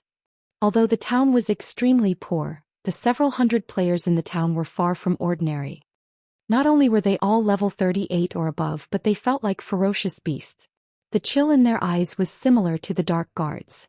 There was not a shred of emotion in their gaze. They seemed even less human than high-intelligence NPCs. If not for the green diamond marker above their heads, Shifeng would have wondered if these players were the town's NPCs. Updated by Novelful. Calm. When Shifeng arrived before the town's only hotel, 3 cloaked men emerged from the dilapidated building. The auras around these men were the same as the Dark Guard who had led them here, and they felt just as dangerous to Shifeng. Guild leader has said that only Yi Feng may enter. Bloodsucker, wait outside. After hearing the Dark Guard's command, Bloodsucker had no choice but to wait. As for Shifeng, he boldly waltzed into the hotel. He was very eager to learn just what kind of person Raven's guild leader was.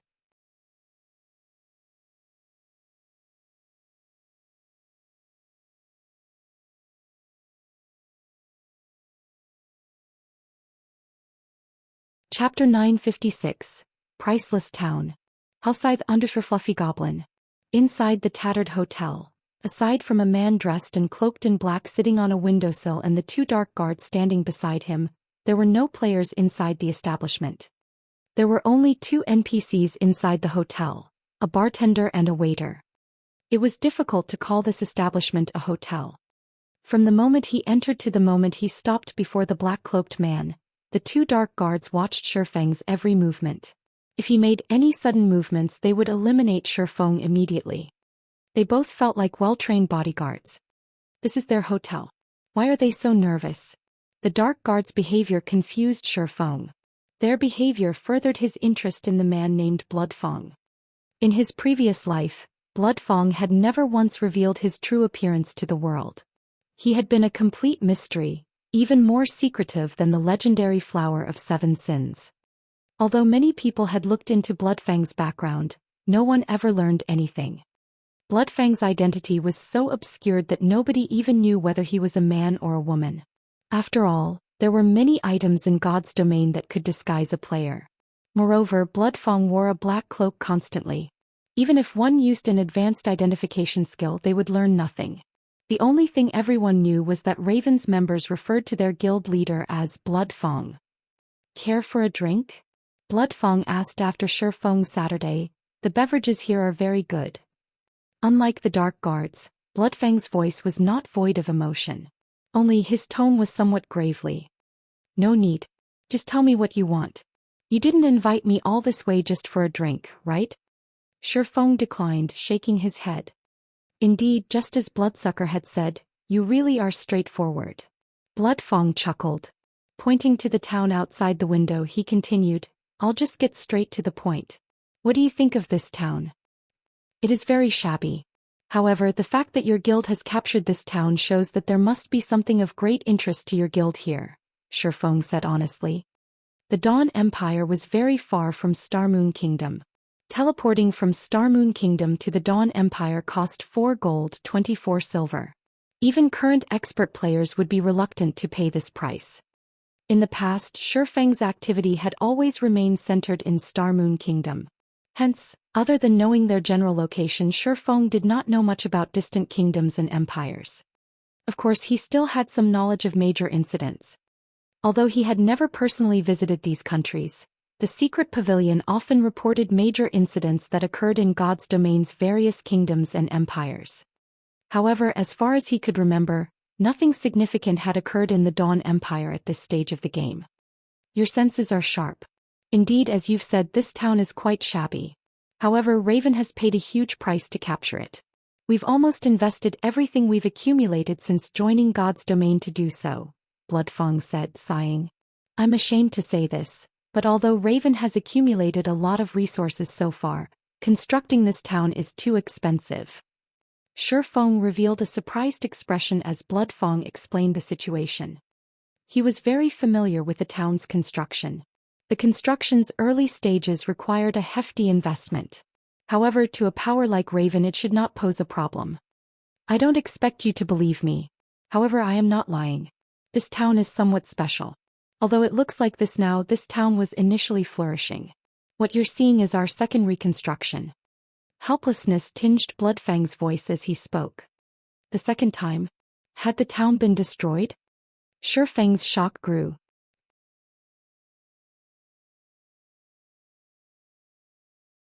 It was common knowledge that a newly constructed city could hire NPC guards to protect it for 15 days.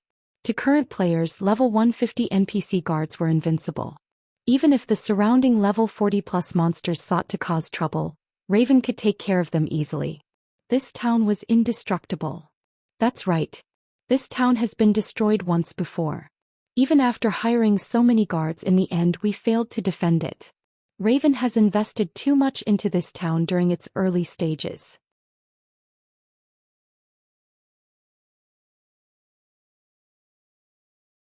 As a result, we can't afford the reconstruction. Hence, I sought to cooperate with Zero Wing, hoping to convince your guild to invest into this town and develop it with us, Bloodfang said, nodding sternly. Confidently, he continued, no other guild knows about the town's true value. I only discovered it after reading through an ancient document. If Zero Wing invests 100,000 gold, your guild will receive 20% of the town's income. Guild leader Bloodfang, you're talking about 100,000 gold, not 100,000 copper. With that kind of money, you can rebuild this town 6 or 7 times over, or construct 6 or 7 other towns, yet you're only offering 20% of this town's earnings. Even if there were a literal gold mine here, this town would never be worth that much money, Shifeng said, shaking his head. After hearing Bloodfang mentioning the words, ancient document, Shifeng more or less understood that this town was different. However, he could construct a city's basic structure with 100,000 gold, much less a town. Even if this place had a gold mine, harvesting the ore would require tons of resources and manpower. Furthermore, they would have to smelt the ore into actual gold before they could sell it. Even if the harvest were high, if he only got 20% of the profits, who knew how long he would have to wait just to earn back his initial investment? He could not afford to throw what coins he currently possessed at this town. Elder Yifeng, don't reject the offer so quickly. I have yet to explain why this town is so special. Shifeng's refusal did not seem to surprise Bloodfang. Special? What's special about this place? Shifeng asked. There is a manatite vein here. One can also obtain magic crystals alongside the manatite Oregon. Although the vein does not yield much, I believe that it does yield more than Stone Forest Town's daily income.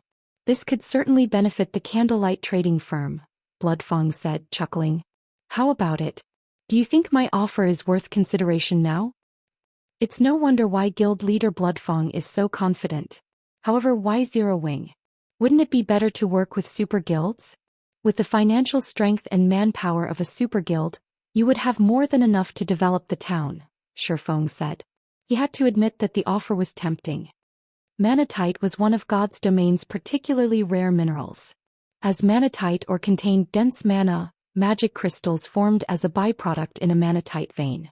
Although one could collect more mana crystals by grinding monsters in the Stoneclaw Mountains, there was one benefit to harvesting magic crystals from a mine: the absence of danger.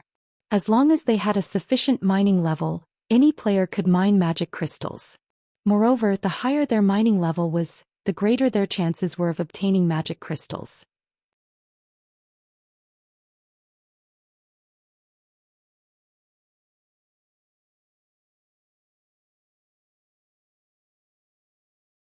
Chapter 957, Defense Turret. Hellscythe Undershirt Fluffy Goblin. Chapter 957, Defense Turret. In God's domain, many players used mining and herb gathering to get rich. Ordinary players had very few income options. Generally, players relied on quest rewards as common monsters rarely dropped coins. Only elite rank and higher monsters had any chance of dropping money. Even so, the chances were only around 2 or 3%. Moreover, they dropped copper coins. As for monsters dropping materials, the chances were even lower. After first joining God's domain, players could mostly afford their repair fees with their earnings from grinding common monsters. However, as their levels increased and the quality of their equipment rose, the money they earned from common monsters wouldn't be enough to maintain their items. Usually they had to grind elite monsters to cover their costs. If they were lucky and obtained a bronze weapon or piece of equipment, not only could they afford a day's worth of repair fees, but they might also have something to save. Unfortunately, that had only been the case after God's domain had first launched. Every time God's domain evolved, the main God system lowered weapon and equipment drop rates. Now that the game had undergone its 4th evolution, even elite monsters rarely dropped bronze weapons and equipment. One usually had to obtain such items from field bosses or dungeons. It was precisely this reason that lifestyle classes had become popular. Meanwhile, the lifestyle class's development relied on various materials. As players moved through maps, they usually paid attention to their surroundings. However, they were not only doing so to avoid player or monster ambushes, but to find ores and herbs. A gathering player who was familiar with the environment could earn more money by selling the raw materials they gathered than what guild elite members could earn from fighting monsters. In the past, Shifeng had frequently heard about gathering players obtaining excellent weapons and equipment solely by gathering ores and herbs. Many guilds and trading firms had signed contracts with expert gathering players. As long as these players fulfilled their monthly quota, not only could they sell their materials at market price, but they would also gain bonus credits. Hence, for players in God's domain, both mining and herb gathering were usually very high-leveled. If there truly were a manatite vein beneath this town, they only needed to hire players with high-level mining skills. They could certainly earn far more magic crystals than Stone Forest Town. After all, Stone Forest Town only earned magic crystals from players' repair and hotel fees. The town didn't earn nearly as much as players did in the Stone Claw Mountains. My initial plan was to earn a large sum in the Dark Arena. However, Zero Wing's abilities have surpassed my expectations. While I have considered cooperating with super guilds before, they are simply too powerful. They might just take the town from Raven. Moreover, even if we form a partnership with super guilds' appetite, Raven won't obtain much. Although there are a few more powers aside from super guilds that we could approach, these powers cannot provide as many coins as Zero Wing. How about it? By cooperating with Raven, not only would Zero Wing not lack magic crystals, but the Candlelight trading firm would also have plenty of manatite Oregon. You will certainly earn more than 100,000 gold. Bloodfang believed that the conditions he had proposed were quite generous. There was simply no reason for an upstart guild like Zero Wing to reject his offer. Currently, Zero Wing did not have many assets in God's domain. However, it was extremely difficult to invest in the real estate in other kingdoms and empires. The local guilds had long since claimed the available lands.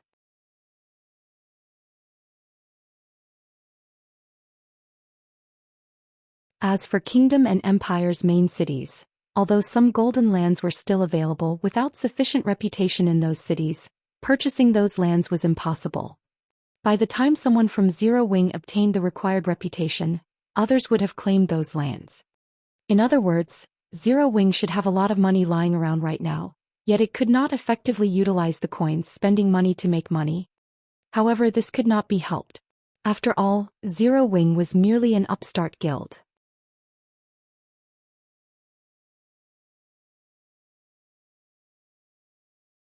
Its income couldn't even compare to a veteran second-rate guild, much less a super first-rate or super guild.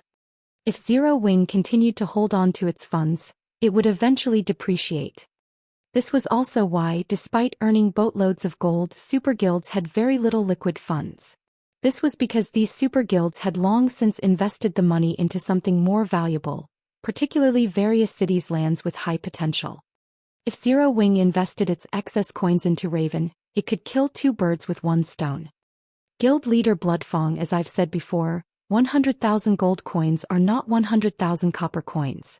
Even super guilds can't hand over such a large amount, not to mention Zero Wing, Shifeng said, shaking his head. And again, you're only offering 20%.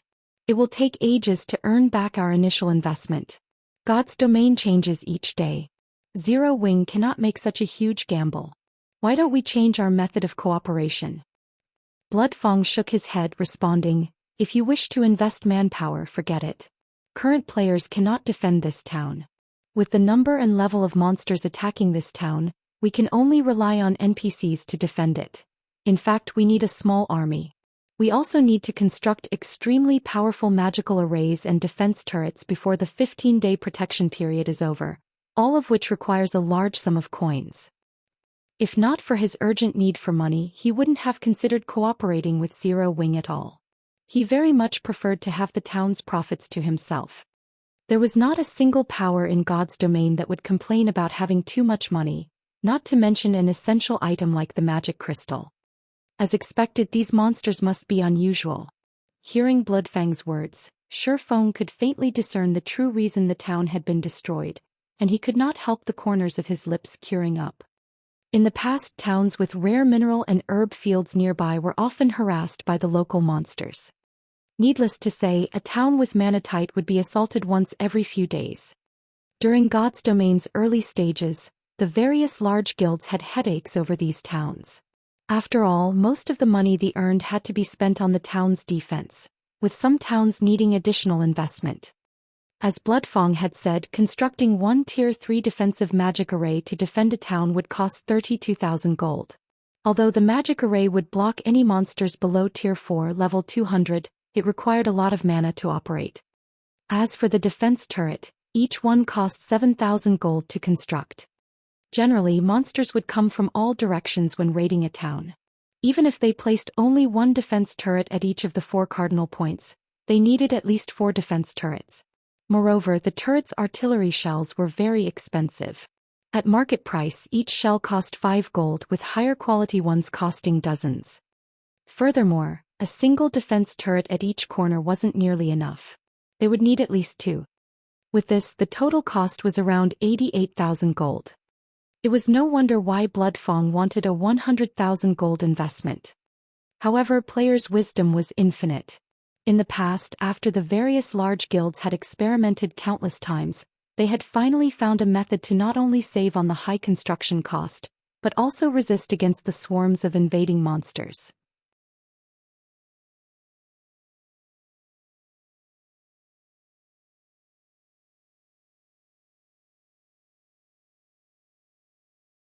Chapter 958.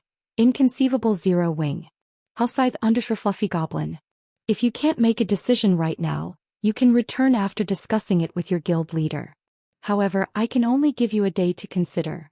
Bloodfang did not believe that there was another option for cooperation. He believed that Zero Wing could not afford to hand over that much money in such a short time. 100,000 gold is no small amount. I do not believe that Zero Wing can collect that much money in so little time either. You can pay 40,000 gold up front and the remaining 60,000 in the next 5 days. Raven was currently broke. They had used almost all of their money to reconstruct the town and hire the necessary NPC guards. However, these NPC guards were still not capable of standing against all those monsters. If they wanted to defend the town, they needed to construct the defensive magic array. With the magic array and the NPC guards, they should survive through the 15-day protection period. As long as they constructed the defense turrets during the protection period, they could begin mining the manatite vein without issues. Guild leader Bloodfang, 100,000 gold is just too much. Even Zero Wing can't spend that much money. Shifeng again rejected Bloodfang's offer. Why don't we try a different method of cooperation? Zero Wing will be responsible for protecting the town. However, you will pay us 30% of the vein's income. He still needed a large sum to construct his own city. How could he possibly give Raven his coins? Moreover, even without the defensive magic array and NPC guards, it was possible to prevent monsters from trampling the town. He could simply head to Blackwing City and purchase a monster repellent scroll. The monster repellent scroll was an item that could disperse monsters within a certain area, preventing low-intelligence monsters from actively approaching. Although the effect was temporary, the scroll was very cheap. Each scroll only cost 5 gold. It was much more cost-effective than constructing a defensive magic array or defense turrets. In God's domain, the defensive magic array and defense turrets were mainly used during monster raids. When dealing with players, however, they were not as effective as NPC guards, yet they cost far more. Rather than wasting money on that particular plan, Shifeng would be better off investing his money into his own guild or somewhere else. Generally, the monsters that raided towns and cities possessed very low intelligence, so the monster repellent scroll could chase them away. As for using the scroll against the abyss invasion, very few abyssal monsters possessed low intelligence. Hence, the scroll wouldn't be as effective. Let Zero Wing defend the town? Bloodfang could not help but laugh at Shifeng's proposal. It's not that I am looking down on Zero Wing, but rather these monsters are over level 100. There are thousands of them. With players' current strength, it is impossible to defend against such an onslaught. And even if you succeed, why should I give you 30% for defending the town when I can ensure its safety for 100,000 gold? Wouldn't that be more of a loss? If this is your offer, I would rather contact several other major powers. I believe that they will be more than willing to cooperate. Zero Wing was not Bloodfang's only option. The only problem was that none of the major powers could afford a 100,000 gold investment.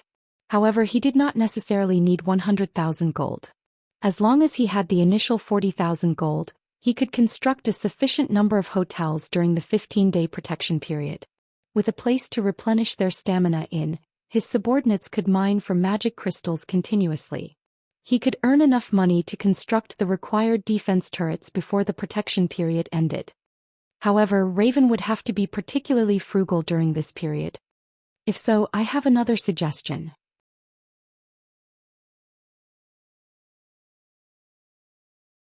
For each monster raid Zero Wing stops, Raven will pay 6,000 magic crystals.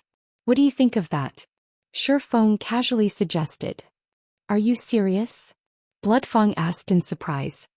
If they utilized this method, the town's income would belong to Raven fully. As long as they could begin their mining operation, Raven wouldn't have any financial problems. They could quickly construct a powerful defense. Only the initial period would be the most difficult.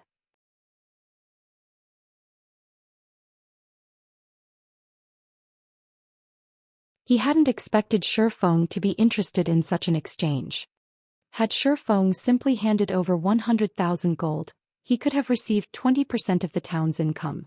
As time passed, he would earn far more than 100,000 gold, yet for short-term profit he had given up on a future gold mine.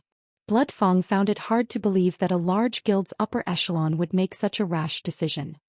Of course I'm serious. I've already discussed this with my guild leader and he has approved. Now it is up to you whether or not to accept this condition. Shifeng chuckled. Alright, I agree to work with Zero Wing. I just hope that you don't regret this decision, Bloodfang said. Even after watching Shifeng for a long time, he did not understand the man's thoughts.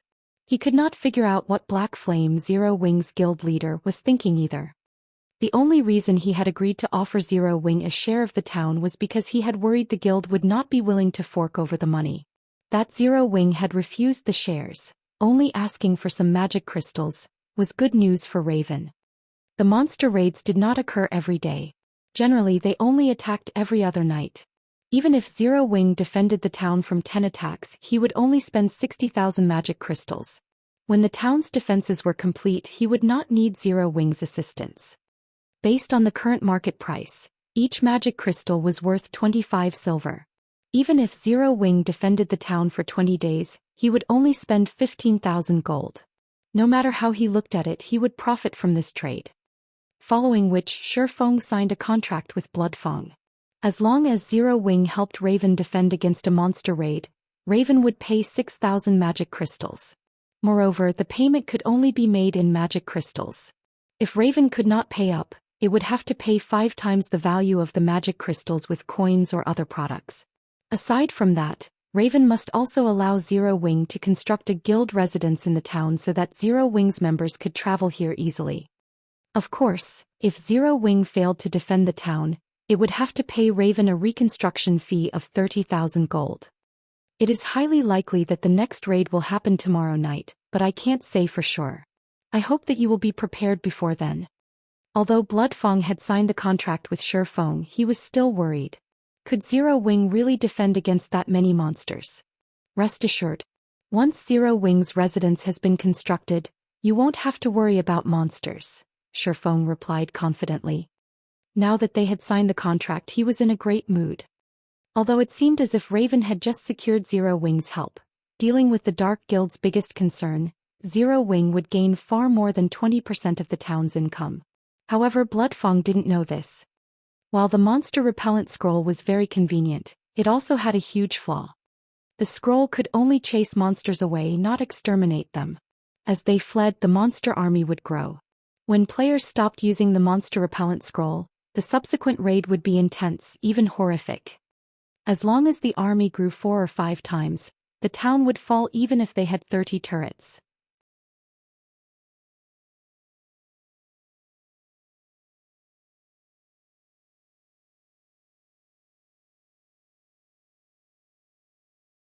Chapter 959, Spirit Seal. Shifeng had no intention of telling Bloodfang about the monster repellent scroll's flaws. They were collaborators, not friends. They were simply obtaining what they needed from each other. Whether or not Raven could fend off the monster army was none of his concern. After all, he only needed to pay a small price for Raven to endure through the early phases of the town's construction.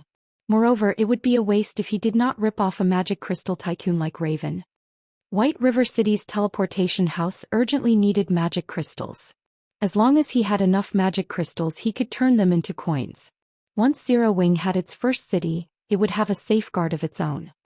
As the main god system had administered the contract between them, both parties felt reassured. Shifeng had initially planned to leave using a return scroll.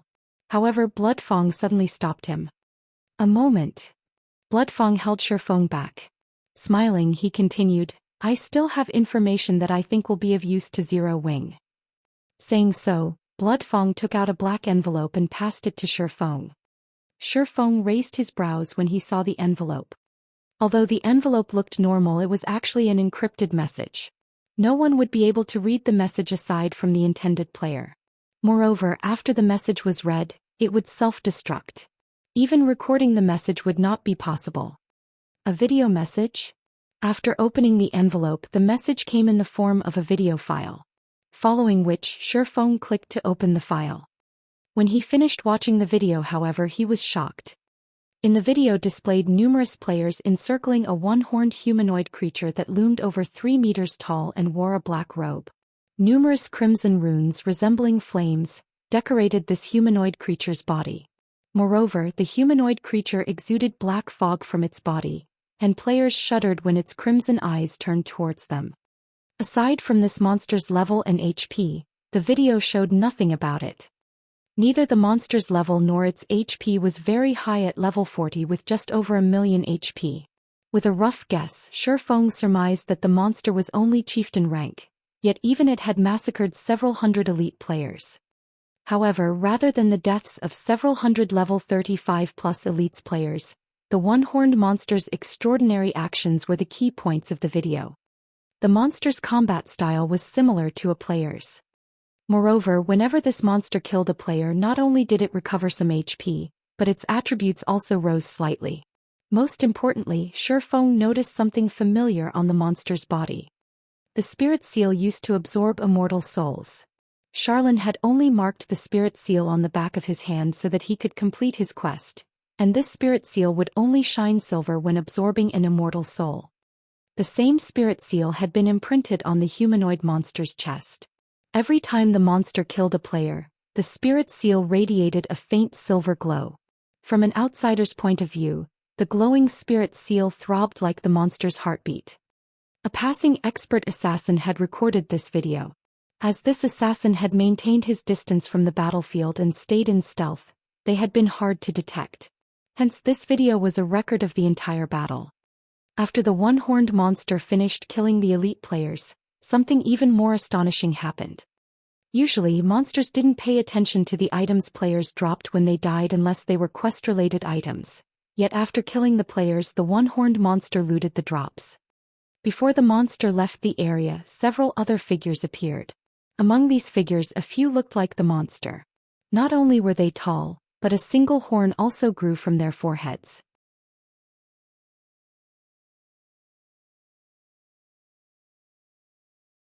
Surprisingly, a player stood among them. However, as this scene had been recorded from far away and due to the player's black cloak and mask, Shifeng could not even discern the player's gender, much less their identity. Yet Shifeng was certain that it was a player due to the green diamond marker about their head. The marker was unique to players. The assassin expert had tried to follow the monsters. However, he had been discovered.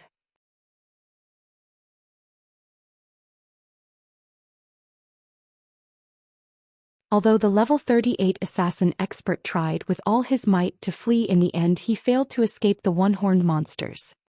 How can there be such monsters? Shifeng inwardly shuddered as he watched the monsters kill the assassin. In terms of combat techniques, the assassin could reach the trial tower's 6th floor with his standards. He would be a considerably powerful expert, even in a first-rate guild. After all, the general public recognized players as experts once they had reached the 4th floor. Yet the monster's combat standards were stronger than the assassin's. Unfortunately, due to a lack of combat footage, Shifeng could not discern the one-horned monster's true capabilities.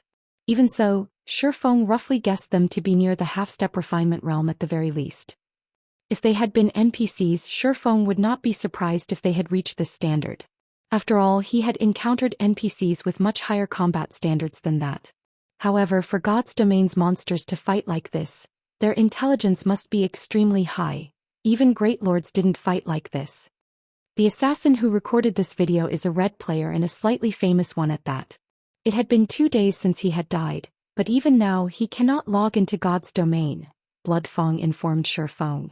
Very few people know about this. From what this player has said, these monsters are extremely powerful. Before these monsters dealt with that elite team, they were roaming the area killing field bosses. These monsters were also capable of increasing their attributes by killing both monsters and players. Moreover, their intelligence is very high. The assassin reported that when he had faced those one-horned monsters, it had felt as if he had been fighting expert players. They were so intelligent that they could easily predict his movements and implement the appropriate countermeasures. What does this have to do with Zero Wing? Shifeng asked. Although he agreed that these monsters were extraordinary, there were many bizarre situations in God's domain. It might be some sort of in-game event. Furthermore, he was already swamped with his own matters. He did not have the time to concern himself with someone else's business. This video was taken in Starmoon Kingdom, only a short distance from Stone Forest Town. Although these monsters are not yet a threat to the NPCs protecting the town, I believe that the town's safety will be a problem once the protection period ends. After all, nobody can say for sure just how powerful those monsters can become, Bloodfang said, chuckling.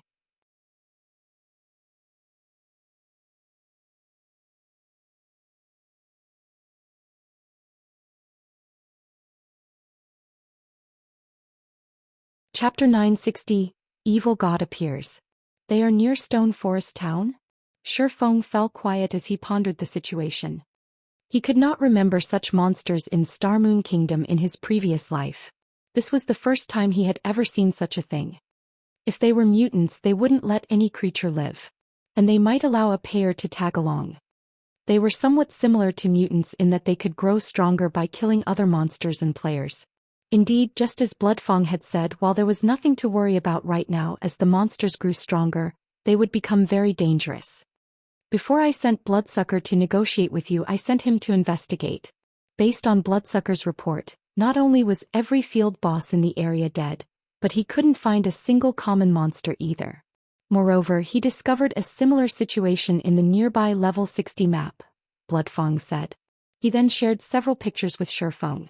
Bloodsucker took these images in the level 60 area.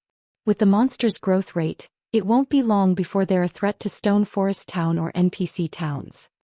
When Shifeng saw one of the pictures, he could not believe his eyes. The originally lush forest had become a scorched land pocketed with craters. Bloodsucker had also captured the corpse of a level 63 Great Lord that had been over 30 meters tall. The corpse had withered like a mummy. What was more frightening was that common monsters stopped spawning in the locations the one-horned monsters had visited. This was the equivalent of crippling an entire map. Although the effects were barely noticeable right now, if this continued, there wouldn't be any leveling spots left in Starmoon Kingdom. Thank you for your information, Guild Leader Bloodfang. I have some matters to deal with, so I'll be leaving. Shifeng frowned deeply as he finished looking through the pictures. After saying his goodbyes, he retrieved a return scroll and activated it. After Shifeng transformed into a streak of white light and disappeared, Bloodfang turned towards one of the dark guards beside him and commanded, "Tell Bloodsucker to pull out our men from Starmoon Kingdom and relocate them in the Black Dragon Empire temporarily." Guild Leader, our business is doing relatively well in Starmoon Kingdom. If we pull out of the kingdom now, we will lose a significant amount of income. Moreover, those monsters are only around Starmoon City right now. Do we need to be this cautious?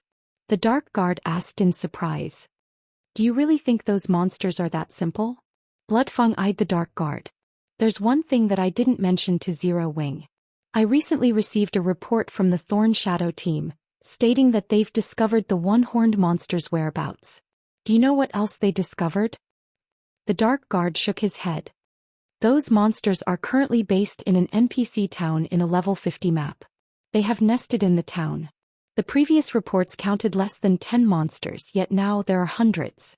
Moreover, the lowest level among them is level 50, while the highest are over level 80. With their development speed, Something is bound to happen in Starmoon Kingdom sooner or later. It is best if we bow out now. Don't forget that every player that those monsters had killed still can't log into God's domain, Bloodfang said. Chuckling, he continued. Moreover, I've received news that the bastards from the Blackwater Corporation have decided to make their move in Starmoon Kingdom. It is best that we avoid them for now. What? Blackwater Corporation has finally joined God's domain? Why are they starting with Starmoon Kingdom? When the Dark Guard heard Bloodfang mention the Blackwater Corporation, his indifferent expression changed as fear flashed in his eyes. I'm not sure. However, my guess is that it is likely due to this new class.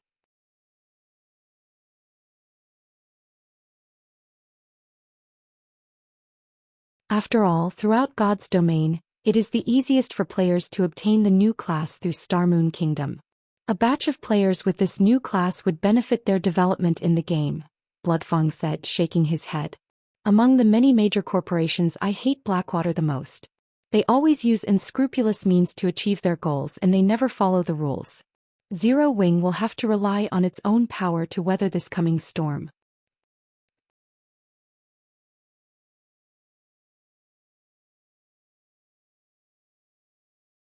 Shortly after Bloodfang issued his command, although the command confused Bloodsucker, he began to move the several hundred Raven members hidden throughout Starmoon Kingdom, shifting their operations to the Black Dragon Empire.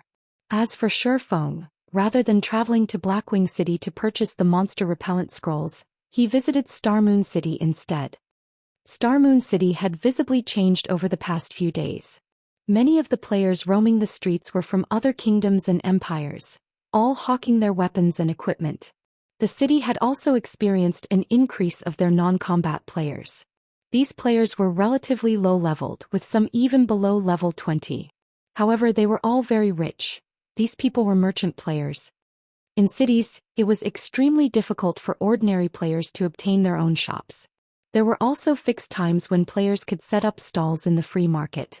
As for using the auction house, the handling fees were too high for ordinary merchant players. Hence, these players generally peddled their items on the streets. If they found an interested buyer, they would conduct a trade. Although doing so was somewhat time-consuming and strenuous, every coin an ordinary player earned counted. Merchant players who dealt weapons and equipment in particular could earn a nice income.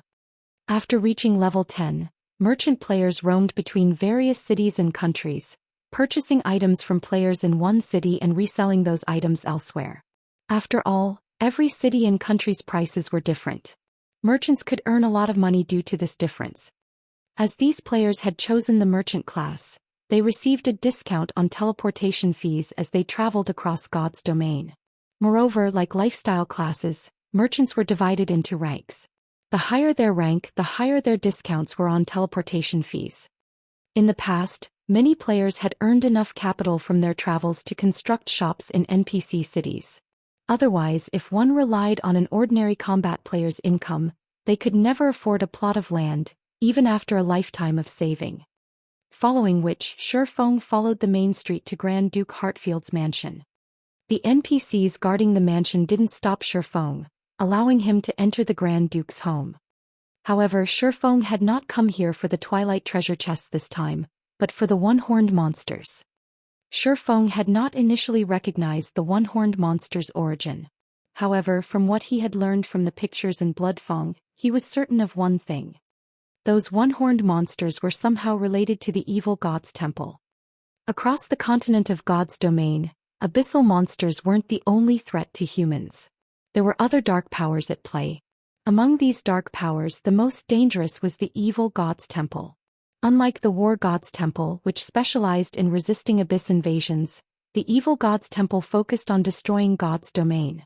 Moreover, the temple thirsted for the destruction of all life, unlike the abyssal monsters who only aimed to conquer.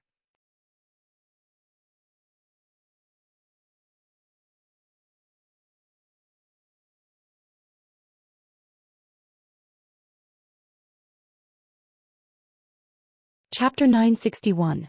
Sword Emperor Ryan. Hellscythe Undershirt Fluffy Goblin. Chapter 961. Sword Emperor Ryan. In the garden-like mansion, Shifeng followed the level 150 NPC steward to the mansion's observation deck. As Star Moon Kingdom's only Grand Duke, Heartfield's status was only beneath the king's. Naturally, his mansion was astonishing. The observation deck was awe-inspiring. Not only did it float high in the air, but its floating elevator had also been crafted from 7 luminaries crystals. Even Star Moon Restaurant's rooftop view could not compare to the view from this observation deck. Furthermore, only the palace and Star Moon auction house were higher up than the Grand Duke's observation deck. Zhou Xian felt as if he were standing atop the clouds as he looked out. He had an unobstructed view of Star Moon City. The gentle breeze touching his face relaxed him. Despite the relatively normal mana density, he felt utterly carefree. Enjoying a meal here would be the epitome of luxury. In the past, many major guilds had attempted to construct similar observation decks in their own cities, not excluding Shadow. However, only after the attempt did people realize how expensive it was. The floating deck required incomparably precious materials. Although they were not as rare as the 7 luminaries crystals, the floating stones were rare throughout God's domain. On the market, a fist-sized floating stone would sell for dozens of gold. One could imagine just how much it would cost to construct an observation deck the size of a basketball court. Crafting the necessary floating elevator also required 7 luminaries crystals. Those crystals were the core components of mind spaces, and players were more than reluctant to part with them. Very few people could afford to use them to craft a floating elevator.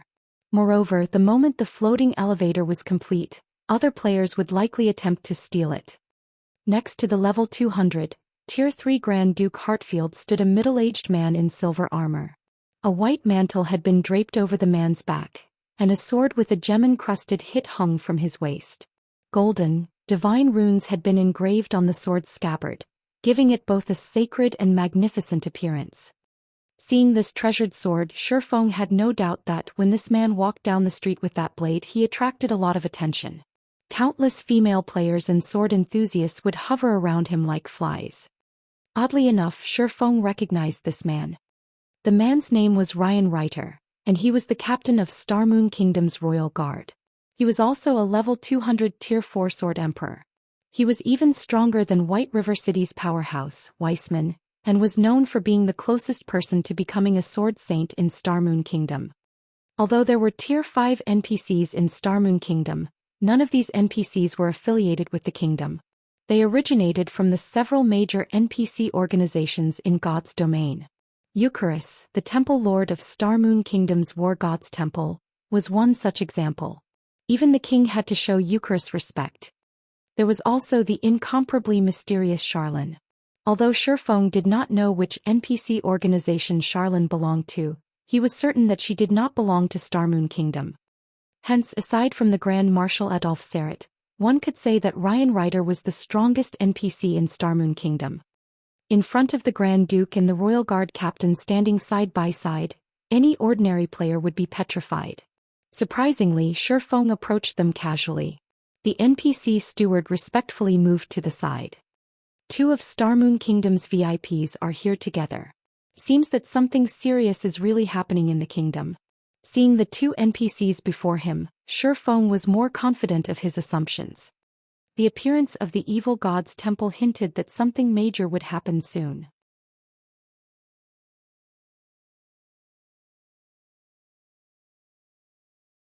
This was practically a natural law in God's domain. Zhou Xian could remember that nearly half of Lion's Heart Empire had been destroyed in the past due to the evil god's temple's appearance. Even the ruling super guild in the Lion's Heart Empire had suffered severe losses, not to mention the empire's smaller guilds. This incident had shocked all of God's domain. No one had expected an NPC dark organization to be so powerful.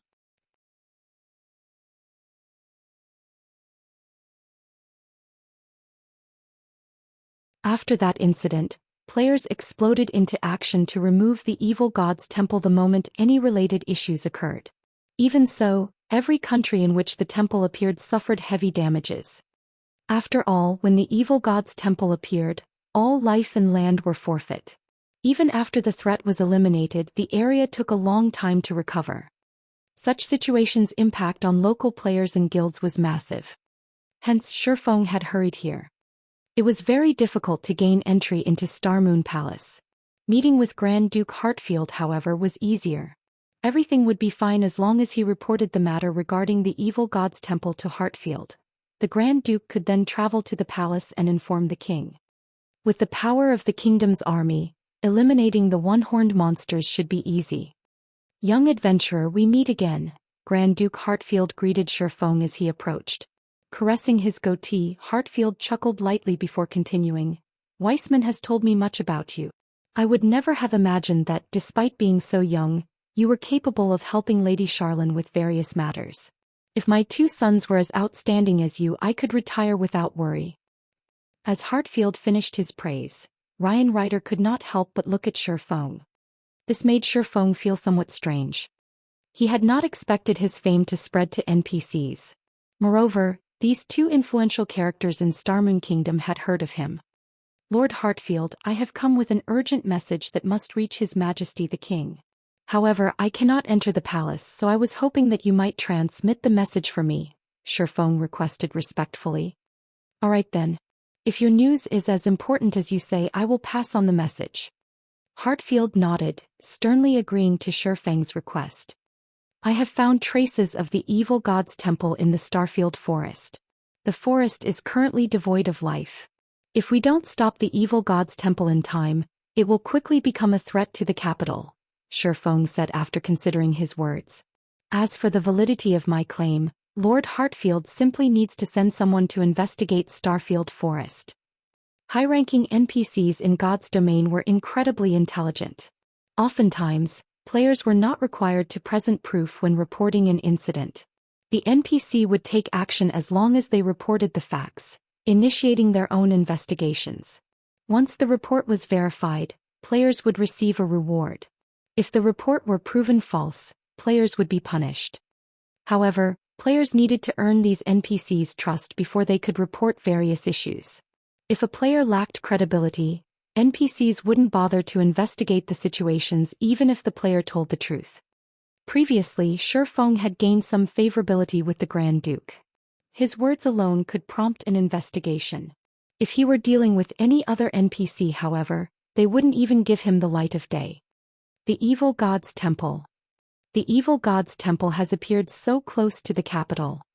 When Hartfield heard Evil God's Temple, he tensed. The energy around him also changed. Captain Ryan, like the report you've recently received, it seems that those damnable evil cultists are on the move again, Hartfield said, anger filling his eyes. After their failed attempt 15 years ago, they are going after that item again.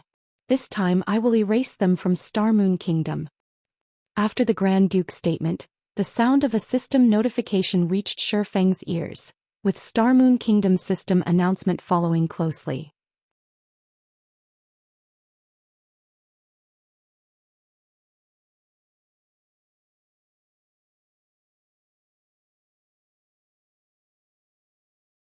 Chapter 962, Legendary Necromancer.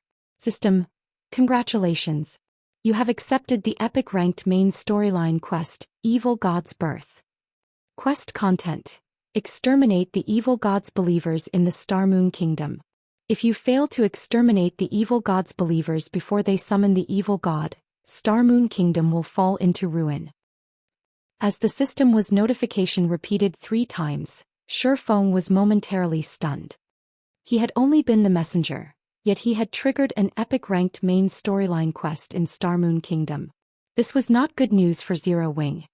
Shortly after the system notifications, the system announcements followed. Starmoon Kingdom System Announcement. New Expansion Pack, Disaster of the Evil God, has been activated. Starmoon Kingdom System Announcement. Ruins of the Evil God's Temple has been discovered in the Undead Gorge. Azura Mode Regional Dungeon. The Undead Gorge has been activated. Players level 35 and above may enter the dungeon. The system announcement also repeated 3 times, creating a stir in Starmoon Kingdom. Awesome. Who triggered the new expansion pack? An Azura Mode Regional Dungeon? The loot will be amazing. It's actually an Azura Mode Regional Dungeon. I bet the dungeon's monsters will drop magic crystals. I won't have to continue fighting for kills in the Stoneclaw Mountains. The majority of the kingdom's players were incredibly interested in the new regional dungeon. Originally, the only regional dungeon that offered magic crystals was the Stoneclaw Mountains. However, it had become a haunt for Starmoon Kingdom's various large guilds. Even though the area provided abundant resources, ordinary players' share was very small. Moreover, the competition for those resources grew with each day. The new Azura mode regional dungeon's appearance was definitely a cause to celebrate for the majority of Starmoon Kingdom's players. At the very least, there was now another area in which they could obtain magic crystals. Moreover, the Undead Gorge was much closer to Starmoon City than the Stoneclaw Mountains. Only a single map separated the gorge and the capital. The only problem was that the monsters in said map were somewhat high-leveled, all above level 50. If one crossed the map without being strong enough, the risk of death would be quite high. However, this could also help disqualify some players, reducing the competition in the regional dungeon. The only downside was equipment repairs. Unlike in the Stoneclaw Mountains, none of the Undead Gorge's adjacent maps had a town. It would take 4 hours to run there from the nearest teleportation point. While this was a huge problem for independent players, the various large guilds found this acceptable. At the very least, they wouldn't have to pay Zero Wing with magic crystals if they grinded in the Undead Gorge. Moreover, once their guild members obtained mounts, they could save time when traveling. For a time, Starmoon Kingdom's various large guilds began to prepare to garrison troops in the Undead Gorge. A new regional dungeon hinted that there would be undiscovered resources. If they entered the Undead Gorge immediately, they could obtain more than their competition. "Young adventurer, I would like you to help me with something," Heartfield sternly told Shurfeng. "Now that the evil god's believers have appeared, I suspect that Burn, the legendary necromancer from 15 years ago, is up to something new. I want you to locate him for me. If Burn is trying to hold a summoning ritual, he will need to slaughter many to gather enough power to summon the evil god's doppelganger. I have a tracking crystal that has recorded the evil god's power. It will help you search for the evil god's power within an area. If Burn is absorbing the power of the area's creatures, the tracking crystal will detect him. Once you discover their nest, all you need to do is report back."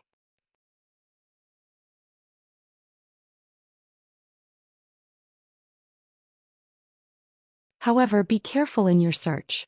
Burn is a legendary necromancer, and with the aid of the evil god's power he can summon extremely powerful monsters.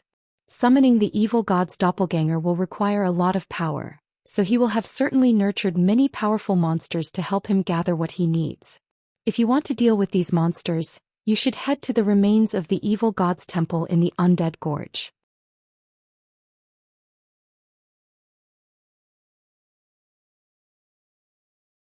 You might find some method of dealing with them. Once Heartfied finished speaking, he passed Shurfeng a blue crystal block. Tracking crystal. When activated, will scan 5,000 yards in every direction for the evil god's power. Each use consumes 1 magic crystal. Cooldown 30 minutes. What an inconvenient item. Shurfeng said nothing as he stared at the crystal block in his hand. Fortunately, it would require time to gather the necessary power to summon the evil god. The one-horned monsters would continue to massacre everything in their path. He would sooner or later find them, then he only needed to follow them back to their nest. Following which, Shurfeng left the Grand Duke's mansion with the tracking crystal in hand. He notified Aqua Rose to send some men to search the maps near Stone Forest Town for clues about the one-horned monsters.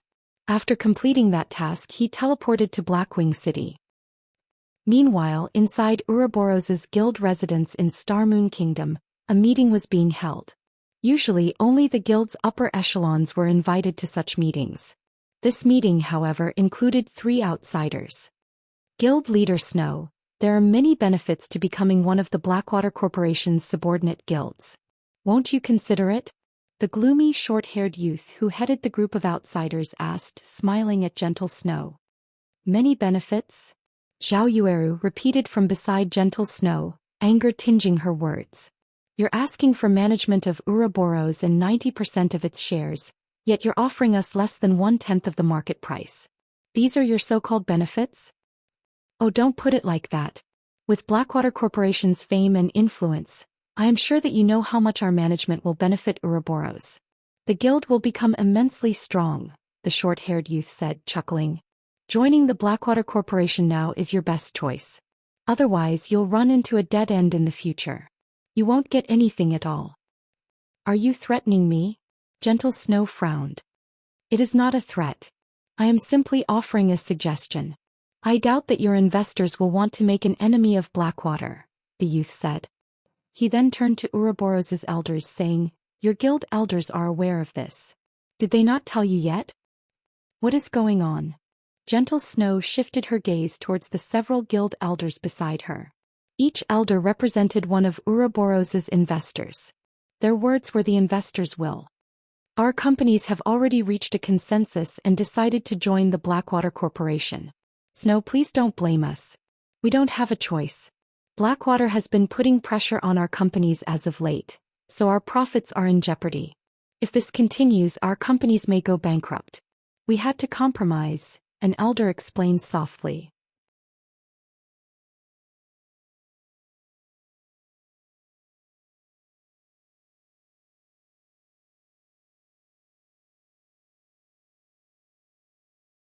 Chapter 963, 3 Days. The Blackwater Corporation employees' impressive tactics. Gentle Snow glanced at the short-haired youth sitting opposite of her listening to several elders' explanations. In the virtual gaming world, third-rate or greater guilds typically split their shares among multiple shareholders. Zero Wing was unique in this as guilds were rarely under the control of a single entity, much less first-rate guilds. Although a first-rate guild was the equivalent of a corporation and capable of earning its own money, when a guild of such caliber joined a large-scale virtual reality game, it needed a lot of capital to begin developing. God's Domain was peculiar among large-scale virtual reality games. Even with a first-rate guild's financial strength, investments from various companies were needed for a guild to spread its influence throughout God's Domain as it attempted to dominate one or multiple kingdoms. This was precisely the reason that multiple companies held the majority of Ouroboros's shares. If these companies came to an agreement, even she, the guild leader, was forced to accept the decision. However, Gentle Snow had never imagined Blackwater to be despicable enough to force Ouroboros into submission. Generally, major international corporations disdained such tactics as doing so would only make them a laughingstock. Guild leader Snow, what is your decision? The short-haired youth ignored the snow goddess's ridicule. On the contrary, he sneered and said, I know this is a very difficult decision to make. How about this?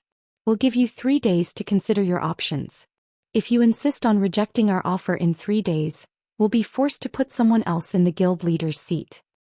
After making his threat, the short-haired youth left the meeting room. The 2 level 39 expert players followed him closely. Big Brother Wave, why don't we just get rid of Gentle Snow? It would make it easier to take over Ouroboros. Now that you've given her 3 more days, she might persuade those on the fence or purchase their shares. If she does, it'll be harder to occupy the guild. The 2 robust men asked the gloomy short-haired youth. The Blackwater Corporation's goal from the very beginning was to take control of Starmoon Kingdom. After turning Starmoon Kingdom into the corporation's playground, they would use it as a stepping stone to dominate the Black Dragon Empire. Even if Gentle Snow agreed to their conditions, they would not let Ouroboros survive. Rather, Blackwater would establish its own guild and absorb Ouroboros, gaining complete control. Hence, they did not need Gentle Snow's consent. Do you really think I will give her 3 days to make a decision? The short-haired youth clicked his tongue. Sneering, he continued, I am just giving Ouroboros's members time to adapt. If I remove Gentle Snow from her position suddenly, it will cause quite a stir in the guild. Not only will it decrease the guild's morale, but I will also have a lot of trouble rectifying the problem. Now that I am giving Gentle Snow 3 days, however, news of this matter will spread throughout the guild. We'll encounter less resistance when we take over the guild's management.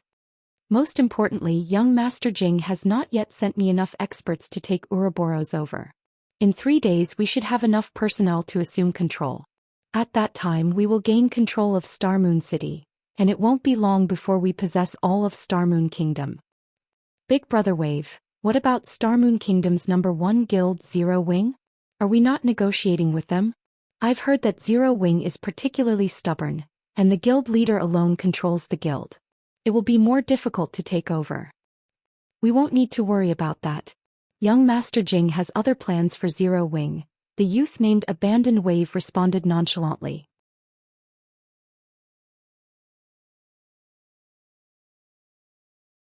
How are the people that young Master Jing sent adapting? Big Brother Wave, rest assured, with our guidance they're improving each day. I believe they will adapt to God's Domain's combat style very quickly with the help of the battle videos we procured and the Trail Tower. As long as their levels are brought up to speed, they will be the guild's greatest trump card, one of the robust men reported excitedly. The Blackwater Corporation was not like other corporations.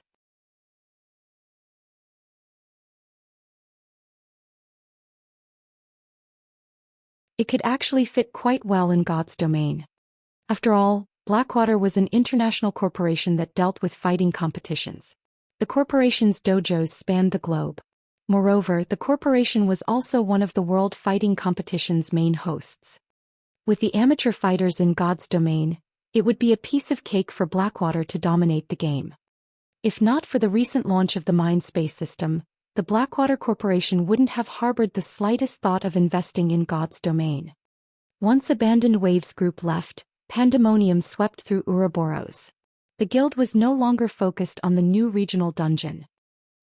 Meanwhile, Shifeng had arrived in Blackwing City's magic district. Unlike ordinary NPC cities which were generally divided into the Noble District and the Commoner District, the NPCs and players that reached Blackwing City were extraordinary. Moreover, even if other kingdoms and empires' nobles ventured to this city, they were ordinary here. In the Magic District, NPC-owned magic shops were everywhere. There were at least 100 such shops in the district. Not only did these shops sell all kinds of daily-use magic items, but they also sold magic scrolls. Some even sold rare magic scrolls that could not be found in ordinary NPC cities. The Monster Repellent Scroll was one such magic scroll. Initially, players had assumed that the Monster Repellent Scroll had no particular value. After all, it was only capable of driving off low-intelligence monsters. Moreover, as players reached higher levels and explored higher-leveled maps, they encountered fewer low-intelligence monsters. Hence, there was rarely a need for the Monster Repellent Scroll. Furthermore, the scroll was expensive. The Monster Repellent Scroll had only gained popularity after players discovered its ability to protect towns. However, as one of the rare magic scrolls sold in Blackwing City, the Monster Repellent Scroll was not infinitely available. Only a limited quantity could be purchased each day. Moreover, only one magic shop sold the scroll, so it wasn't easy to obtain. Overall, only 20 Monster Repellent Scrolls were available in Blackwing City each day. When Shifeng entered the magic shop that sold the Monster Repellent Scrolls, he discovered numerous waiting players. These players turned towards Shifeng. Why are people from the sacred temple here? Shifeng was somewhat surprised when he saw these players.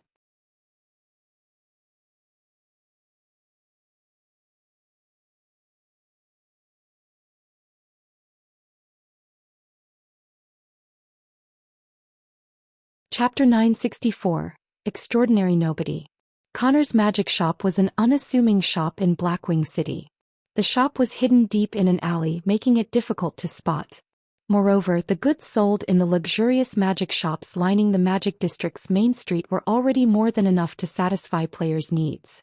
Hence, very few went out of their way to look for Connor's magic shop. Shifeng had never expected to meet members of the Super Guild Sacred Temple here. Aside from the glaring Sacred Temple members, a familiar woman chatted with the NPC shopkeeper. "Sister Melody, should we chase this player away?" A male summoner wearing light blue mage robes asked quietly.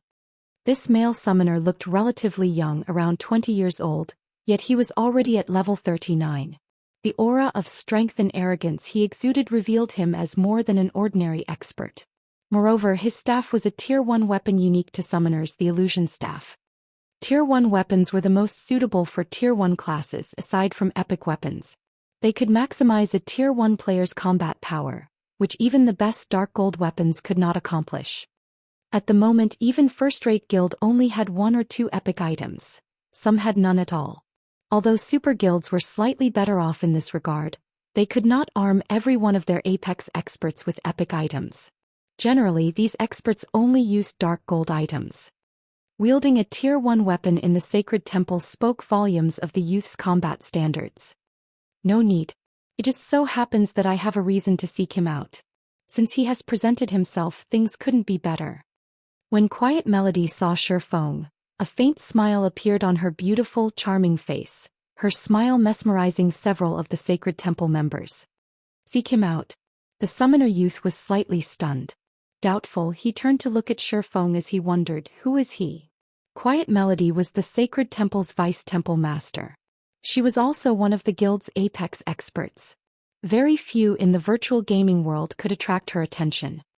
Seeing the summoner's confusion, Quiet Melody chuckled as she explained, "Fantasy, you might not know of him since you've recently graduated from the newcomer's training, but he is none other than Zero Wings Yifeng. So you're the Yifeng that defeated Sirius." The youth named Lonely Fantasy addressed Shifeng, envy blooming in his heart. However, rather than envying Shifeng's strength, he was jealous of the attention Quiet Melody gave Shifeng. He was a genius that had been nurtured by the sacred temple. Of the many newcomers who had recently graduated from the temple's training program and become internal members, he ranked within the top 5. The sacred temple was a super guild, and it chose the newcomers it nurtured from the guild's elite members. Those who stood out among these elites were the cream of the crop. In any first-rate guild, these individuals could easily become the strongest combatants. These individuals were the virtual gaming world's blue blood experts. Yet a lowborn individual like Shifeng had defeated one of the Battle Wolves Guild's old monsters. Moreover, Shifeng received Quiet Melody's attention, whom he admired. Why wouldn't he be jealous? Unknowingly, a hunger for battle filled Lonely Fantasy's gaze as he watched Shifeng. "Yifeng, we meet again." Quiet Melody took the initiative to greet Shifeng. "If not for your loan to Hidden Cloud, I might have been unlucky."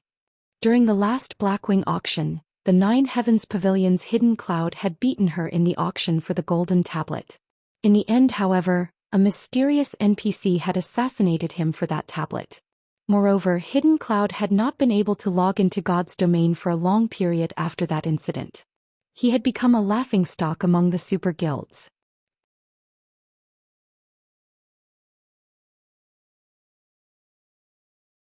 Even now, Quiet Melody broke out in a cold sweat whenever she thought back to how she had fought so hard for the secret technique tablet.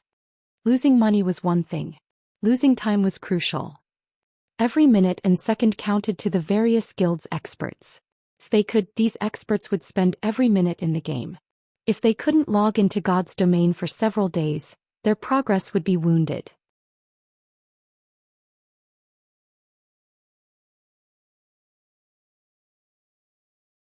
The damage might be less severe for someone like herself, who had lost interest in the battle for the guild leader's seat and was content as a vice-temple master and holding some shares of the guild. However, for an ambitious person like Hidden Cloud, who vied to become the 9 Heavens Pavilion's first hall master, the damage was tremendous. "You must be here for some rare scrolls, right?" Quiet Melody said, her gaze shifting towards the magic scrolls filling the display cabinets. Smiling faintly, she continued, "Unfortunately, I have purchased all of the rare scrolls here. If you wish to buy some, you will have to wait until tomorrow." "Temple Master Melody is quite impressive.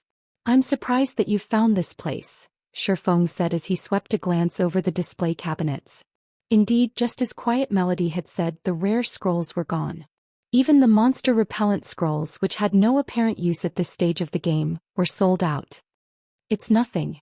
I just stumbled upon this shop," Quiet Melody replied casually. She then revealed a few of the rare scrolls she had purchased. Looking at Shifeng, she said softly, "Which scroll are you looking for? If you are in a hurry, I can sell a few to you at cost." The sacred temple members were shocked. They thought that they were hallucinating. Quiet Melody was the sacred temple's vice-temple master. Even if one disregarded her status, her appearance was enough to make countless men and women swoon. Aside from the required respect for the guild leader and the guild's older generation, she almost never expressed goodwill towards anyone. Yet she was doing exactly that for Shifeng. Even if Shifeng was a particularly skilled fighter with astonishing strength, that shouldn't warrant Quiet Melody's warmth. After all, they belonged to different guilds. Moreover, their guild possessed many experts who were stronger than Shifeng. Sister Melody, we need these scrolls urgently. If we sell them to someone else. Lonely Fantasy quickly interjected. It's fine. We purchased a few extra as a precaution. Quiet Melody smiled, responding to the summoner youth's advice with indifference. However, Lonely Fantasy knew that these rare magic scrolls were crucial to complete their quest. On the off chance that they ran out during the quest, they may fall on the very edge of success. If that happened, their previous efforts would go to waste. He could not understand why Quiet Melody wanted to befriend Shifeng. What was so good about this swordsman? Many thanks. I only need 4 monster repellent scrolls. Shifeng stated, not beating around the bush. His agreement with Bloodfang was extremely important. If the monsters raided the town before he was prepared, without the monster repellent scroll, he would have to pay 30,000 gold. Moreover, a person of Quiet Melody's status had no reason to trick him and no need to use this opportunity to learn why he had come to this shop. Since the woman wanted to befriend him and there was no enmity between him and the sacred temple, he saw no reason to reject her offer. Afterward, Quiet Melody gave Shifeng 4 monster repellent scrolls in exchange for 20 gold. After receiving the scrolls, Shifeng turned to look at Quiet Melody, who had been smiling all this time. Sighing, he said, Temple Master Melody, just state your business. I'm assuming that you didn't waste so much time talking to a nobody like me just to sell a few unprofitable scrolls.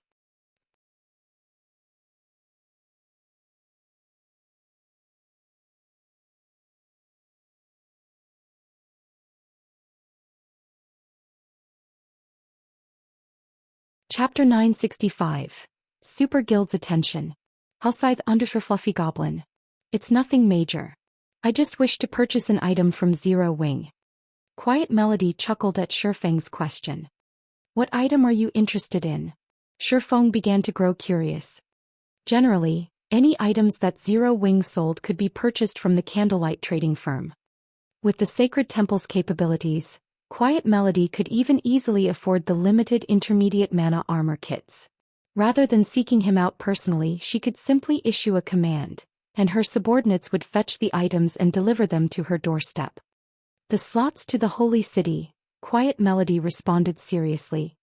How do you know about that? Shifeng's expression immediately darkened. Very few people knew of his acquisition of the Titan City entrance tokens. He highly doubted that Yolan's people would have leaked anything. However, based on Quiet Melody's tone, it was clear that she was certain that he had the entrance tokens. There's no need for surprise. In reality, this news has spread throughout the various super guilds. Quiet Melody smiled. I believe you remember Peerless, right? As a result of his major loss at your hands, Peerless advertised your deeds.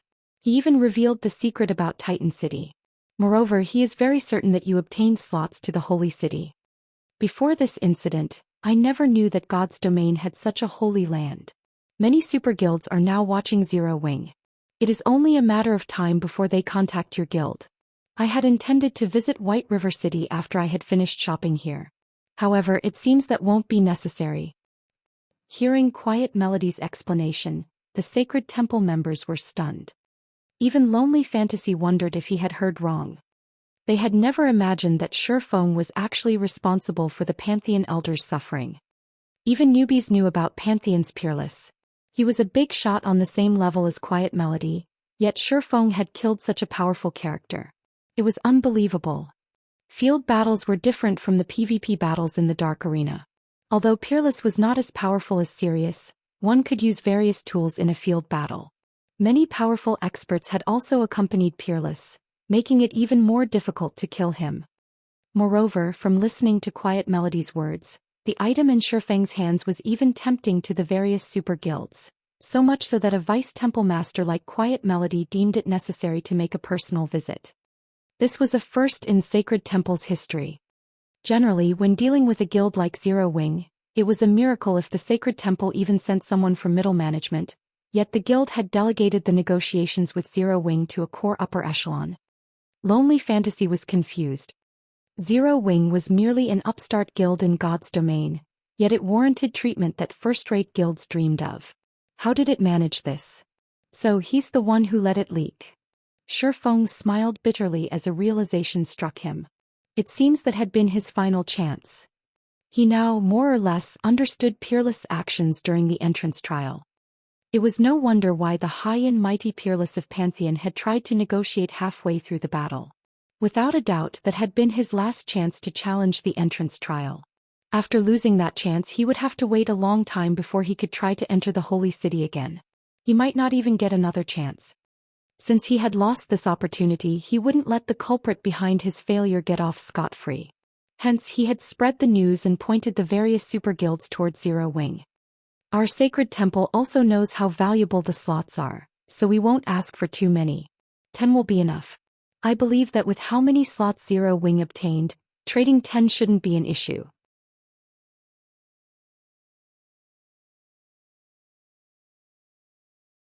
Moreover, we are more than willing to pay a sufficient fee in either money or items. Quiet Melody unhurriedly explained her offer. In an ordinary guild, the Holy City's slots would, at most, add a few advanced lifestyle players. However, it was a different story for super guilds. Super guilds like the Sacred Temple had many lifestyle players who were masters in other virtual reality games.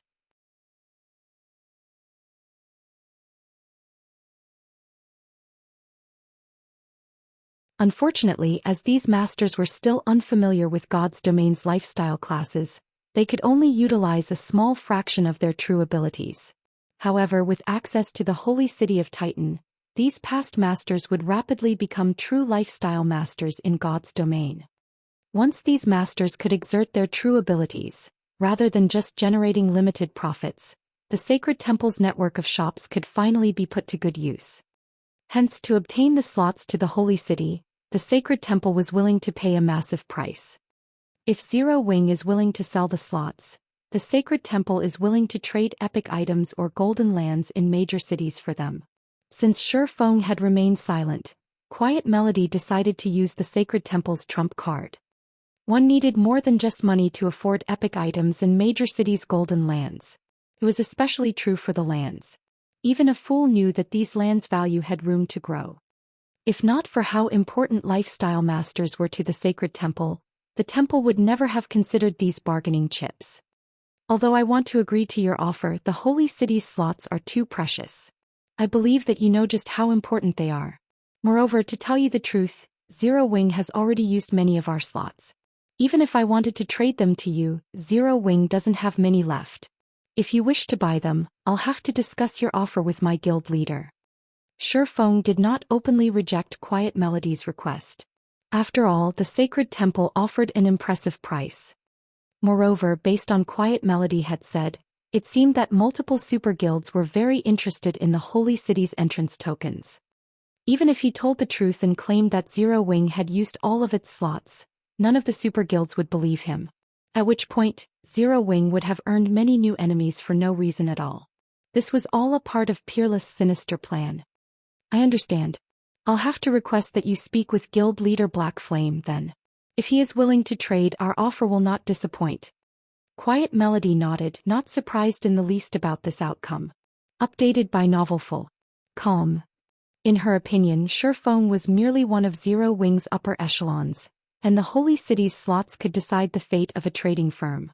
Naturally, such an important decision fell to the guild's leader. As for whether or not Black Flame would agree to the Sacred Temple's offer, she was unsure. However, she didn't believe that it was likely that he would refuse the offer. After all, golden lands in major cities were too valuable. They were also something that Zero Wing needed urgently. There simply was no reason for Black Flame to refuse.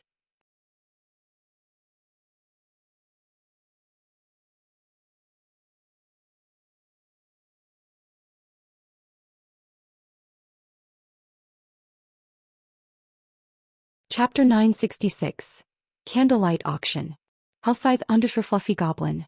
After Shi Feng finished his conversation with Quiet Melody, he pretended to contact Black Flame. In reality, though, he contacted Fire Dance. After all, he was Black Flame. How could he possibly contact himself? He had only said something about it to hide his identity. Had he made the decision as Yi Feng, he would have roused Quiet Melody's suspicions. Shi Feng had to admit that the Sacred Temple's offer was tempting. At the same time, it served as a reminder. Zero Wing's number of lands couldn't even compare to a first-rate guild's, not to mention super guilds. It had fewer than an ordinary second-rate guild. However, this could not be helped. These guilds had far stronger foundations than Zero Wing. These guilds had joined God's domain with plenty of starting capital. Their members also spanned across many cities. Moreover, these guilds had invested almost all of the coins they earned from their money-farming teams into purchasing various cities' lands. Now players had been developing in God's domain for quite some time. These guilds' advantages were beginning to manifest. In stark contrast to these guilds, Zero Wing had started in God's domain with absolutely nothing. Its possession of lands in so many cities was already impressive. Now that God's domain had been operating for so long, even if Zero Wing had a lot of money, the various large guilds had already bought out the lands in the various NPC cities. These guilds treated their lands like their babies. It was practically impossible for Zero Wing to purchase these lands at a reasonable price without presenting something that these guilds hungered for. The Holy City slots provided a golden opportunity. Currently, the Candlelight trading firm had only spread its influence to a few major cities. By the time the lifestyle players in Titan City reached the advanced rank, the firm's small corner of the market wouldn't be enough to display its true prowess. If the trading firm obtained a few plots of land in Empire's top 10 major cities, it would secure a far larger customer base. If he took into account the strengthening device and the designs unique to Titan City, Candlelight trading firm's profits would make the income from Stone Forest Town look pitiful. At the moment, however, Shifeng did not have any Titan City entrance tokens on hand. Even if he did, he had no intentions of selling them to Quiet Melody right now. Since there were so many super guilds craving their own slots to the Holy City, he had to auction them and obtain the best price. Moreover, by doing so he wouldn't invoke these super guilds' ire, preventing Peerless' plans from coming to fruition. Currently, his only method of entering Titan City was the Holy City's emblem. However, the emblem had a 7-day cooldown. He had used the emblem recently, so if he wanted to enter the Holy City, he'd have to wait. He could use these 7 days to prepare. After all, purchasing lands was a significant expenditure. Even if the Holy City's slots were more valuable, he could not trade a single slot for a major city's golden land unless the Super Guild had lost its mind. In the past, a single Holy City slot only sold for several hundred gold. Even if it sold for more than that at the moment, the most anyone would pay was roughly 1,000 gold. On the other hand, major cities' golden lands were worth over 10,000 gold. With the slots he had on hand, he could afford at most one plot of land. This was not the desired outcome. He planned to trade the Holy City slots for lands in major cities, offering one slot and coins to make up the cost difference. This way he could purchase 10 plots of lands by selling 10 slots. Hence, collecting enough coins was now a priority. Fire. Prepare the main force and both the Dark Gods Legion's official members and reserve members to advance on the Undead Gorge.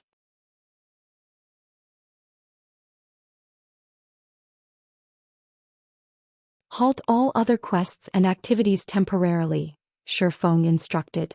Don't forget to collect extra strengthening devices and magic scrolls from Candlelight as well.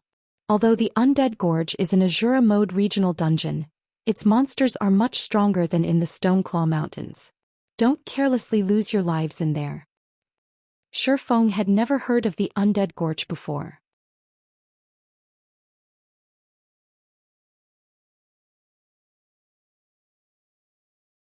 However, as it was related to the new expansion pack, it was definitely not an ordinary regional dungeon. It should offer an abundance of resources, particularly magic crystals. Currently, there were too many players in the Stoneclaw Mountains. There weren't enough monsters to go around. On the other hand, not only was the Undead Gorge a new regional dungeon, but it also required more to enter than the Stoneclaw Mountains. Guilds wouldn't be able to dispatch as many members to the dungeon.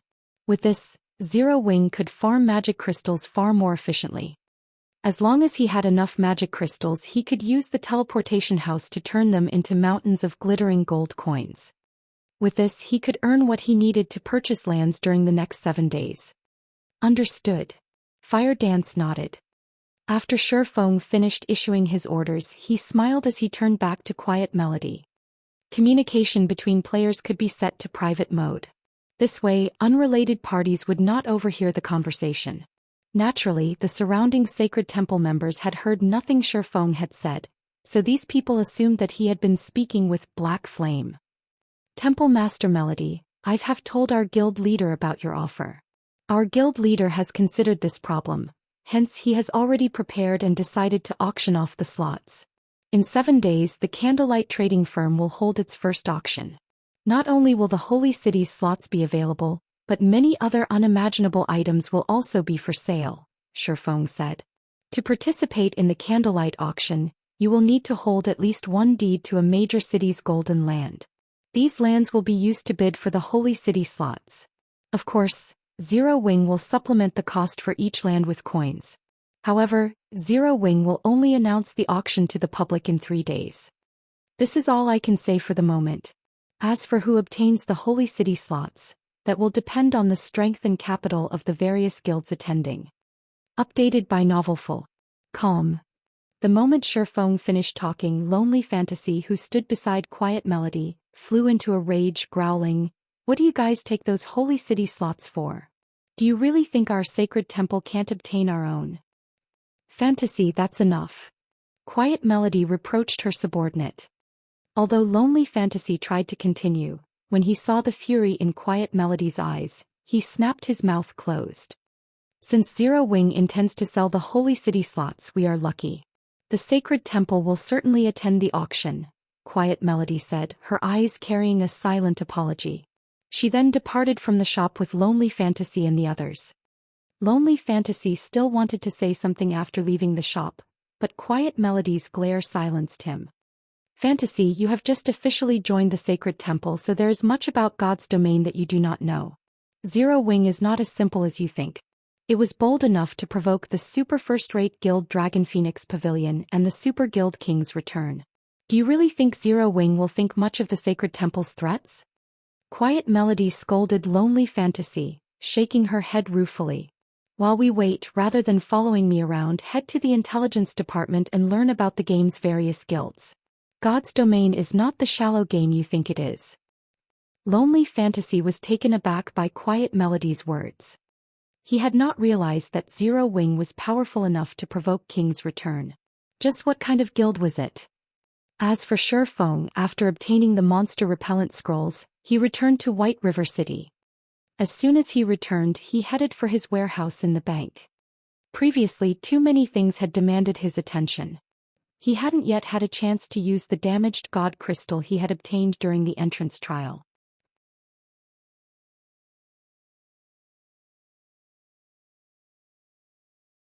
The Holy Grail already possessed immense power.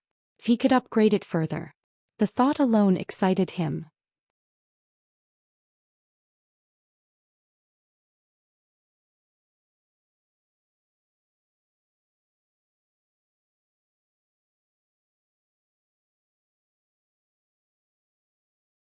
Chapter 967. Damaged God Crystal. Halscythe Undershirt Fluffy Goblin. At White River City's bank, before Shifeng had arrived, a crowd of players had formed in front of the building's entrance. Selling raw materials in bulk. A stack of frost grass for only 15 silver. A stack of flame flowers for 21 silver. First come first served. Urgently selling attribute gemstones. Tier 1 gemstones for 7 silver each. Tier 2 for 75 silver each. Limited stock available. Players were selling all sorts of items near the bank's entrance. Level 30 dark gold equipment was even available for purchase.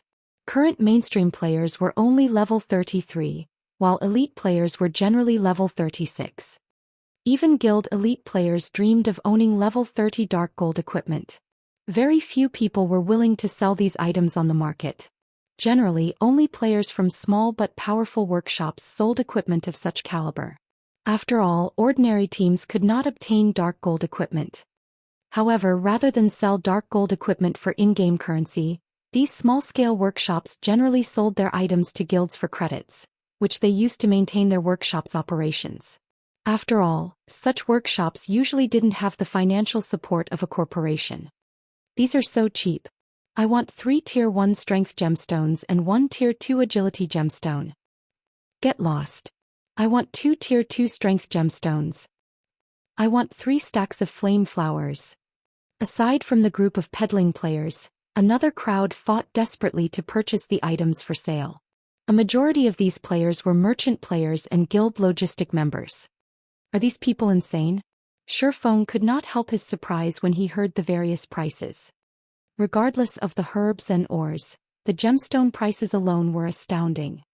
The current market value for Tier 1 gemstones was 9 silver, which was slightly lower than its initial price. He could easily turn a profit of 2 silver if he bought them for 7 silver. As for the Tier 2 gemstone, its prices had not fallen but had risen instead. Currently, each sold for between 95 silver and 1 gold on the market. Moreover, Tier 2 gemstones were still in high demand. Even after many players had obtained their Tier 2 classes in the past, the majority of their gemstones had been Tier 1. Only guild members or wealthy experts could afford a full set of Tier 2 gemstones at this stage of the game. Moreover, many of the herbs and ores sold were relatively rare. They were still extremely difficult to purchase from the market, yet so many players hawked them here. Shifeng even wondered if some large guild had lost its mind. Regardless, Shifeng had no intentions of missing this rare opportunity. He might have just walked away if only the attribute gemstones were available for a low price. After all, he could obtain much cheaper attribute gemstones from the Dark Denver. Moreover, he normally sold these gemstones through the Candlelight trading firm. However, it was a different story for rare herbs and ores. He had no shortcuts to obtain these items. He had to rely on his guild members to collect them gradually. Now that someone sold them for 20% below market price, he would be doing the Candlelight trading firm a disservice if he didn't purchase them all. Hence, Shifeng joined the line of customers. Most of the players in the queue only purchased 1 or 2 stacks of materials. Only merchant players and guild players could afford a little more. However, these players focused on hard currencies such as the attribute gemstone. Although they would require some time to resell, they were certain to make a profit with such a low cost. How many rare herbs and ores do you have? When it was finally Shifeng's turn, he examined the middle-aged vendor. The man was only a little over level 10.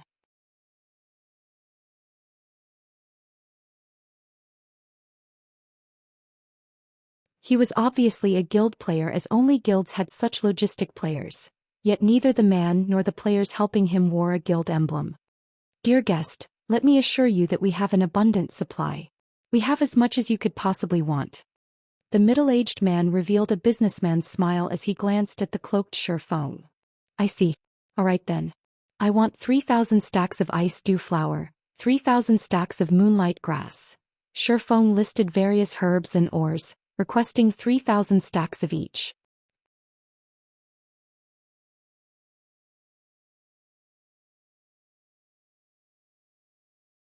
Ice dew flowers and moonlight grass were both main materials for producing the ice resistance potion. In addition, Shifeng had asked for the main materials necessary to craft the fire resistance potion. As long as he had these materials, he could produce ice resistance and fire resistance potions in bulk. By the time White River City grew and the city's players could travel to the Eclipse Gate, these 2 potions would sell like hotcakes. Shifeng clearly remembered that shortly after the flying ship feature launched, these potions' prices had skyrocketed. The raw materials also became incredibly popular. White River City's current development speed far outstripped that of the past. Based on Shifeng's estimation, it wouldn't be long before the flying ships were available in White River City. If he stockpiled ice resistance and fire resistance potions now, by the time players could travel to the Eclipse Gate, he would make a fortune. Dear customer, are you sure you want so many materials? Shock lit up the middle-aged man's face as he listened to Shifeng's request. The bag space of 1 or 2 people won't be enough to hold so many. If you really want them, we'll need some time to transfer the materials over from other cities. Even if he emptied his warehouse in White River City, he wouldn't come close to fulfilling Shifeng's order. Sure, I can wait, Shifeng said, looking nonchalant. In any case, he had something to do in the bank. If there was money to be made, he could be patient. Hearing Shifeng's confidence, the middle-aged man smiled brightly. Hurriedly, he said in a respectful tone, "Please wait here for an hour. I'll send my men to fetch the materials. However, we don't have enough stock of some of the materials you have requested. Do you still wish to purchase them?" He could make as much money selling Shifeng these materials as he had made from all of his previous customers. So be it. In any case, bring as many of the materials I listed as you can. I'll buy everything. As a precaution, let's sign a contract. I'll return in an hour to find you. If you prepare the items early, you can meet me in the bank's main hall, Shifeng said. He then produced a contract and handed it to the middle-aged man. Please rest assured, I'll have my men bring the materials immediately. After the middle-aged man read through the contract, he signed it without hesitation. He then began to contact his subordinates. As for Shifeng, he entered the bank's main hall. Hello, sir. How may I be of service to you today? The female NPC behind the front counter smiled as she asked Shifeng politely. I want to enter my personal warehouse. Here is the key, Shifeng said. He then passed a bronze key to the female NPC. Please follow me, sir. After the NPC received the key, her attitude towards Shifeng shifted, showing more respect. The key Shifeng had produced was paired to a large private warehouse. This made him one of the bank's VIP guests. No player could steal information about a private warehouse's contents. This was the reason that Shifeng had rented one for himself. Upon arrival, Shifeng carefully opened one of the warehouse's safes. The instant the safe opened, the air in the private warehouse grew heavy as a powerful aura surged from within the safe. The safe contained none other than the legendary ranked Holy Grail. Originally, Shifeng had intended to retrieve the damaged God Crystal from his bag. However, as if this God Crystal had been summoned, it flew from his bag without his involvement. As the God Crystal hovered before Shifeng, it radiated a faint golden glow. The God Crystal, which should have lost its power, seemed resurrected. It radiated a powerful divine might that prevented Shifeng from moving.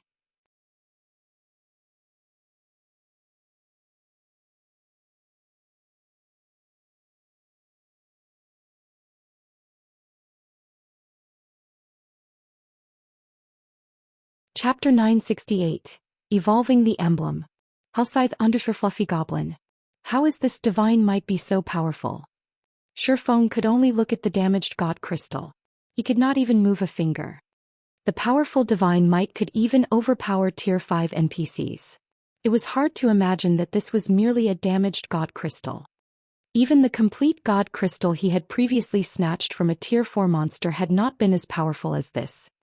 If he weren't in his private warehouse, the God Crystal's divine might be enough to paralyze every player in the bank, causing a commotion in White River City. Although this damaged God Crystal was quite powerful in front of the Holy Grail, it was a sheep for the slaughter. It could only wait for its death. The Holy Grail then radiated a purple aura that spread throughout the warehouse. This purple aura ate away at the divine might rapidly, and Shifeng's private warehouse was soon void of divine magic. As for the damaged God Crystal, it could barely stay afloat while it struggled desperately against the Holy Grail's aura. Suddenly, the sound of a system notification reached Shifeng's ears. System, do you wish to allow the Holy Grail to absorb the Titan core? This is a Titan core? The sudden revelation surprised Shifeng. He used omniscient eyes once more to check the damaged God Crystal. Titan core, the 10 great saints of Titan's greatest masterpiece. The Titan core is capable of supplying a near-infinite amount of energy. It originally served as the Titan Fortress's power core. However, it had been heavily damaged during the war between gods. When Shifeng finished reading the description, he was thunderstruck. He had heard of this item before. It could be used to construct a war fortress's power core, which was also the most important component in a war fortress. A war fortress was far more difficult to construct than a city, as it was a machine meant for slaughter. Even Tier 5 NPCs would flee from a war fortress, as a single random strike was enough to end their lives. However, moving a powerful war fortress required an astronomical amount of energy. Hence, one needed a very powerful power source. Among the available materials in God's domain, the Titan core was the best option. Speaking of war fortresses, Shifeng had seen one in the Physis Canyon. He had also accepted the unique quest Steel Fortress Barusha. He had nearly lost his life attempting to power the Steel Fortress Barusha with the Titan's heart. However, although the Titan's heart could also be used as a power core, it was far weaker than the Titan core. The Titan core possessed divine might, while the Titan's heart only possessed power. If the Titan's heart were powerful enough to threaten Tier 5 classes, the Titan core was powerful enough to invoke God's fear. Moreover, unlike the Titan core, the Titan's heart's energy was limited. Even 100 Titan's hearts were not as valuable as one Titan core. Do I absorb it? Shifeng hesitated. To a guild, the Titan core was leagues more important than a legendary item. Of the many components needed to construct a war fortress, the power core was the most difficult to obtain. In the past, this had caused many headaches for many of God's domain's major powers. Moreover, even if they obtained a power source, they would not mobilize their war fortress due to the immense energy consumption. However, there was no denying a war fortress's extreme power. If a Tier 5 player could defend a town with a player population over 1 million, a war fortress could defend nearly half of a kingdom's territory. Moreover, that was with a limited energy source when it could not be moved casually. Obtaining or producing another power source was immensely difficult. If he could equip a war fortress with the Titan core, the war fortress would have no problems defending an entire kingdom.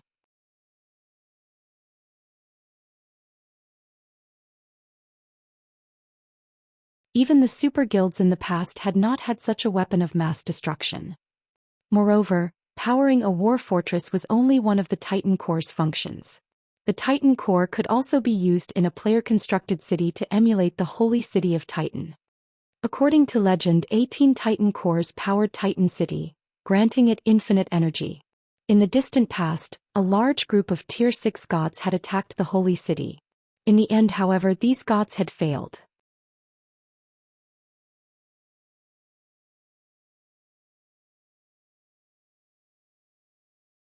Titan City's dense mana and its floating lifestyle association were due to its endless amount of energy. One could just imagine how precious a Titan core was. If he allowed the Holy Grail to absorb the Titan core now, it would be nigh impossible to obtain another in the future. After all, Titan City's 10 saints were long gone. There was no one around who was capable of producing another Titan core. In the end, after giving it some thought, Shifeng decided to withhold the Titan core from the Holy Grail. Although the Titan core was damaged and could not be used, there was hope of repairing it. After all, he had the Holy City's emblem. He could enter Titan City anytime he wanted. As the Titan core's birthplace, he should be able to learn how to repair it in Titan City. To stop the Holy Grail from craving the Titan core, Shifeng stored the core in another safe. No one was allowed to open the safes in a private warehouse without the user's approval.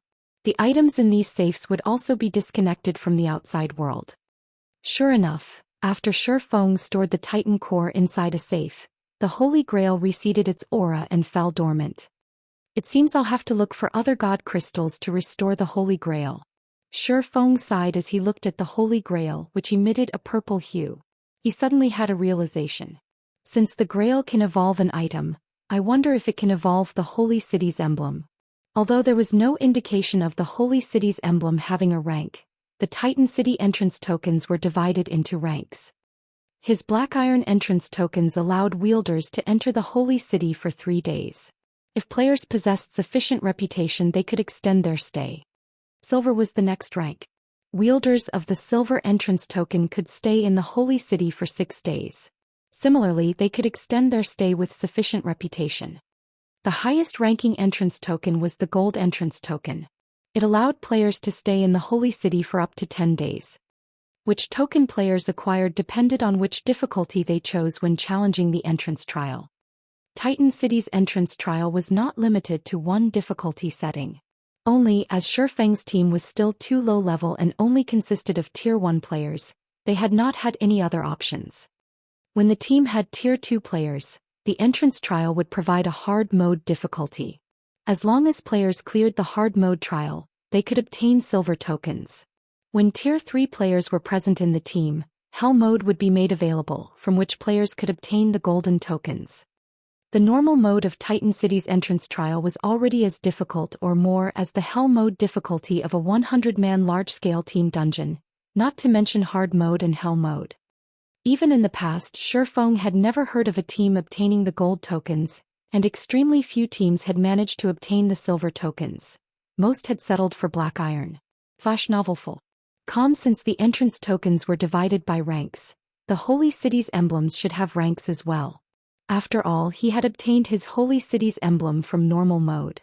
What about those obtained from hard mode and hell mode? Thinking up to this point, Shifeng could not help but click on the Holy Grail and select its Power of Evolution skill. He chose the Holy City's emblem as the evolution's target.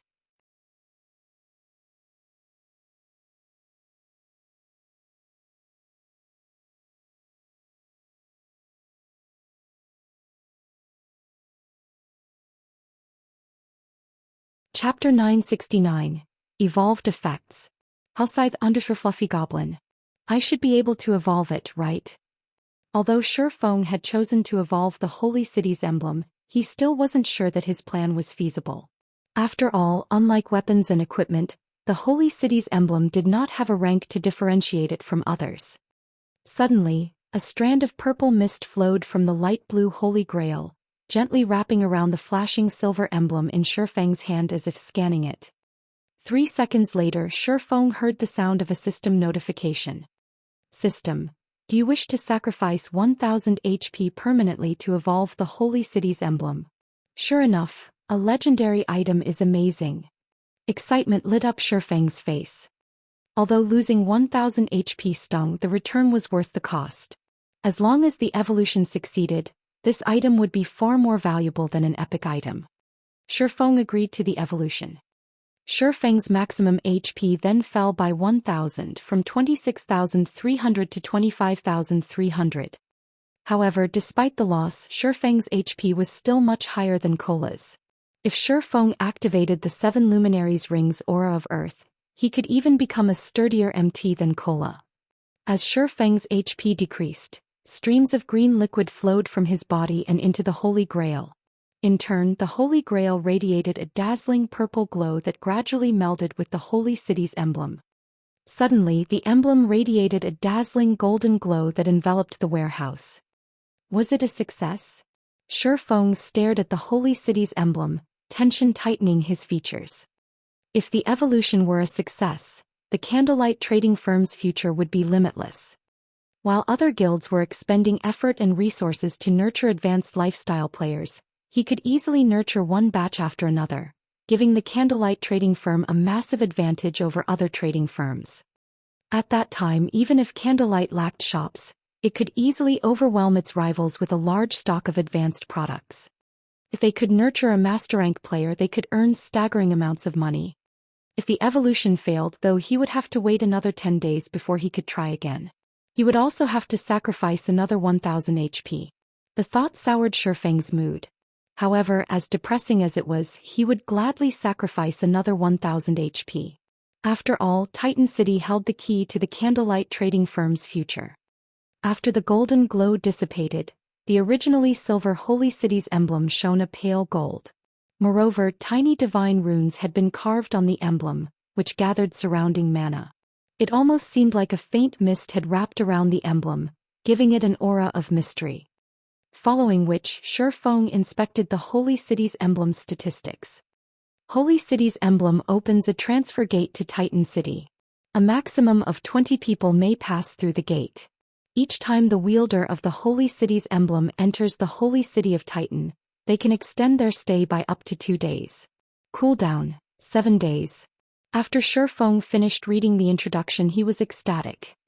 Although the evolved emblem did not extend a player's stay like the higher-ranked entrance tokens, it now allowed 20 people to enter Titan City rather than 10. Moreover, the wielder could stay in the Holy City 2 days more than everyone else. Now, the Holy City's emblem was practically a permanent residence permit for Shifeng. Generally, ordinary players could only stay in Titan City for 3 days, while Shifeng, as one of the city's honorary citizens, could stay up to 5 days. Including the emblem's new effects, he could extend his stay in the Holy City to 7 days, which was exactly how long the cooldown lasted. With this, even if Shifeng did not raise his reputation, he could stay in Titan City as long as he wanted. Titan City was heavenly for both lifestyle players and combat players. Not bad.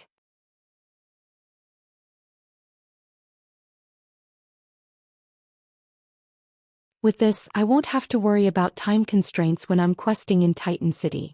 Shifeng smiled at the pale gold emblem in his hand. Titan City was a holy land to both lifestyle players and combat players. Only, as the slots to enter the city were extremely valuable, most guilds that possessed them only used them on lifestyle players who could contribute more to the guild than combat players.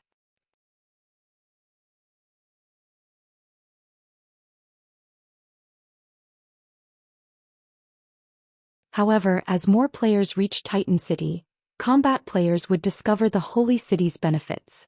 They would also discover that they would enjoy just as many benefits as lifestyle players. Only the various guilds had only discovered late in the game. By then, Titan City's benefits were no longer useful to Apex experts. Starmoon City, Ouroboros's guild residence. Due to the Blackwater Corporation's visit, the entire guild was a mess.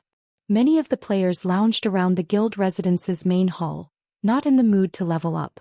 Instead, they chatted among themselves about the guild's situation. At the same time, an argument raged in the residence's meeting room. Do your companies really intend to side with the Blackwater Corporation? Have you never considered the fact that Blackwater is simply trying to annex Ouroboros and turn it into one of its toys? At that time, your companies won't have anything to do with Ouroboros at all. Zhou Xian bellowed, furious as she glared at the several guild elders beside her. Won't you reconsider this? The guild elders not affiliated with the company nodded, showing their support for Zhou Xian's words. The Blackwater Corporation was ruthless and cruel. Before it had even obtained Ouroboros, it was asking its guild leader to step down and relinquish full management rights. One could only imagine what Blackwater would do once it truly secured the guild. Ouroboros's name would vanish from the virtual gaming world. After the Blackwater Corporation obtained 90% of Ouroboros's shares, it would only be a matter of time before it obtained the remaining 10% and devoured Ouroboros. Aside from the compensation fees, these companies would have nothing left. Currently, God's Domain's popularity was rising rapidly due to the Mindspace system's launch. Even a fool could tell what would become of God's Domain in the future. Otherwise, so many companies from around the world wouldn't be investing in the game. As a first-rate guild, Ouroboros had a significant advantage. It had already amassed plenty of lands. However, if they allowed Blackwater to take everything, these companies would never be able to establish another guild as powerful as Ouroboros, no matter how much money they spent. By giving in to the Blackwater Corporation, these companies were ignoring long-term profits for short-term gains. Regarding the problem of your funds, I have begun to sell the materials in the guild's warehouse to collect more. Including the funds I have, and based on my estimations, we should be able to fund your company's resistance against Blackwater for some time. Ouroboros can use this time to capture a few towns. With the income from these towns, the guild will be able to sustain itself. It will no longer have to purchase coins from others or hire money farming teams. Meanwhile, you will retain your shares of Ouroboros. What do you think? /novelful. Calm Gentle Snow proposed her plan calmly as she shifted her gaze towards the several elders representing various companies. Although her plan was effectively cutting off Ouroboros's means of retreat, this was the guild's best option.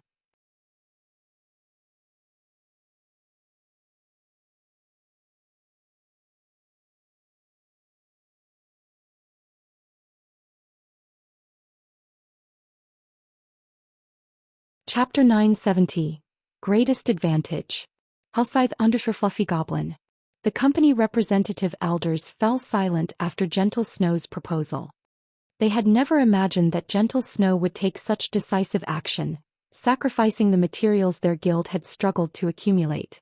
This would damage Ouroboros immensely and be robbing Peter to pay Paul. In reality, she had not solved the fundamental problem. /novelful. Calm, however, if they gathered enough capital to cover their company's sudden shortage of funds and endure this difficult period, their companies could make a comeback and slap the Blackwater Corporation in the face.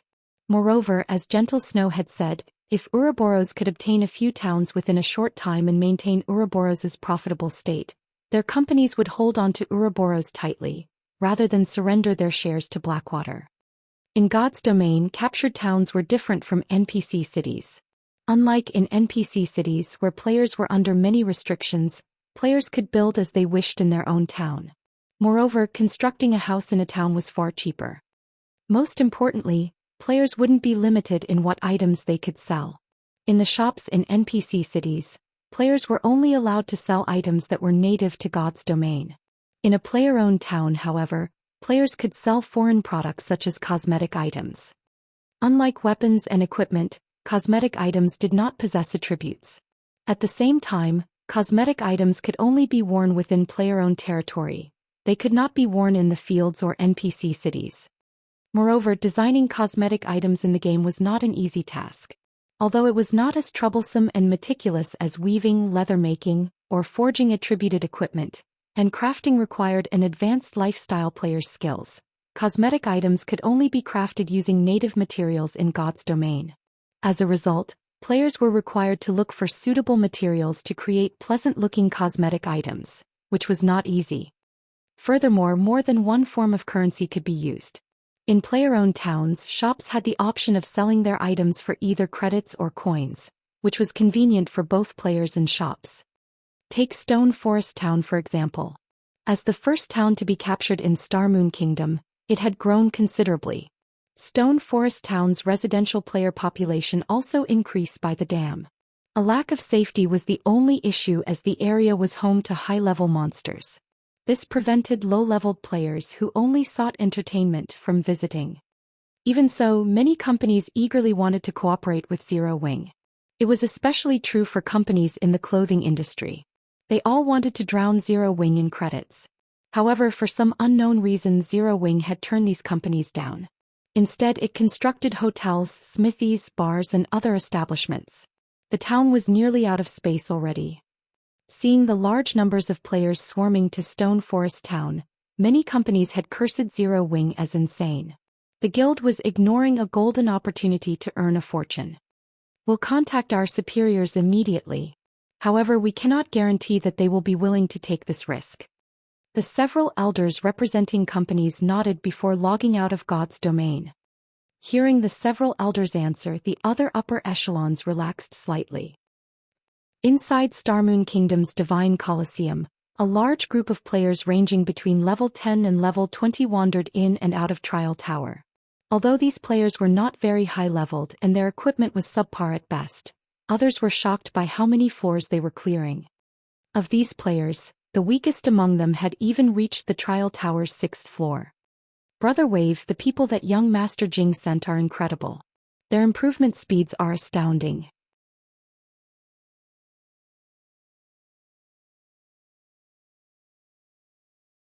It won't even be long before they surpass me, a tall level 39 ranger who sat beside Abandoned Wave said, smiling bitterly. No matter what was said or done, he was a famous expert in the virtual gaming world. This time he had been specially hired to train a group of newcomers who had recently joined the virtual gaming world. He had initially thought that this would be a simple job.